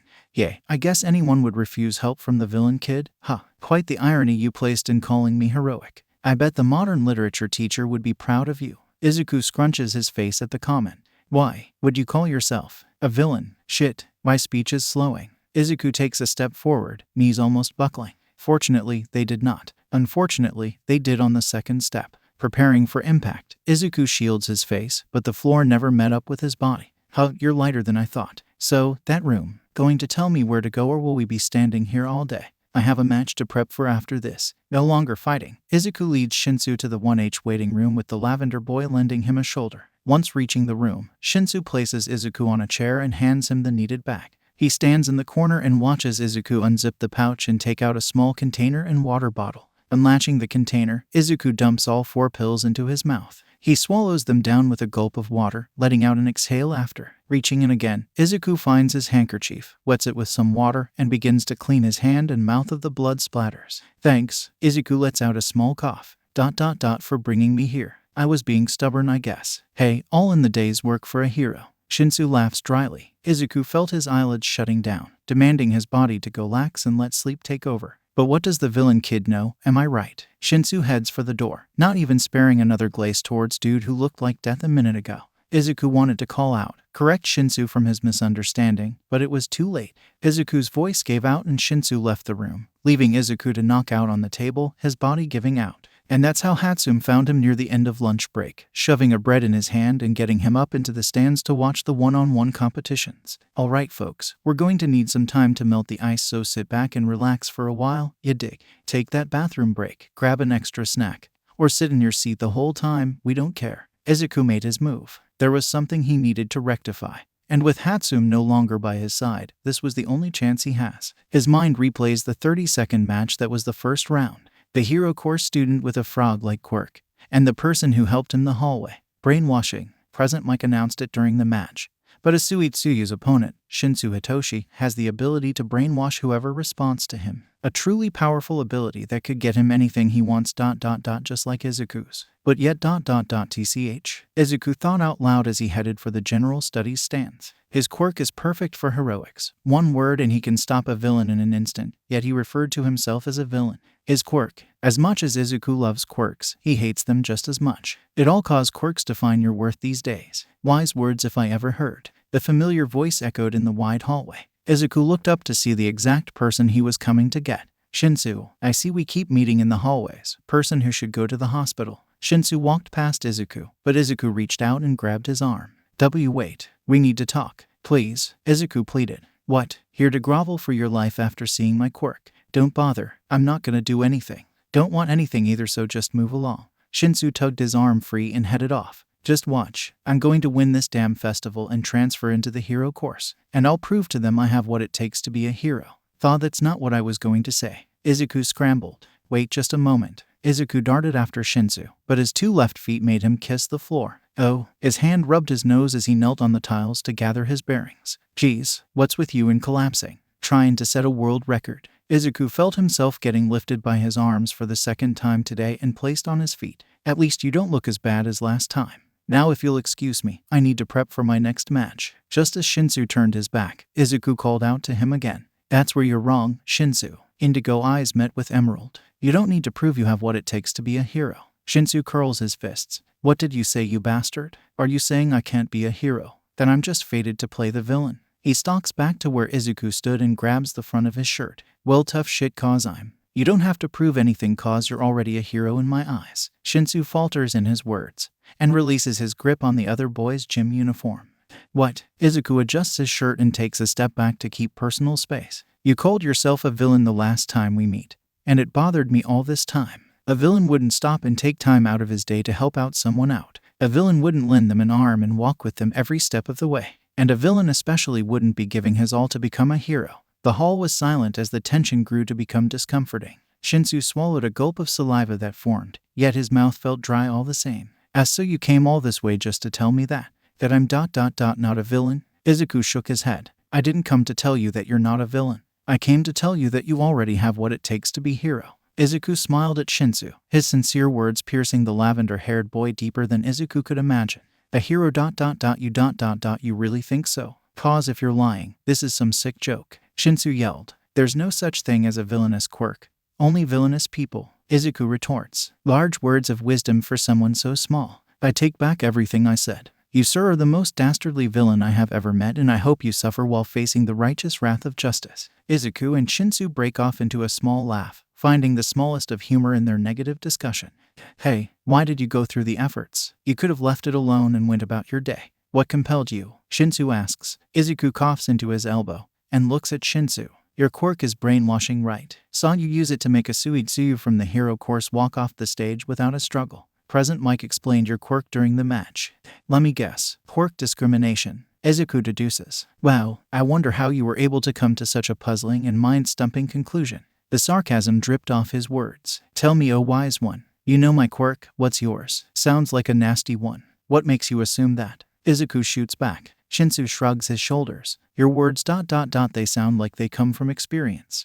Izuku sways on his feet, shifting the weight from one leg to the other. Genie. It's called Genie. He looks down at his red, wide shoes. His words come out as an audible mumble. Take a guess at what I can do. Shinsu whistles long and low. Yay, no shit. Hold up. We talking about the same thing, right? Mystical creature that gives you 3 wishes but twists them around to fuck with people. Izuku snorts at that last part. Yup, just like a genie, but more straightforward. I don't mess with the wishes. Pretty powerful, right? Surprised you didn't aim to take over the world. Well, what about you? Do you want to rule the world? Izuku scoffs. The conversation died down, leaving an awkward pause amidst the two students. As much as he loves avoiding social interaction, Izuku takes a deep breath. Why do you want to be a hero? Shinsu ducked his head and chuckled. His mind had been fucked with, needed a minute to process who the hell this person was, and why he went to such great lengths all to tell him the one thing he's wanted to hear since gaining his quirk. And now he's asking his motives. You can't help the things you long for. Shinsu took a step once more in his initial direction. And even if it doesn't work this time, I definitely won't give up. I'll become a hero, better than the ones in the hero course too. Izuku could only watch as Shinsu walked away. Both parties left with words that impacted the other, but only one of them were encouraging. The muffled buzz of the crowd became the only sound in that hallway. You won't give up. Huh. Izuku clenched his fist, feeling his own weak grip against him. A booming voice echoed from the halls. Sorry for the delays. The third match is about to go underway. Those who took that bathroom trip should get to your seats ASAP before you miss this next thrilling match. Izuku turns back at the warning from President Mike while waving Shinsu goodbye. He doesn't want to miss the third match and possibly Maze. And no one was the wiser to the eavesdropping hero student who had made a bathroom trip the next section over. Indiscriminate shock. 1.3 million volts. The winner is Shizaki Ibara. Wow. The match really only did take 2 seconds. Izuku didn't really know who would come out as the victor in this match. All he figured was it would end fast with one side having a large advantage over the other. An electric quirk is pretty dangerous. But I guess grass types are still super effective against electric types in real life too. It's Hatsume's turn. Let's cheer. Izuku looks behind him to see his classmates stand and give a shout for Hatsume, who was entering the stage. On the opposite side came in a large-figured hero student with engines in his legs. He's the kid with engines in his legs. Tenya from the hero course. Versus the support course's Hatsume. The hero dude is wearing gear. Hatsume's gear. His classmate observes. True enough, when Izuku looks at the stage, he sees the hero kid wearing a contraption Mei stashed in the waiting room. After some commotion, Midnight gives her approval for Tenya to use Mei's gear, something Izuku knows the poor kid will regret. Hatsume lowers her head mic. Her eyes gleam from use of her quirk to look into the stands where all the big shots sit, representing all sorts of companies sit. Oh no, I can already tell here this is heading. Izuku shakes his head at Hatsume's antics. But no, he's in for a good show.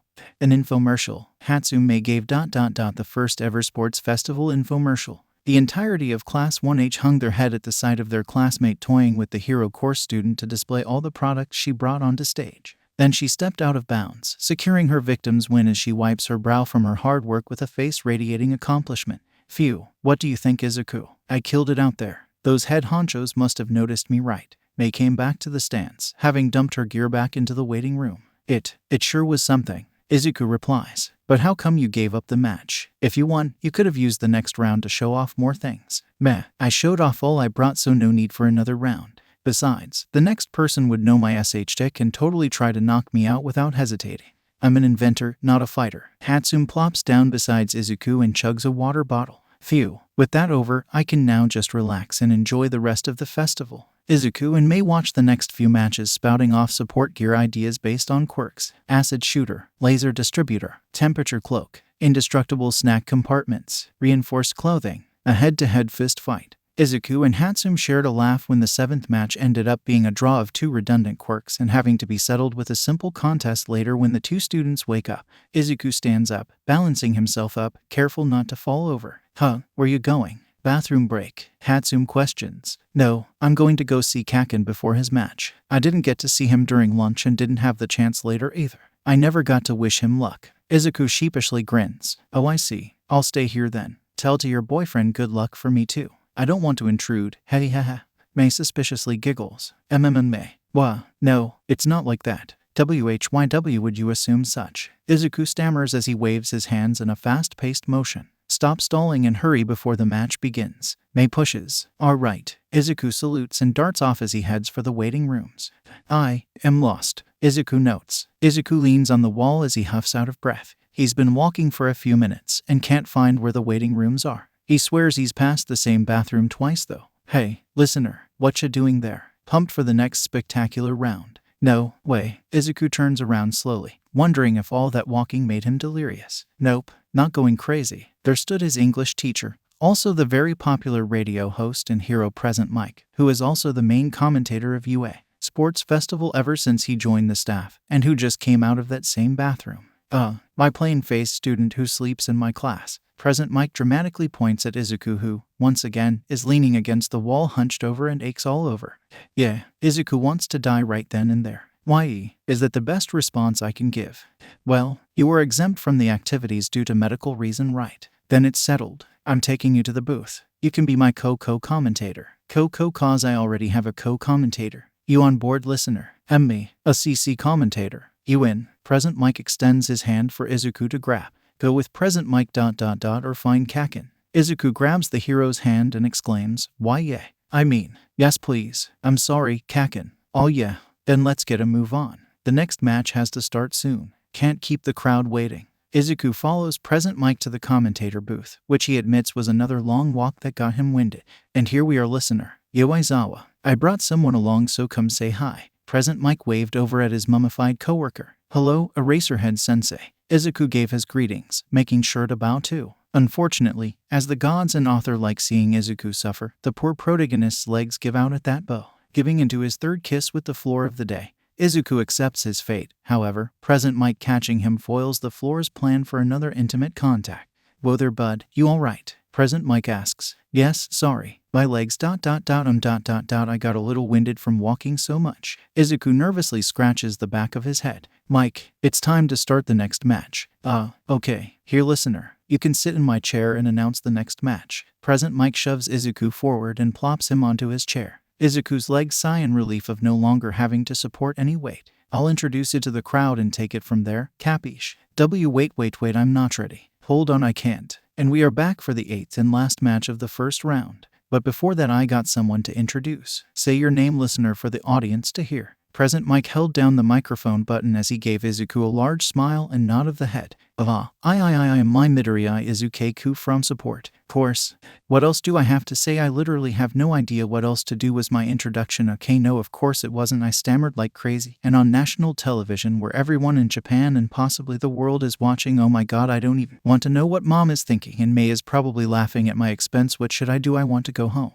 Izuku was pulled out of his rampaging thoughts with Present Mike shouting right next to his ear. Well, there you have it, folks. Meet my new and unexpected co-commentator that I literally grabbed just now to join me in the booth. Give it up for Midoriya Izuku, who'll take over for Eraserhead as he catches a nap. So start your new position and give us the deets. Who's fighting next to showcase their stuff? It's Uraraka Ochako against Kaken. A silence permeates the arena as Mike lets go the microphone button. Did I say something wrong? Izuku questions. Izuku jumps in his seat as his attention turns to the stage where he could see Kaken yelling his nickname. Mike chuckles and leans over once more to hit the button. Well, looks like we know who Midori is betting on. Hear that, Kicchan? Your friend is rootin' for ya. Sorry, listener, but Uraraka's the one I personally hope will win. Get ready for a heated battle. Midnight, take it away. Present Mike lets the button go as he laughs full on. Izuku, who at this point recognized his mistake, has a face full of red and trying to make himself smaller and smaller. Oh my god, I just called Kaken Kacchan on national television for the world to hear. I'm so embarrassed. Oh no, Kaken is going to kill me for this. So, I take it you know Bakugo. Present Mike takes a step back to watch through the windows Midnight start the match. With his eyes glued to the stage, Izuku answers back. Why yay ... we grew up together and he's my best friend. At most, Izuku knows the Uraraka girl's quirk has to do with making things float. He suspects touch-based, for Kaken is simply blasting her away. Wowie, talk about alternate personalities. Hey, Eraserhead over here is the homeroom teacher of class where your friend is. Present Mike dramatically points to his co-worker who just lazily stares at Izuku and Mike, switching between the two. Izuku waves his arms frantically. Thank you for putting up with Kaken. I know he's not the best when it comes to listening to teachers, but he has a good heart and can be really friendly if you give him the chance, and he's determined to become. Geez kid, I get it. Don't worry, no need to speak on his behalf. Your friend has potential, and it's my job to bring that potential out the fullest. His gaze lingers on Izuku for a moment, till it turns back to the window. Just do me a favor ... get him to work with his classmates more. And the yelling. Make him tone down the yelling. Why yes sir. Izuku doesn't think he'll be able to accomplish much on the yelling part. That's a part of Kaken that makes Kaken. His eyes turn downcast. The memory of the red-haired classmate and the team he picked for the cavalry round. He's already getting along with them without my interference ... He's making whole new friends. I can't watch. Boo, such ruthlessness. To do that against a girl. How dare you toy with a girl like that? Izuku stopped his train of thoughts to see the commotion. They're criticizing Kaken. Izuku watched as his friend blew up his opponent over and over and over again, seeing what light it's painting Kaken in. But Izuku knows better than to just brush him off as being brutish. Who just said he's toying with her? Are you a pro? How many years? If you said that in your right mind, then there's no meaning for you to keep watching. So us all a favor and go home. In fact, you ought to keep watching the match at a career turnover site. Eraserhead Sensei. He clearly recognizes the strength of an opponent who's reached this far and is on guard as a result. That's right, Kaken is giving this his all and respecting her as his opponent. Someone who is capable of putting up a fight ... for them to undermine this. Izuku clenches his fists. It's because he's doing everything in his power to win. That he's refusing to let his guard down or stay his hand. Regardless of Bakugo's distance from the stands ... The pros who started booing without noticing should be ashamed of themselves. At those words, Izuku looked up and his eyes grew to saucers. How did I not notice? Present Mike leans over and yells, a meteor shower. Yoom. And with that, the arena went quiet as Bakugo Katsuki blew up Uraraka's sandy hailstorm with a single, deafening blast. The echo of the explosion resonating till at the walls. Izuku ... didn't know Kaken could make a blast that large ... that powerful ... When did the Kaken he grew up with, observed for years, envied so much, when did the gap between them get so great ... How much did Kaken grow without him looking? No, it's always been like that. Kaken had always been better in everything. Each and every classmate he's seen participate in the first rounds have all been amazing, strong, and leagues ahead. They live up to the title of the golden eggs of UA. And Izuku, how far has he fallen behind? Was there ever a time when he could call himself just as strong? Why did I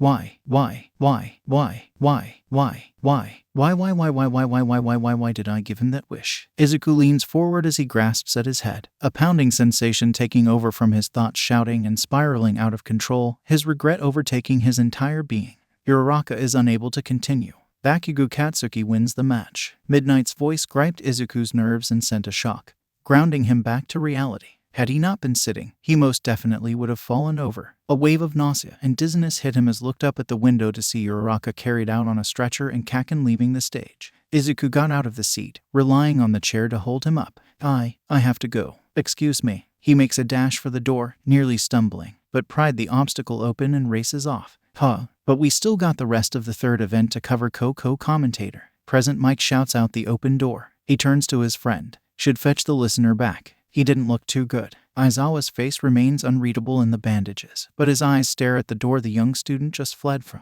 Hisashi may have been distracted with the fight in front of him, but Aizawa had kept his sights on this Midoriya instead. Leave it. Focus on your job. Announce the next round already. Cementos finished fixing the stage already. You're here as a commentator too. You can do it instead. Shut up. While Hisashi sulks and moves on, Aizawa's mind stays on Midoriya. That face he made ... What a problematic child. Izuku doesn't know why he chose this place. He could have hidden out at any place besides this one. The 1H break room, outside the building, a secluded hallway, but no. He chose to lock himself inside a bathroom stall and hide out there. He could still hear all the battles happening in the background. Imagine how pissed Kaken is for not going to see him in between matches. Visualize Hatsume's worry on what's taking him so long. That damned wish. It's all his brain could focus on. If only. Those were the key words. If only he didn't make that wish. If only he didn't, then he could be a hero. If only he didn't, then he would be healthy. If only he didn't, then he wouldn't need to feel so inferior. If only he didn't, people wouldn't look at him like a kicked puppy. If only he didn't, then there would be nothing holding him back. If only he didn't, if only he didn't, if only he didn't try so hard to get everyone to like him. That kid. Izuku scoffs. The kid's not even a kid anymore. They're the same age, yet Izuku calls him kid cause it happened when they were just children. He no longer remembers his name. Not even his face, the accident causing his memories to blur around that time. A loud cheer echoes on the tiled walls. It was time for the finals. Todoroki, Shoto, and Kaken were fighting. Izuku hears as present Mike hypes the crowd. My best friend and person I yelled at are fighting in an epic battle for the #1 spot as UAS best first year while I'm sitting on a toilet grumbling to myself. I'll admit this is pretty sad even in my standards, and I carry a sleeping bag everywhere to take naps in.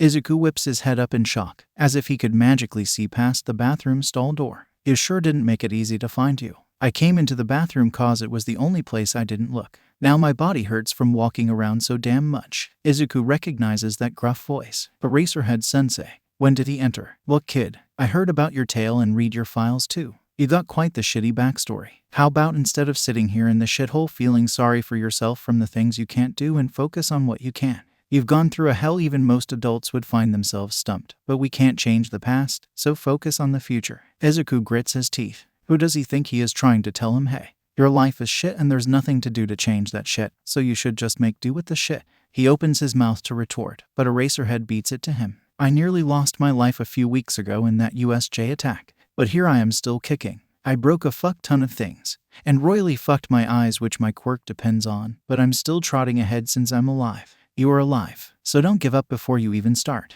Izuku hears Eraserhead hobbling back and opening the door before he chooses to respond.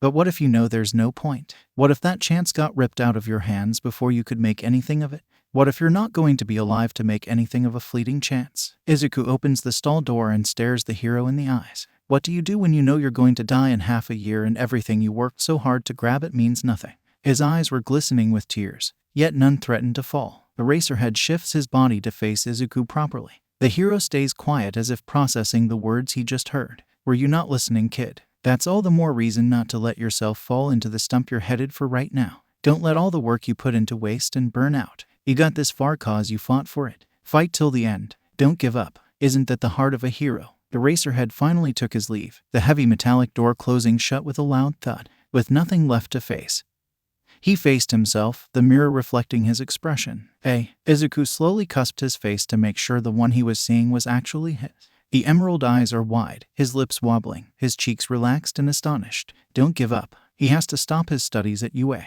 For now, it's too dangerous for him to continue. Don't give up. I'm sorry, Izuku. Don't give up. Just stay away from being a hero. Don't give up. Don't give up. Don't give up. I can't give up. Izuku took his hand, shut his eyes, and slapped himself the hardest he could. Probably a stupid decision, but he doesn't care. I can't give up. Splashing cold sink water on his face, he looks up with a newfound determination. Don't give up. I need to keep pushing. Izuku left the bathroom, head held high for once, and promptly fell against the wall as the entire stadium shook. Kaken won the sport festival. Todoroki was knocked out of bounds, lying unconscious on a bed of ice while Kaken tried to still fight him. He was knocked out with Midnight's pink gas. Izuku watched from the hallway and decided to head for the temporary nurse station rather than the seating area where Mei most likely was. He'll be there for Kaken when he wakes up. Izuku raises his hand to knock on the door when it slides open and he's greeted with a face full of boobs. My Midnight. Looking away, he turns his head and shuts his eyes to avoid from staring straight. Oh, Midoriya, here to see your Kaken, is it? Such refreshing display of youth. Izuku hears the crack of a whip, but chooses to keep his vision focused elsewhere. He's right in there on the second cot. See you in classes 2 days from now. Oh, and try not to sleep next time or else there'll be hell to pay. Another whip crack and off Izuku heard Midnight go with her heels clicking down the hallway. Entering the infirmary, Izuku strolls up to Katsuki's bed. He sits on the stool next to it and rests his head in his hand. Is this what Kaken sees when I'm lying there? The roles usually reversed with Izuku the one sleeping as if he'll never wake up and Katsuki boring holes into the front of his head. NGH ... stupid ... half in half. Fight me like you mean it. Katsuki grumbles, shifting in the cot. Izuku chuckles. Even in your sleep you think about fighting. All of the sudden, as if aroused by Izuku's voice, Katsuki bolts straight up in bed, startling Izuku who grabbed his chest in surprise. Where's the Canadian flag fucker? I'm gonna beat the shit out of him. That damned bastard didn't use his fire. Come out you piece of SH. Katsuki's gaze finally set upon Izuku, his shoulders now relaxing and his brain finally taking in his surroundings. Kaken, be more quiet, or else recovery girl will kick you out. Izuku warns with his arms flailing about. Katsuki's eyes shift to a glare. Deku, swinging his legs of the cot. Katsuki stretches his arms and back. You got something to tell me or what? Oh good, you're awake. Now chop chop. We have an award ceremony to host. Recovery girl makes her appearance with swinging the curtain back, startling both boys. Todoroki also woke up not that long ago and I healed him. I was waiting for you. Oh and hello Midoriya. Glad to finally see you not as a patient for once. Recovery girl chastens. With one final look as if to say this ain't over Deku. Katsuki gets up and follows the direction recovery girl points with her cane out into where he needs to be. And you, young man, look absolutely awful. Knowing you, I find it hard to believe you had no issues at all today. Recovery girl motions Izuku to sit back down as she has a once-over look, scolding him after finding out all that's happened. Now take these gummies and go back to the stands. The conclusion is about to begin and you shouldn't miss it, you hear? Alright. Izuku bows and scurries off to rejoin me, deciding he can tell Kaken of his resolutions after the sport festival ends. The youthful heroine watches Izuku's figure turn the corner before she grimaces. She received an update on Izuku's in-depth medical files that only she has access to 3 days ago. Her sight while reading it honed in on the specialist's note. As someone in the medical profession for as long as herself, the heroine is well aware of the famed Dr. Hattori Soma, whose quirk lets him predict death rates in individuals with somewhat accuracy. She taps her cane against the floor as she walks out, closing her temporary office doors. She can only hope that she doesn't lose a student under her watch, not again. Izuku caught up with Mei, who immediately asked as to why he was gone for so long. I came up with so many new ideas but has no one to share them with. How did you even end up in the host box? Don't think you're escaping my wrath later, Mei huffed, crossing her arms with a pout. Sorry Mei, I just got distracted. But let's watch the award ceremony, yay. Izuku appeases Mei's tantrum and looks to the stage as Midnight announces the beginning. Hey, Kaken. Izuku has to wipe his eyes to make sure he wasn't just imagining it. Kaken, why is he tied up like that? Katsuki was bound in restraints and muzzled, straining and resisting the binds as hard as he could, and yet the teachers carried on as if this was all normal. The whole stadium watched as All Might handed out awards and hugs, Present Mike announcing the end of the sports festival. Head out without me, Izuku. My family came to watch, so I'm going to be heading out with them to view the second and third years. Tell Blasty I say congrats to the win. Mei salutes Izuku and sunders off to meet up with her parents. Izuku sends a wave as well, deciding to head to the school gates to wait for Kaken to emerge. The crowds lessened the closer he got to the gates and away from the stadium. Don't give up. I won't give up. He clenches his fist, eyes awakened with new vigor that reflected the glowing sun still high in the sky. I'll tell Kaken that I won't ever give up. Not now or anymore. Nothing will stop me. Midoriya. Midoriya, Izuku are right. It's you. It's finally you. Oh my god, I finally found you. Izuku turns at the sound of a new voice. It's one he doesn't recognize. A teen Izuku sees, most likely the same age. His face is oval with brown hair and average build, besides being slightly out of breath. He seemed like the run-of-the-mill individual. Nothing particularly remarkable, Izuku notes. Yet, there was a look of desperation, guilt, agony. Why? How did this person know Izuku? The stranger starts. He bows his head, his forehead touching the brick walkway. I'm so sorry. Incredibly sorry. Holy shit, I imagined this situation millions of times in my mind, but now that it's happening I have no idea what the hell to say but sorry. That's what I've wanted to tell you for 5 years. How sorry I am. I never got to see you ever since that day. Izuku stilled, not fully understanding what was happening.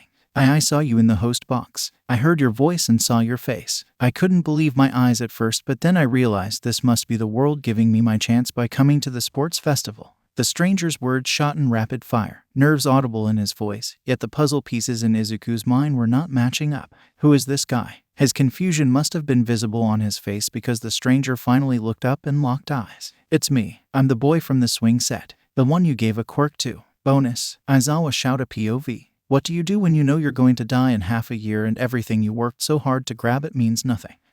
Die in half a year. This wasn't written in the files. Damn, now what I said sounds really pretentious. As if I'm gloating we both went through something tragic, but I get to walk away from this while you get head straight for the grave. Stupid Hisashi telling me to go after him when I'm in a full body cast only for me to get metaphorically punched in the gut.